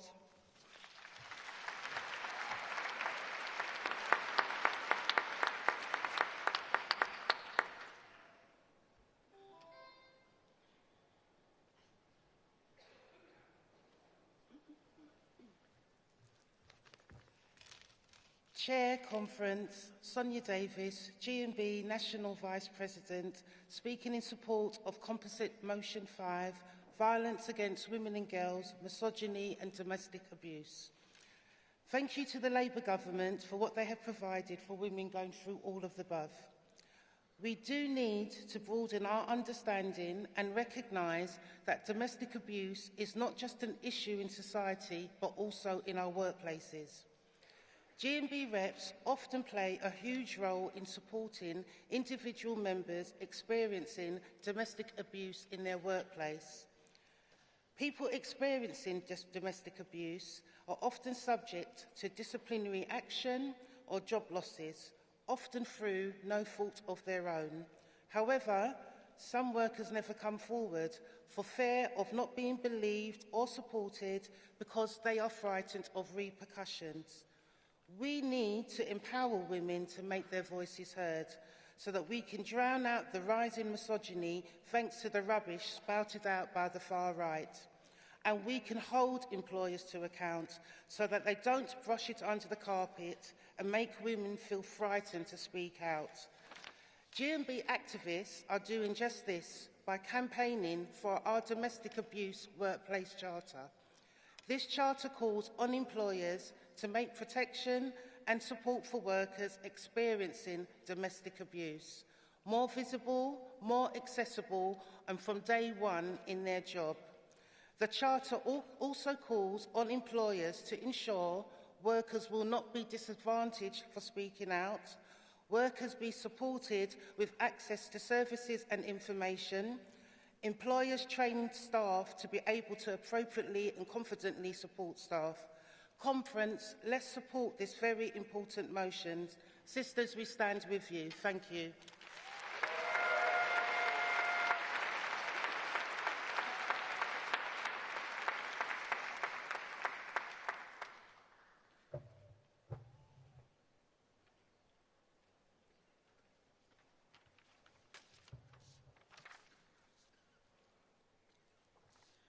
Chair, Conference, Leslie Mansell, speaking in support of the composite on behalf of Unite the Union.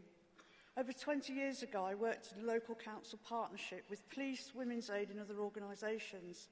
The major shift then was in the culture within the police service on how domestic violence is addressed. Since then, we've gathered data, shaped laws, policies and trained staff. But progress has been exacerbated by the Tory cuts and austerity. And shockingly, figures are still rising. I work in the NHS, where 1 in 7 staff face physical violence from patients, relatives or the public. 4 in 10 report harassment, bullying or abuse, and nearly 1 in 10 report sexual harassment at work. A recent Unite survey of all our female members found a quarter had been sexually assaulted, 8% subjected to sexual coercion at work. But we all have a role to play, and we need to change the culture again. We must acknowledge this behaviour is rooted in harmful masculine norms, men's attitudes and behaviours that cause fear and violence. We need education for men and boys on respect and dignity, embedding that in our school curriculum and in workplaces, and tackle violent misogyny online and on our streets. Bring back union initiatives to protect women and girls against violence and abuse. As Yvette said this morning, we need more action, as internationally, the picture's no different. Unite members and international aid charities report aid funding cuts are devastating women's services worldwide, with many vital services closing down. Conference, let's give violence against women and girls a national visibility. Let's have dedicated awareness around this, embedding issues in the school curriculum, ensure every council and community treats prevention not as optional, but as urgent. I support. Thank you, Delegate. We are now going to go to one, I think, final round. I'm going to go back over to the side. I think I see the delegate. Glasses, white top. Sorry, I can't see that it's a black top. Yeah, sorry. Yes. Sorry. Paper's in the way. I see the delegate, same section, blue dress at the back. Yeah.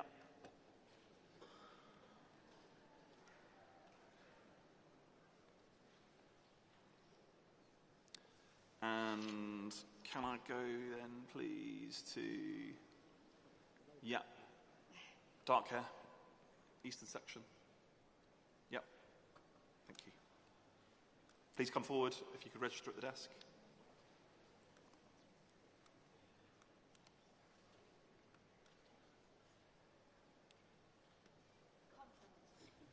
Conference Chair, Joanne Moorcroft on behalf of Unison, speaking in support of Composite Motion 5. As a trade union with more than 1 million women members, Unison is the largest women's movement in the UK.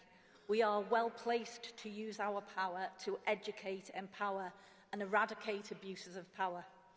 Conference, the statistics we face are stark.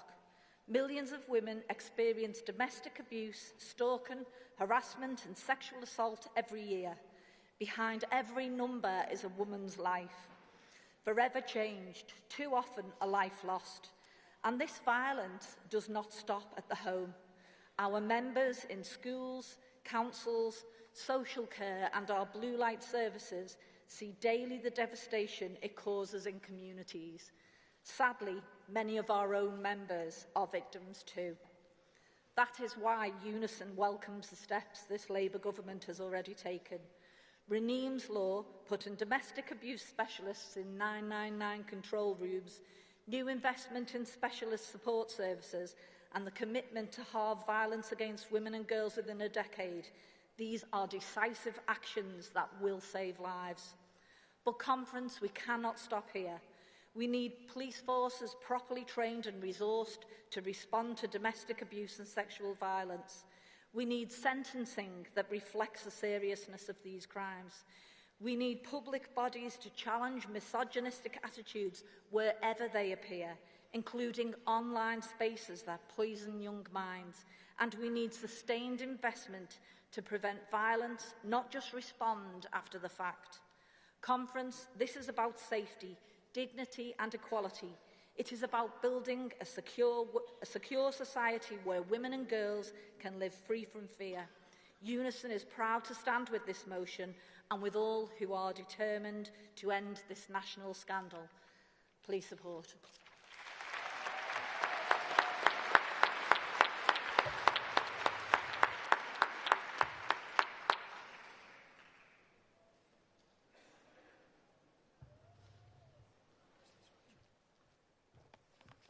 Hello, I'm Megan Murphy from Altrincham and Sale West CLP in Greater Manchester.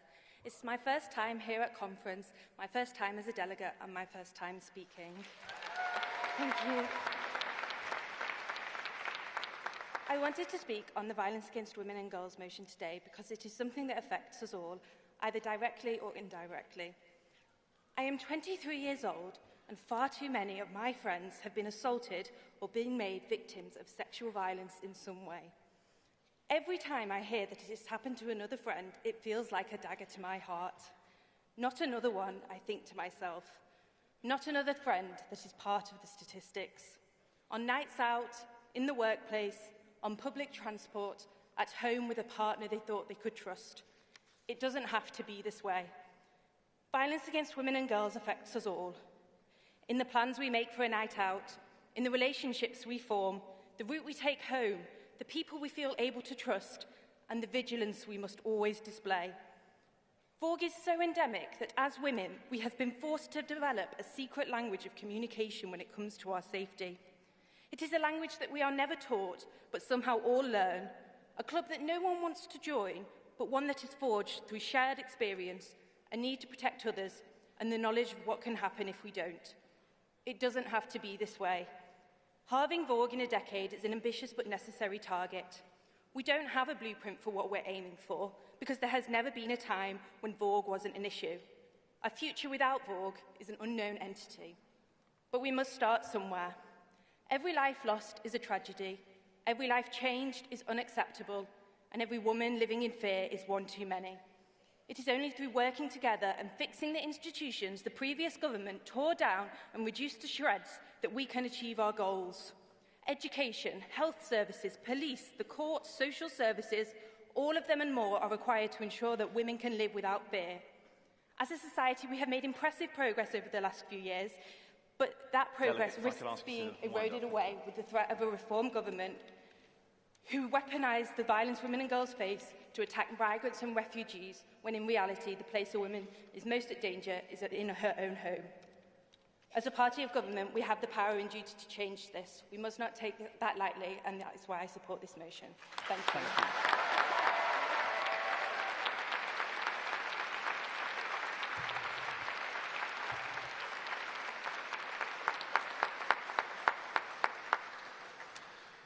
Thank you, Delegate. Good afternoon, conference. My name is Parveen Rani, and I'm a Hertsmere Borough Councillor from Hertsmere CLP. I'm a first-time speaker, and it's an honor. And it's an honor to stand here today to speak about something that is at the very core of our Labour values: ending violence against women and girls, and tackling misogyny and domestic abuse.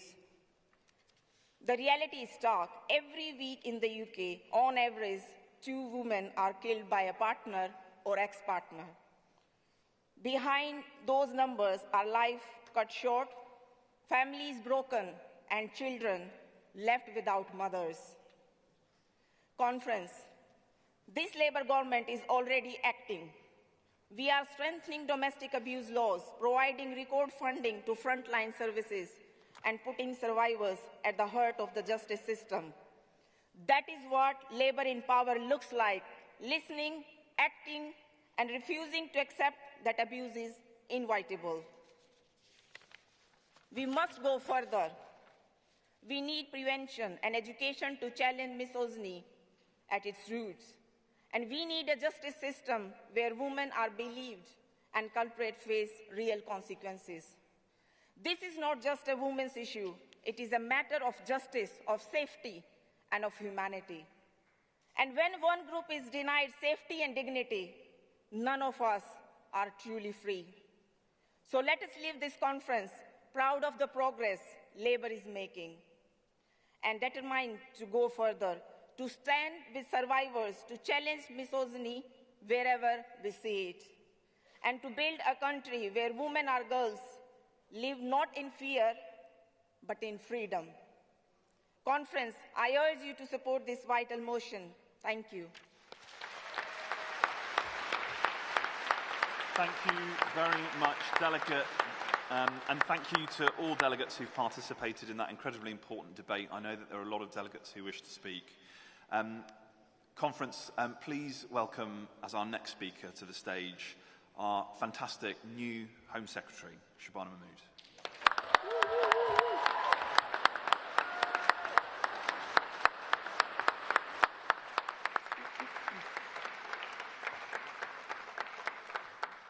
Thank you, Conference. It is an honour to address you for the first time as a Labour Home Secretary.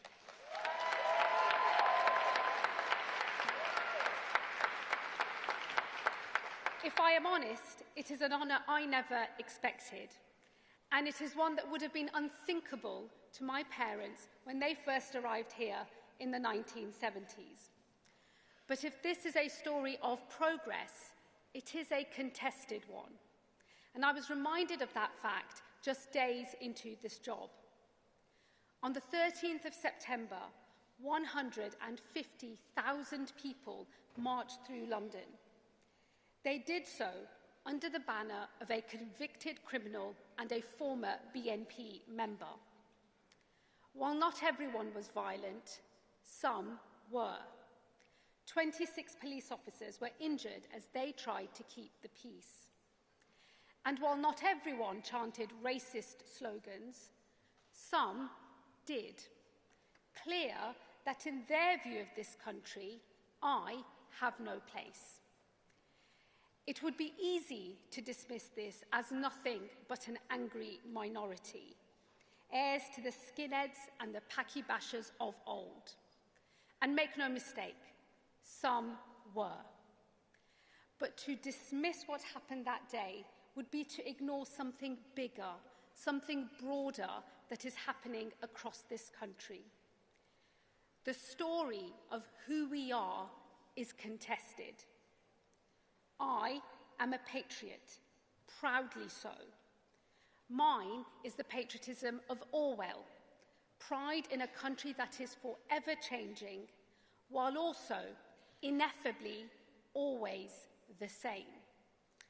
It is a love of this country as an open, tolerant, generous place.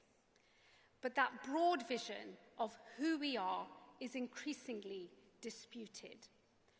Patriotism, a force for good, is turning into something smaller, something more like ethno-nationalism, which struggles to accept that someone who looks like me and has a faith like mine can truly be English or British. There are some who we will never be able to persuade. But there are others, a growing number, who are on a path from patriotism towards ethno-nationalism. And this can be stopped. But to do so, we have to understand why so many people feel this country is not working for them. Because the truth is, across this country, people feel like things are spinning out of control. And without control, we simply do not have the conditions in which our country can be open, tolerant, and generous. When people see small boats arriving on our shores, they see a country that has lost control. When they hear of widespread illegal working, undercutting British workers, they feel the system is rigged. And when they see crime unchecked on unsafe streets, they feel fearful. This was the inheritance that the Conservatives left behind for us. And their current irrelevance is the price that they have paid. So it now falls to us to rise to this challenge. If we do not, our vision of an open, tolerant, and generous country will wither. And where we fail, others will succeed. Working-class communities will turn away from us, the party that for over 100 years has been their party, and seek solace in the false promises of Farage. They will turn towards something smaller, something narrower, something less welcoming. and the division within this country will grow. So the challenge we now face is this: not just to win the next election, but to keep the country together and to fight for our belief in a greater Britain, not a littler England.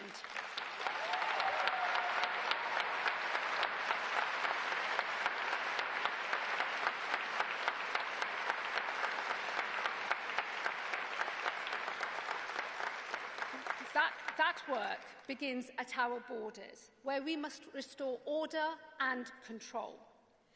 We will always remain a country that gives refuge to those who are fleeing peril. But we can only be open to the world if we are able to determine who comes in and who must leave. And it is clear there is more work to be done.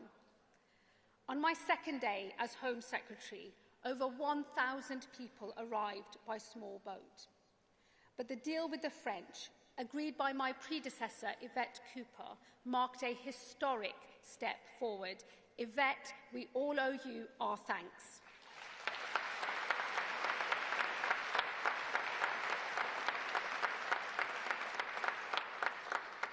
The first returns, small in number though growing, send a message. To those profiting from the trade in human beings, we will break your business model and we will ensure that your crimes do not pay. And to those considering a perilous small boat journey, the risk is not worth it, and your only route into this country should be a safe and legal one. The British public will accept those fleeing peril, but they will not do so if there is chaos at our border. Today, the boats continue to arrive, and so I will do whatever it takes to secure our borders. Cracking down on the criminal gangs behind the trade, discouraging those who are considering a small boat crossing, sending those home who have no right to be here, and ending the use of hotels, that totem of the Tory legacy that has done so much to divide our communities. In solving this crisis, you may not always like what I do. We will have to question some of the assumptions and legal constraints that have lasted for a generation and more.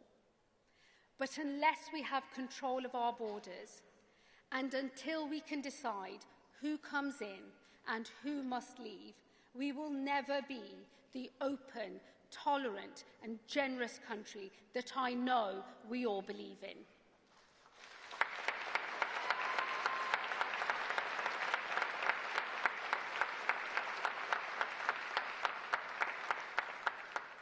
While small boats are the most visible sign of a loss of control, they are not the only one. This country has always welcomed migrants, like my parents, who came here in pursuit of a better life, who worked hard, contributed to this country, and in time became a part of it. But in recent years, under the last Conservative government, the scale and the speed of change, as well as the nature of it, has frayed trust and eroded public confidence. Between 2021 and 2024, we saw over 2.6 million more people enter this country than leave it. And this included widespread abuse of Boris Johnson's health and social care visa, which saw 710,000 people arrive here. Far too many have been able to enter this country and disappear into the black economy. A rank betrayal of the Tories' old promise that they would take back control. If we are to preserve our openness to migrants like my parents, then we need a system that is fair to those who are already here. That means cracking down on illegal working that undercuts British workers. It means ensuring hiring practices are fair, forcing companies to fund training for homegrown workers if they are hiring from abroad. Crucially, It also means setting rules that ensure contribution to this country is a condition of living here. Because I know that the British people welcome those who come here and contribute, but contribution is a condition of that welcome. For that reason, we will soon increase the time in which someone must have lived in this country to earn indefinite leave to remain from 5 years to 10. And we will be consulting on this change soon, and as part of that consultation, I will be proposing a series of new tests, such as being in work, making national insurance contributions, not taking a penny in benefits, learning English to a high standard, having no criminal record, and finally, that you have truly given back to your community, such as by volunteering your time to a local cause. Without meeting these conditions, I do not believe your ability to stay in this country should be automatic. Some will be able to earn an earlier settlement than 10 years based on their contribution, while others will be forced to wait longer if they are not contributing enough. In some cases, they will be barred from indefinite leave to remain entirely. The British people have always welcomed those who come here, who work hard, and who give back. Time spent in this country alone is not enough. Just like my parents, you must earn the right to live in this country for good. If you do, I know this country will welcome you. Order at our borders, a fair migration system. These are necessary conditions for an open, tolerant, generous country. But they are not the only ones. Where a nation is fearful, it turns inwards. When we feel safe, we can look outwards. So safer streets make for stronger communities. And that's why we must focus policing on the issues that matter, like knife crime, which tears so many lives apart, and the scourge of violence against women and girls. In some areas, we are making real progress. The levels of violent crime in this country are a fraction of what they once were. But I know it does not feel like things are getting better in many communities across our country, where crimes like shoplifting and antisocial behaviour, which tear at the fabric of a local community, seem to be committed without consequence. So it is right that we focus on neighbourhood policing, with 3,000 more neighbourhood officers by 2026. We must reform policing to ensure that forces are able to focus their efforts on the crimes the public care about the most. And to rebuild confidence in our forces, we must prove the impact that good policing can have on a local area. This year, forces across the country led a summer of action tackling street-level crime in 600 locations. This saw more visible police patrols, more undercover operations, more fines, more protective orders, and more arrests. On the back of that success, this year, we will launch a new winter of action. Forces across the country, in partnership with local businesses, will target shoplifters and antisocial behaviour during the busiest weeks for all retailers. Once again, we will reach hundreds of locations and tackle the offending that wreaks havoc on our high streets. I am a rare Home Secretary, perhaps the only one whose first job was behind the till in my parents' corner shop. I know there is nothing low-level about shoplifting.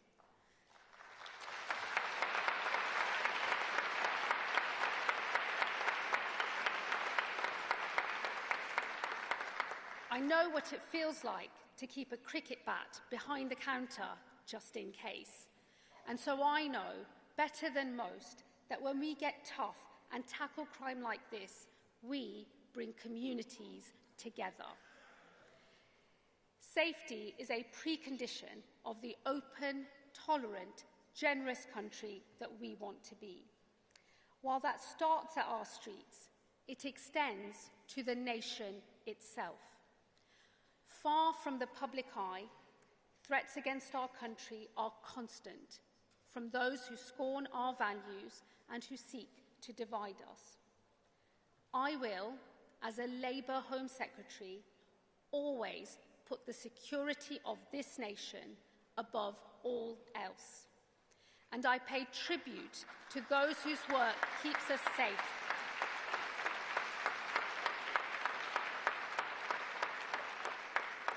I pay tribute to those whose work keeps us safe, but whose successes are often hidden from public view. I know what it feels like to be a Muslim in this country in the wake of the devastating terror attacks of 9/11 and 7/7. I know that we are a stronger and more united country when we tackle those who seek to destroy our way of life, no matter who they may be. Conference, I know we share a vision. It is of an open, tolerant, generous country. It is a patriotism that speaks but does not feel the need to shout. It is one that embraces those who trace their roots back in this country over 1,000 years, and also those who look like me. It is a patriotism that accepts that some things in this country will change, but that there is something essential that will always endure. I believe we are in a moment where a patriotism like this is at risk, turning instead towards a smaller, more divisive ethno-nationalism. Our challenge now is to fight for our vision of this country, and in doing so, to hold it together. That is what I will do as Home Secretary, with order at our borders, fair migration, safe streets, and a secure nation. Some may describe me in the coming months as a tough Home Secretary. Perhaps that is true. But let it never be forgotten that I will be a tough Labour Home Secretary.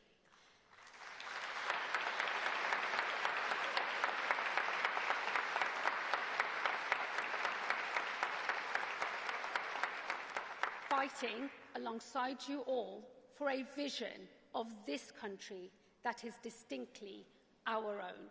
Thank you, Conference.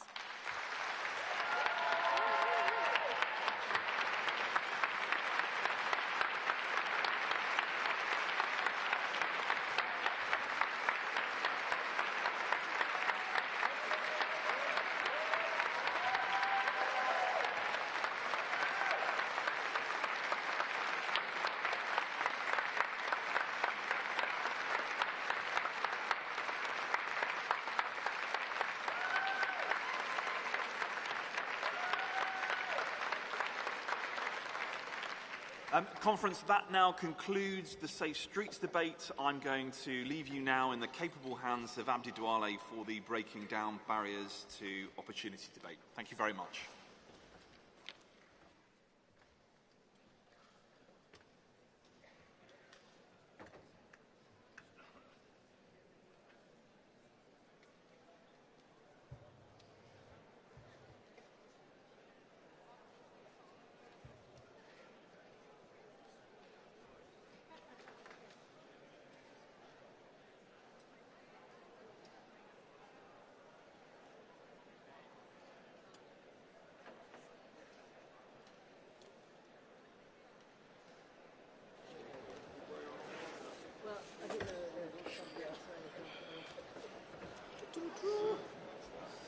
Good afternoon, Conference. It seems there's another walkout as I start to chair. Good afternoon, Conference. We will now... Could the delegates leaving please leave quietly? Thank you, Conference. We will now move to the Kickstart economic growth debate. And to start that debate, we are going to hear from our Secretary of State for Science, Innovation and Technology, Liz Kendall.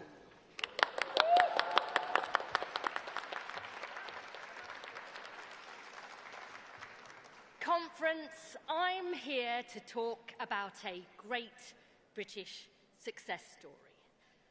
From Jenner's first vaccine and Fleming's penicillin to Hodgkin's biological breakthroughs and Crick and Franklin unlocking the genetic code, in science and technology, Great Britons have led the world, pushing the boundaries of human endeavour and knowledge, and creating the jobs and opportunities on which so many of us rely.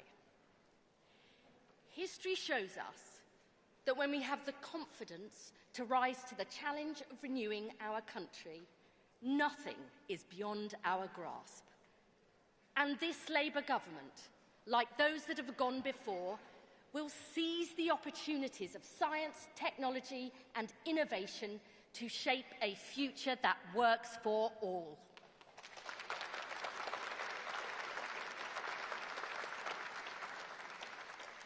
This starts with growing the economy and creating good jobs in every part of the country. Today, our science and tech sectors support 2.5 million jobs and contribute over £160 billion to our economy. But the potential for future growth and job creation is even greater still. That is why we are investing a record £86 billion in research and development, backing our brilliant universities and companies in life sciences, quantum, space and AI so they continue to lead the world.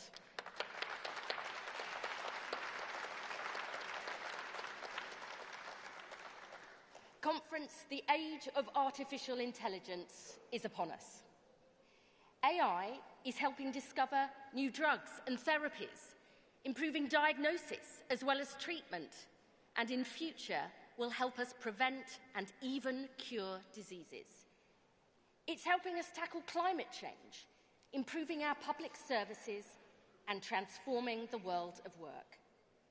Now, many people are already seeing the benefits of AI, but others are understandably worried. They're worried about their jobs, their kids, and what it will mean for the future. So our message is simple. This Labour government will harness the power of AI and make it work for all, ensuring no one is left behind as we win the race for the future.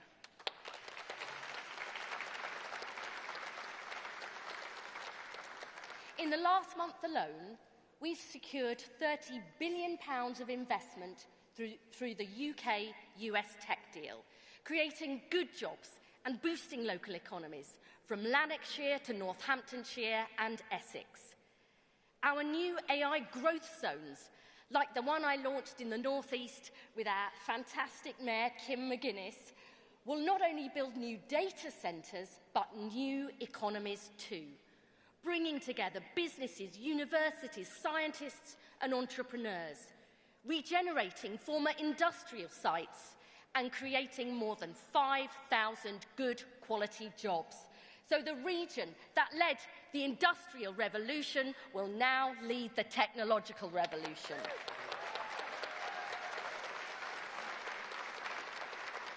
That is what we mean by renewing Britain. Not a slogan for the conference, but a prescription for our nation.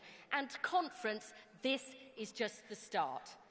My brilliant ministerial team, Ian Murray, Kanishka Narayan, Patrick Vallance and Liz Lloyd are determined to ensure people feel confident about the future and the changes it inevitably brings.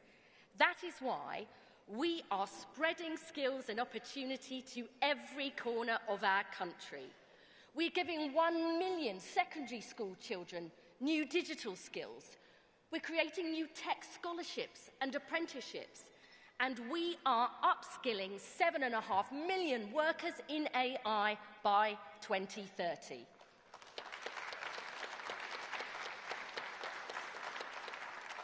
And because we know a more inclusive economy is better for people and better for growth, we will tear down the barriers to success so more women, more people of colour and more working-class people can bring their talent and ambition to this exciting sector.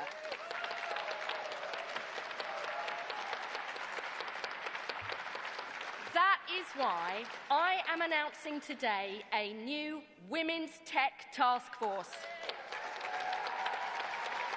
with experts from across industry to smash those glass ceilings, because Britain's future shouldn't just be shaped by the tech bros in Silicon Valley, but our tech sisters right here in the UK.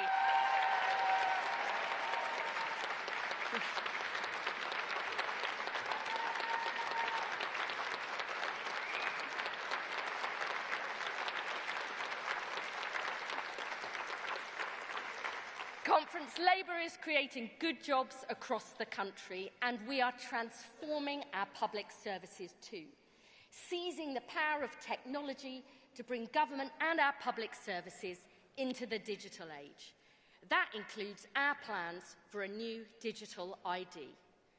Countless other countries are already using digital ID to make people's lives easier, more convenient and more secure.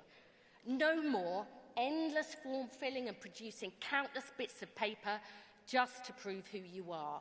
Instead, a simple digital key kept on your phone, making it easier to start a job, helping to tackle illegal working and rogue employers, simplifying how you book childcare, open a bank account, and much, much more besides. And conference, it is because we are serious about using technology to unlock a better future, especially for our young people, that we are serious about keeping children safe online. That is non-negotiable.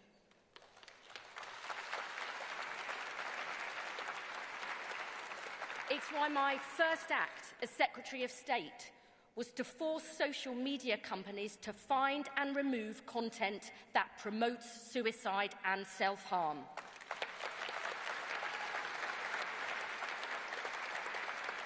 And today I can announce I will go further by making cyber flashing a priority offence.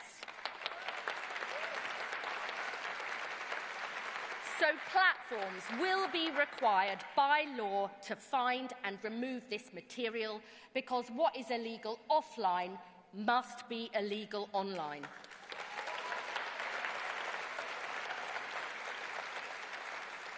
When it comes to keeping children safe online, I will not hesitate to act.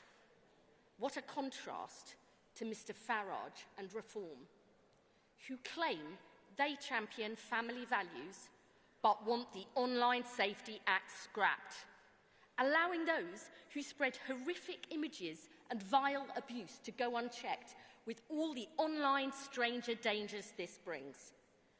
So when it comes to British families and British values, be in no doubt, it is Labour who's on your side.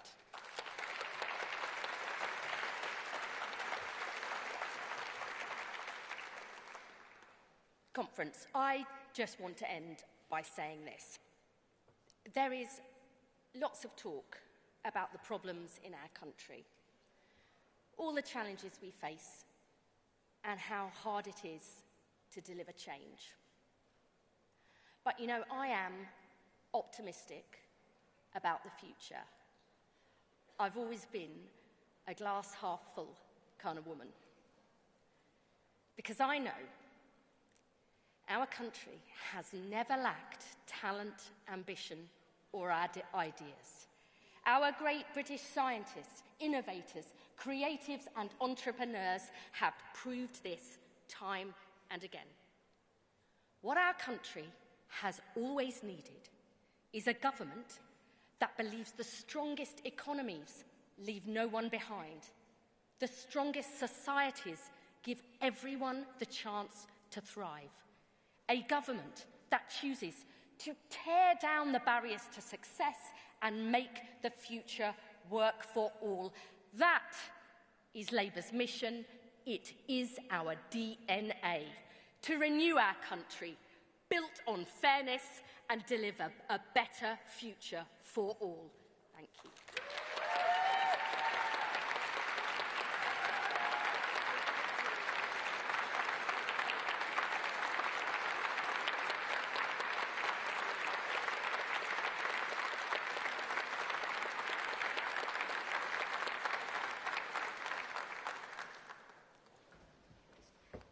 Thank you very much, Liz.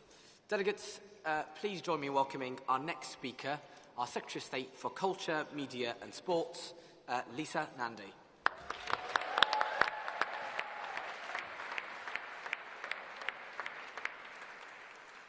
Conference. In my hometown of Wigan, we are the best in the world at rugby league. We are a sport where two teams run towards each other across 10-metre lines for the whole game. It's so much more than sport.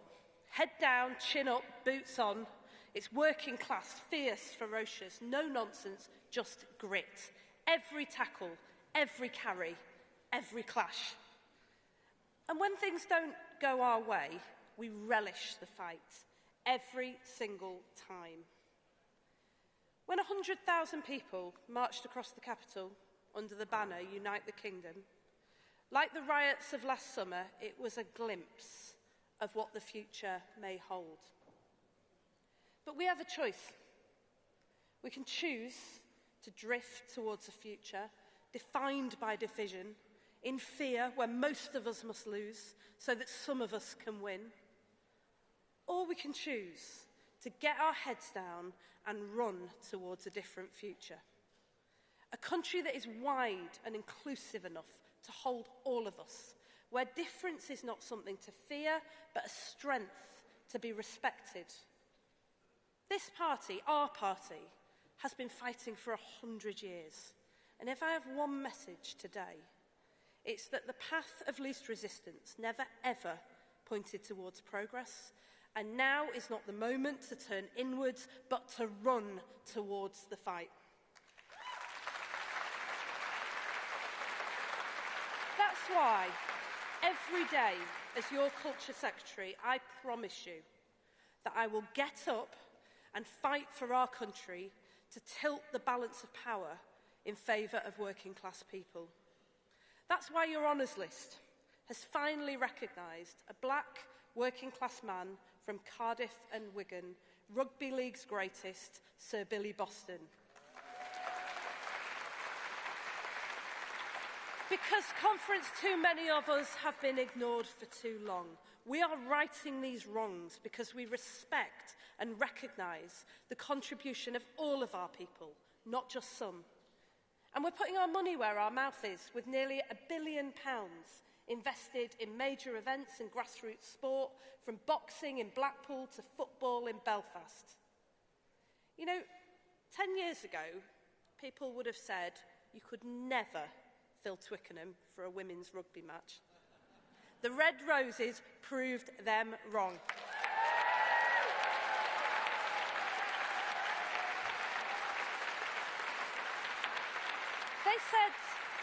They said no one cared about women's football. The Lionesses proved them wrong. And these incredible women, they aren't just winning tournaments, they're changing the story of our country. And we are changing it with them by insisting that girls have equal access to any facility we fund, because girls belong on every pitch they choose to play on, and that, Conference, is non-negotiable.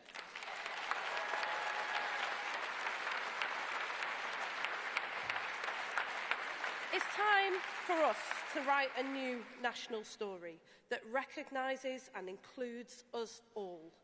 The story of our culture is as much Northern soul and brass bands as it is Royal Opera and ballet.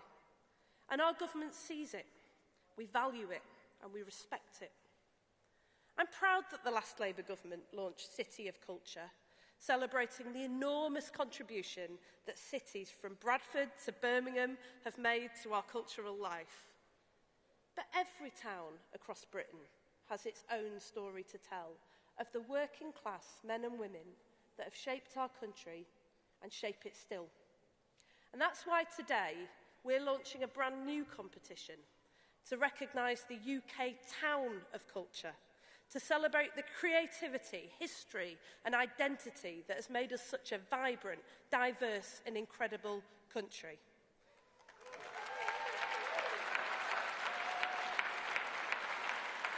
And conference, while we know that talent and imagination is everywhere, opportunity is not. And that's why today I'm proud to announce that we're backing our regions and handing money and power back to our people with a £150 million Creative Places Growth Fund to unleash the incredible potential of film, music, media, TV and fashion. That's £25 million for Greater Manchester, £25 million for the North East, £25 million for the West Midlands, £25 million for the West of England, £25 million for West Yorkshire and £25 million here in the Liverpool City region as well.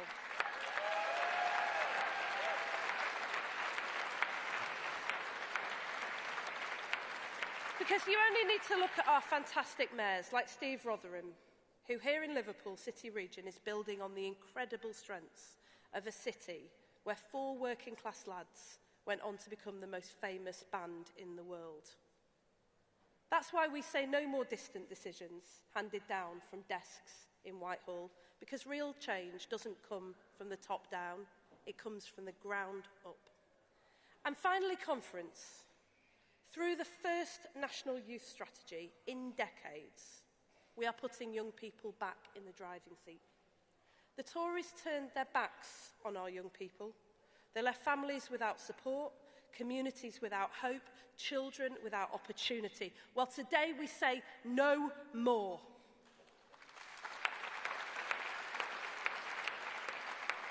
Our message today is that Labour is back in government and we are rebuilding what they broke, not just in bricks and mortar, but in belief. The Wilson government gave us arts everywhere. The Blair government gave us Sure Start, and today I am delighted to announce a bold, unapologetic investment in our young people, backed by £132 million. Every child can.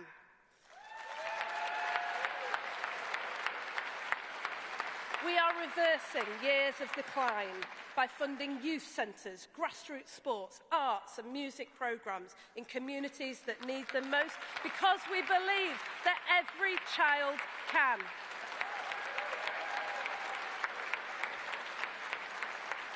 Every child can draw.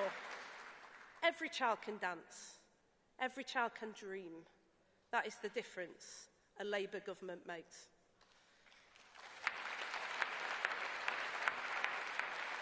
This is nation building, the Labour way, because a creative life is a life worth living.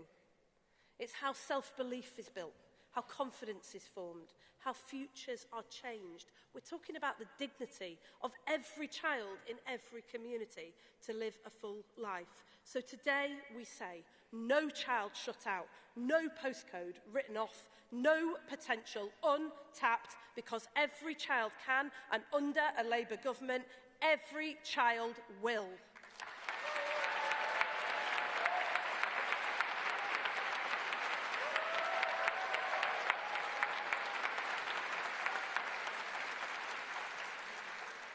Conference, we may be in government, but we will never be the establishment, and we will never accept the status quo. This is the lesson of our history and my own story. My dad, an immigrant to this country, went on to write the Race Relations Act, one of the greatest gifts Labour has given to our country. He was up for the fight. The men and women who boycotted the buses in Bristol in solidarity with black workers, they changed our country and they changed my life because they were up for the fight. And the Hillsborough campaigners, whose fight for justice has spanned nearly 3 decades and who we're proud to honour with the Hillsborough Law, the lives of people whose names they will never know and who they will never meet will be changed forever because they chose to fight. So now, every one of us faces that choice. Are we up for the fight of our lives? From the NHS, the welfare state, the minimum wage, to the world's first Climate Change Act, it was never easy. It was always hard. But we changed the course of our country and now we fight again so that every child can play their part in a broad, inclusive, self-confident country. We are the 4th ever Labour government in history, and we will go out with courage and conviction and fight for the country we believe in, and make no mistake, we will win.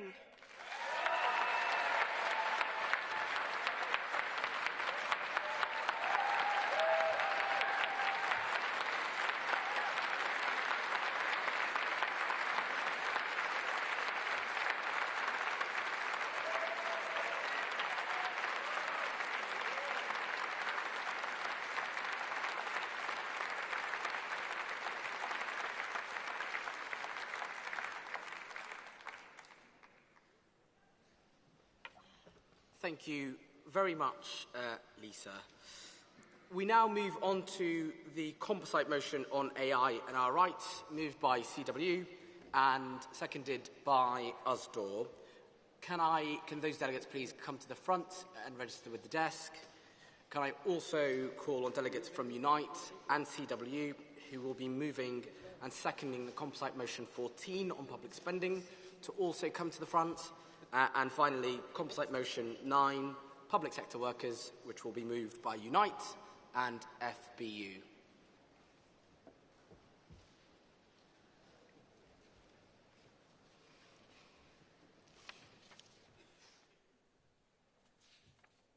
Thank you, Jay. Conference. Karen Rose, CWU, moving this incredibly important motion. Conference. Challenging the massive power of the tech sector is no easy task. This year, the CWU had been organising workers in TikTok's Trust and Safety team. We'd reached the point of a crucial ballot for recognition, which would have marked a significant achievement in the sector. But just a week before the ballot began, TikTok announced their plans to sack over 500 content moderators in London and replace them with artificial intelligence or moving the work offshore. This was a deliberate move by TikTok senior leadership to thwart our organising and to union bust. These actions are not only disgraceful in terms of their impact on the workers, but they also pose a huge threat to online safety. Conference. Replacing human content moderators with AI or offshore labour will make UK-based online platforms more dangerous to users and create a race to the bottom on workers' rights in the tech sector. If the government truly wants to prioritise online safety, strong workers' rights, protections against replacement by AI, and sectoral collective bargaining must be in place. That is why we want the government to work with trade unions to develop a charter on workers' rights in the technology sector, creating robust protections around the use of AI in the workplace, and legislation that prevents the offshoring of UK jobs. We hear from our comrades in the Musicians Union about the devastating impact of AI in their industry and the dehumanising AI decisions affecting USDOR members who work in retail and distribution. Comrades from East Kilbride have made a case contained in this motion for Labour to lead on digital safety to protect the privacy and dignity of all citizens. Conference. We cannot let the tech companies continue to have unlimited power, and our government must take action. We must stand up to the tech giants, put a stop to uncontrolled AI, keep good jobs in the UK, and safeguard both citizens and workers. I was really pleased to hear the Secretary of State say that online safety was hugely important. Well, what we're calling for in this motion is absolutely vital if we're truly going to have that online safety. And I'm asking you to support this motion. Thank you.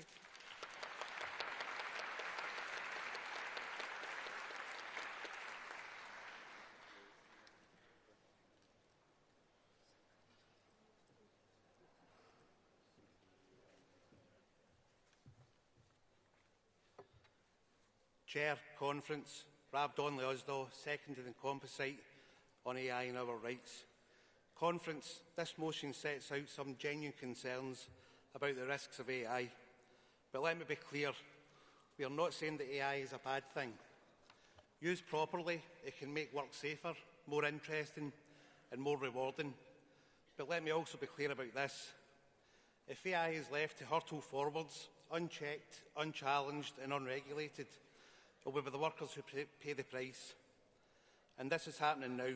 In warehouses where workers face intense surveillance, every step counted, every pause noted, every tiny human error logged. In supermarkets where algorithms are scheduling shifts, affecting people's entire lives. In factories where AI is deciding how quickly people should work, even whether they should keep their job. And workers are already at a disadvantage after years of underinvestment in skills, a broken employment rights framework and a lack of a voice at work. We can't leave these workers in the wilderness. We must protect them. And we don't need to look far, Conference. There is already a bill written by experts, coordinated by the TUC, which would mean that workers are supported and consulted. We also have a great opportunity with the introduction of Skills England and with an industrial strategy that puts workers at its heart. But we can't just focus on a few specific industries. There are 3 million people working in the retail sector and millions more across the everyday economy who urgently need training to face the future world of work. We need a fully inclusive plan for skills, and we need it now. Conference, we are at a critical point. A choice needs to be made, and with Labour in government, we can choose a world where technology serves us instead of us serving technology, where workers are treated with dignity instead of thrown in the scrap heap, where we all share in the benefits of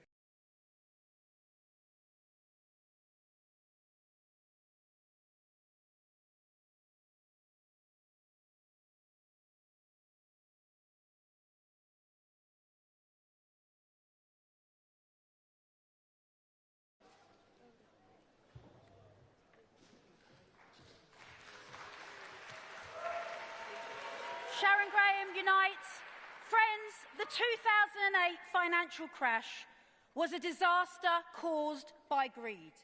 Yet few experts saw it coming.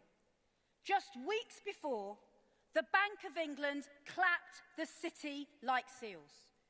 And without any serious questions being asked, let alone any criminal conviction being sought, the bankers were bailed out using taxpayers' money, and how the champagne must have flowed. 10 years of austerity followed. Jobs, homes, pay, services, all lost, decimated. Workers and communities paying the price. Then another crisis dawns. COVID, a once-in-a-100-year event. While the rich sat at home with parcels arriving by the hour, everyday people went out to deal with the crisis in PPE that did not work. Nurses, supermarket workers, bus workers, and again, workers and communities paid the price. And now we have a different crisis, a black hole that must be filled. 22 billion, 50 billion, take your pick. The solution this time? Workers pitted against pensioners. Communities pitted against the disabled. Different government, same decisions. We have no choice. That's what we've been told. We are stuck in the cycle of a broken system where everyday people always pay. Friends, why? Why? Why is this inevitable? Of course there is a choice. Look at this room. We are the Labour movement. We are the stake in the ground. This is supposed to be a Labour government. Instead of picking the pockets of pensioners, tax the rich.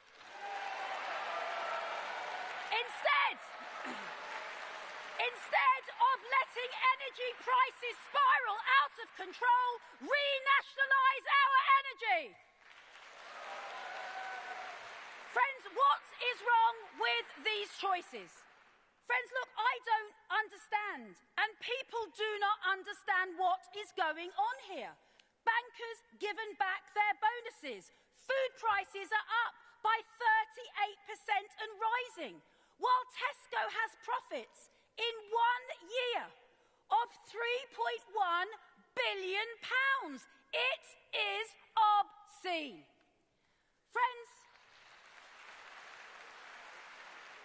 Friends, where is the off button? Delegate, that's time. Where is the change?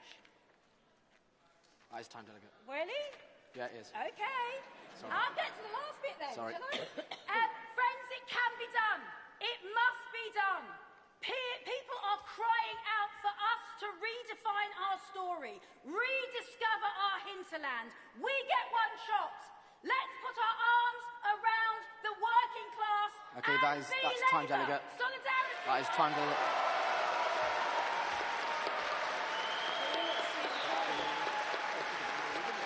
Thank you, Delegate. Can we have the next speaker?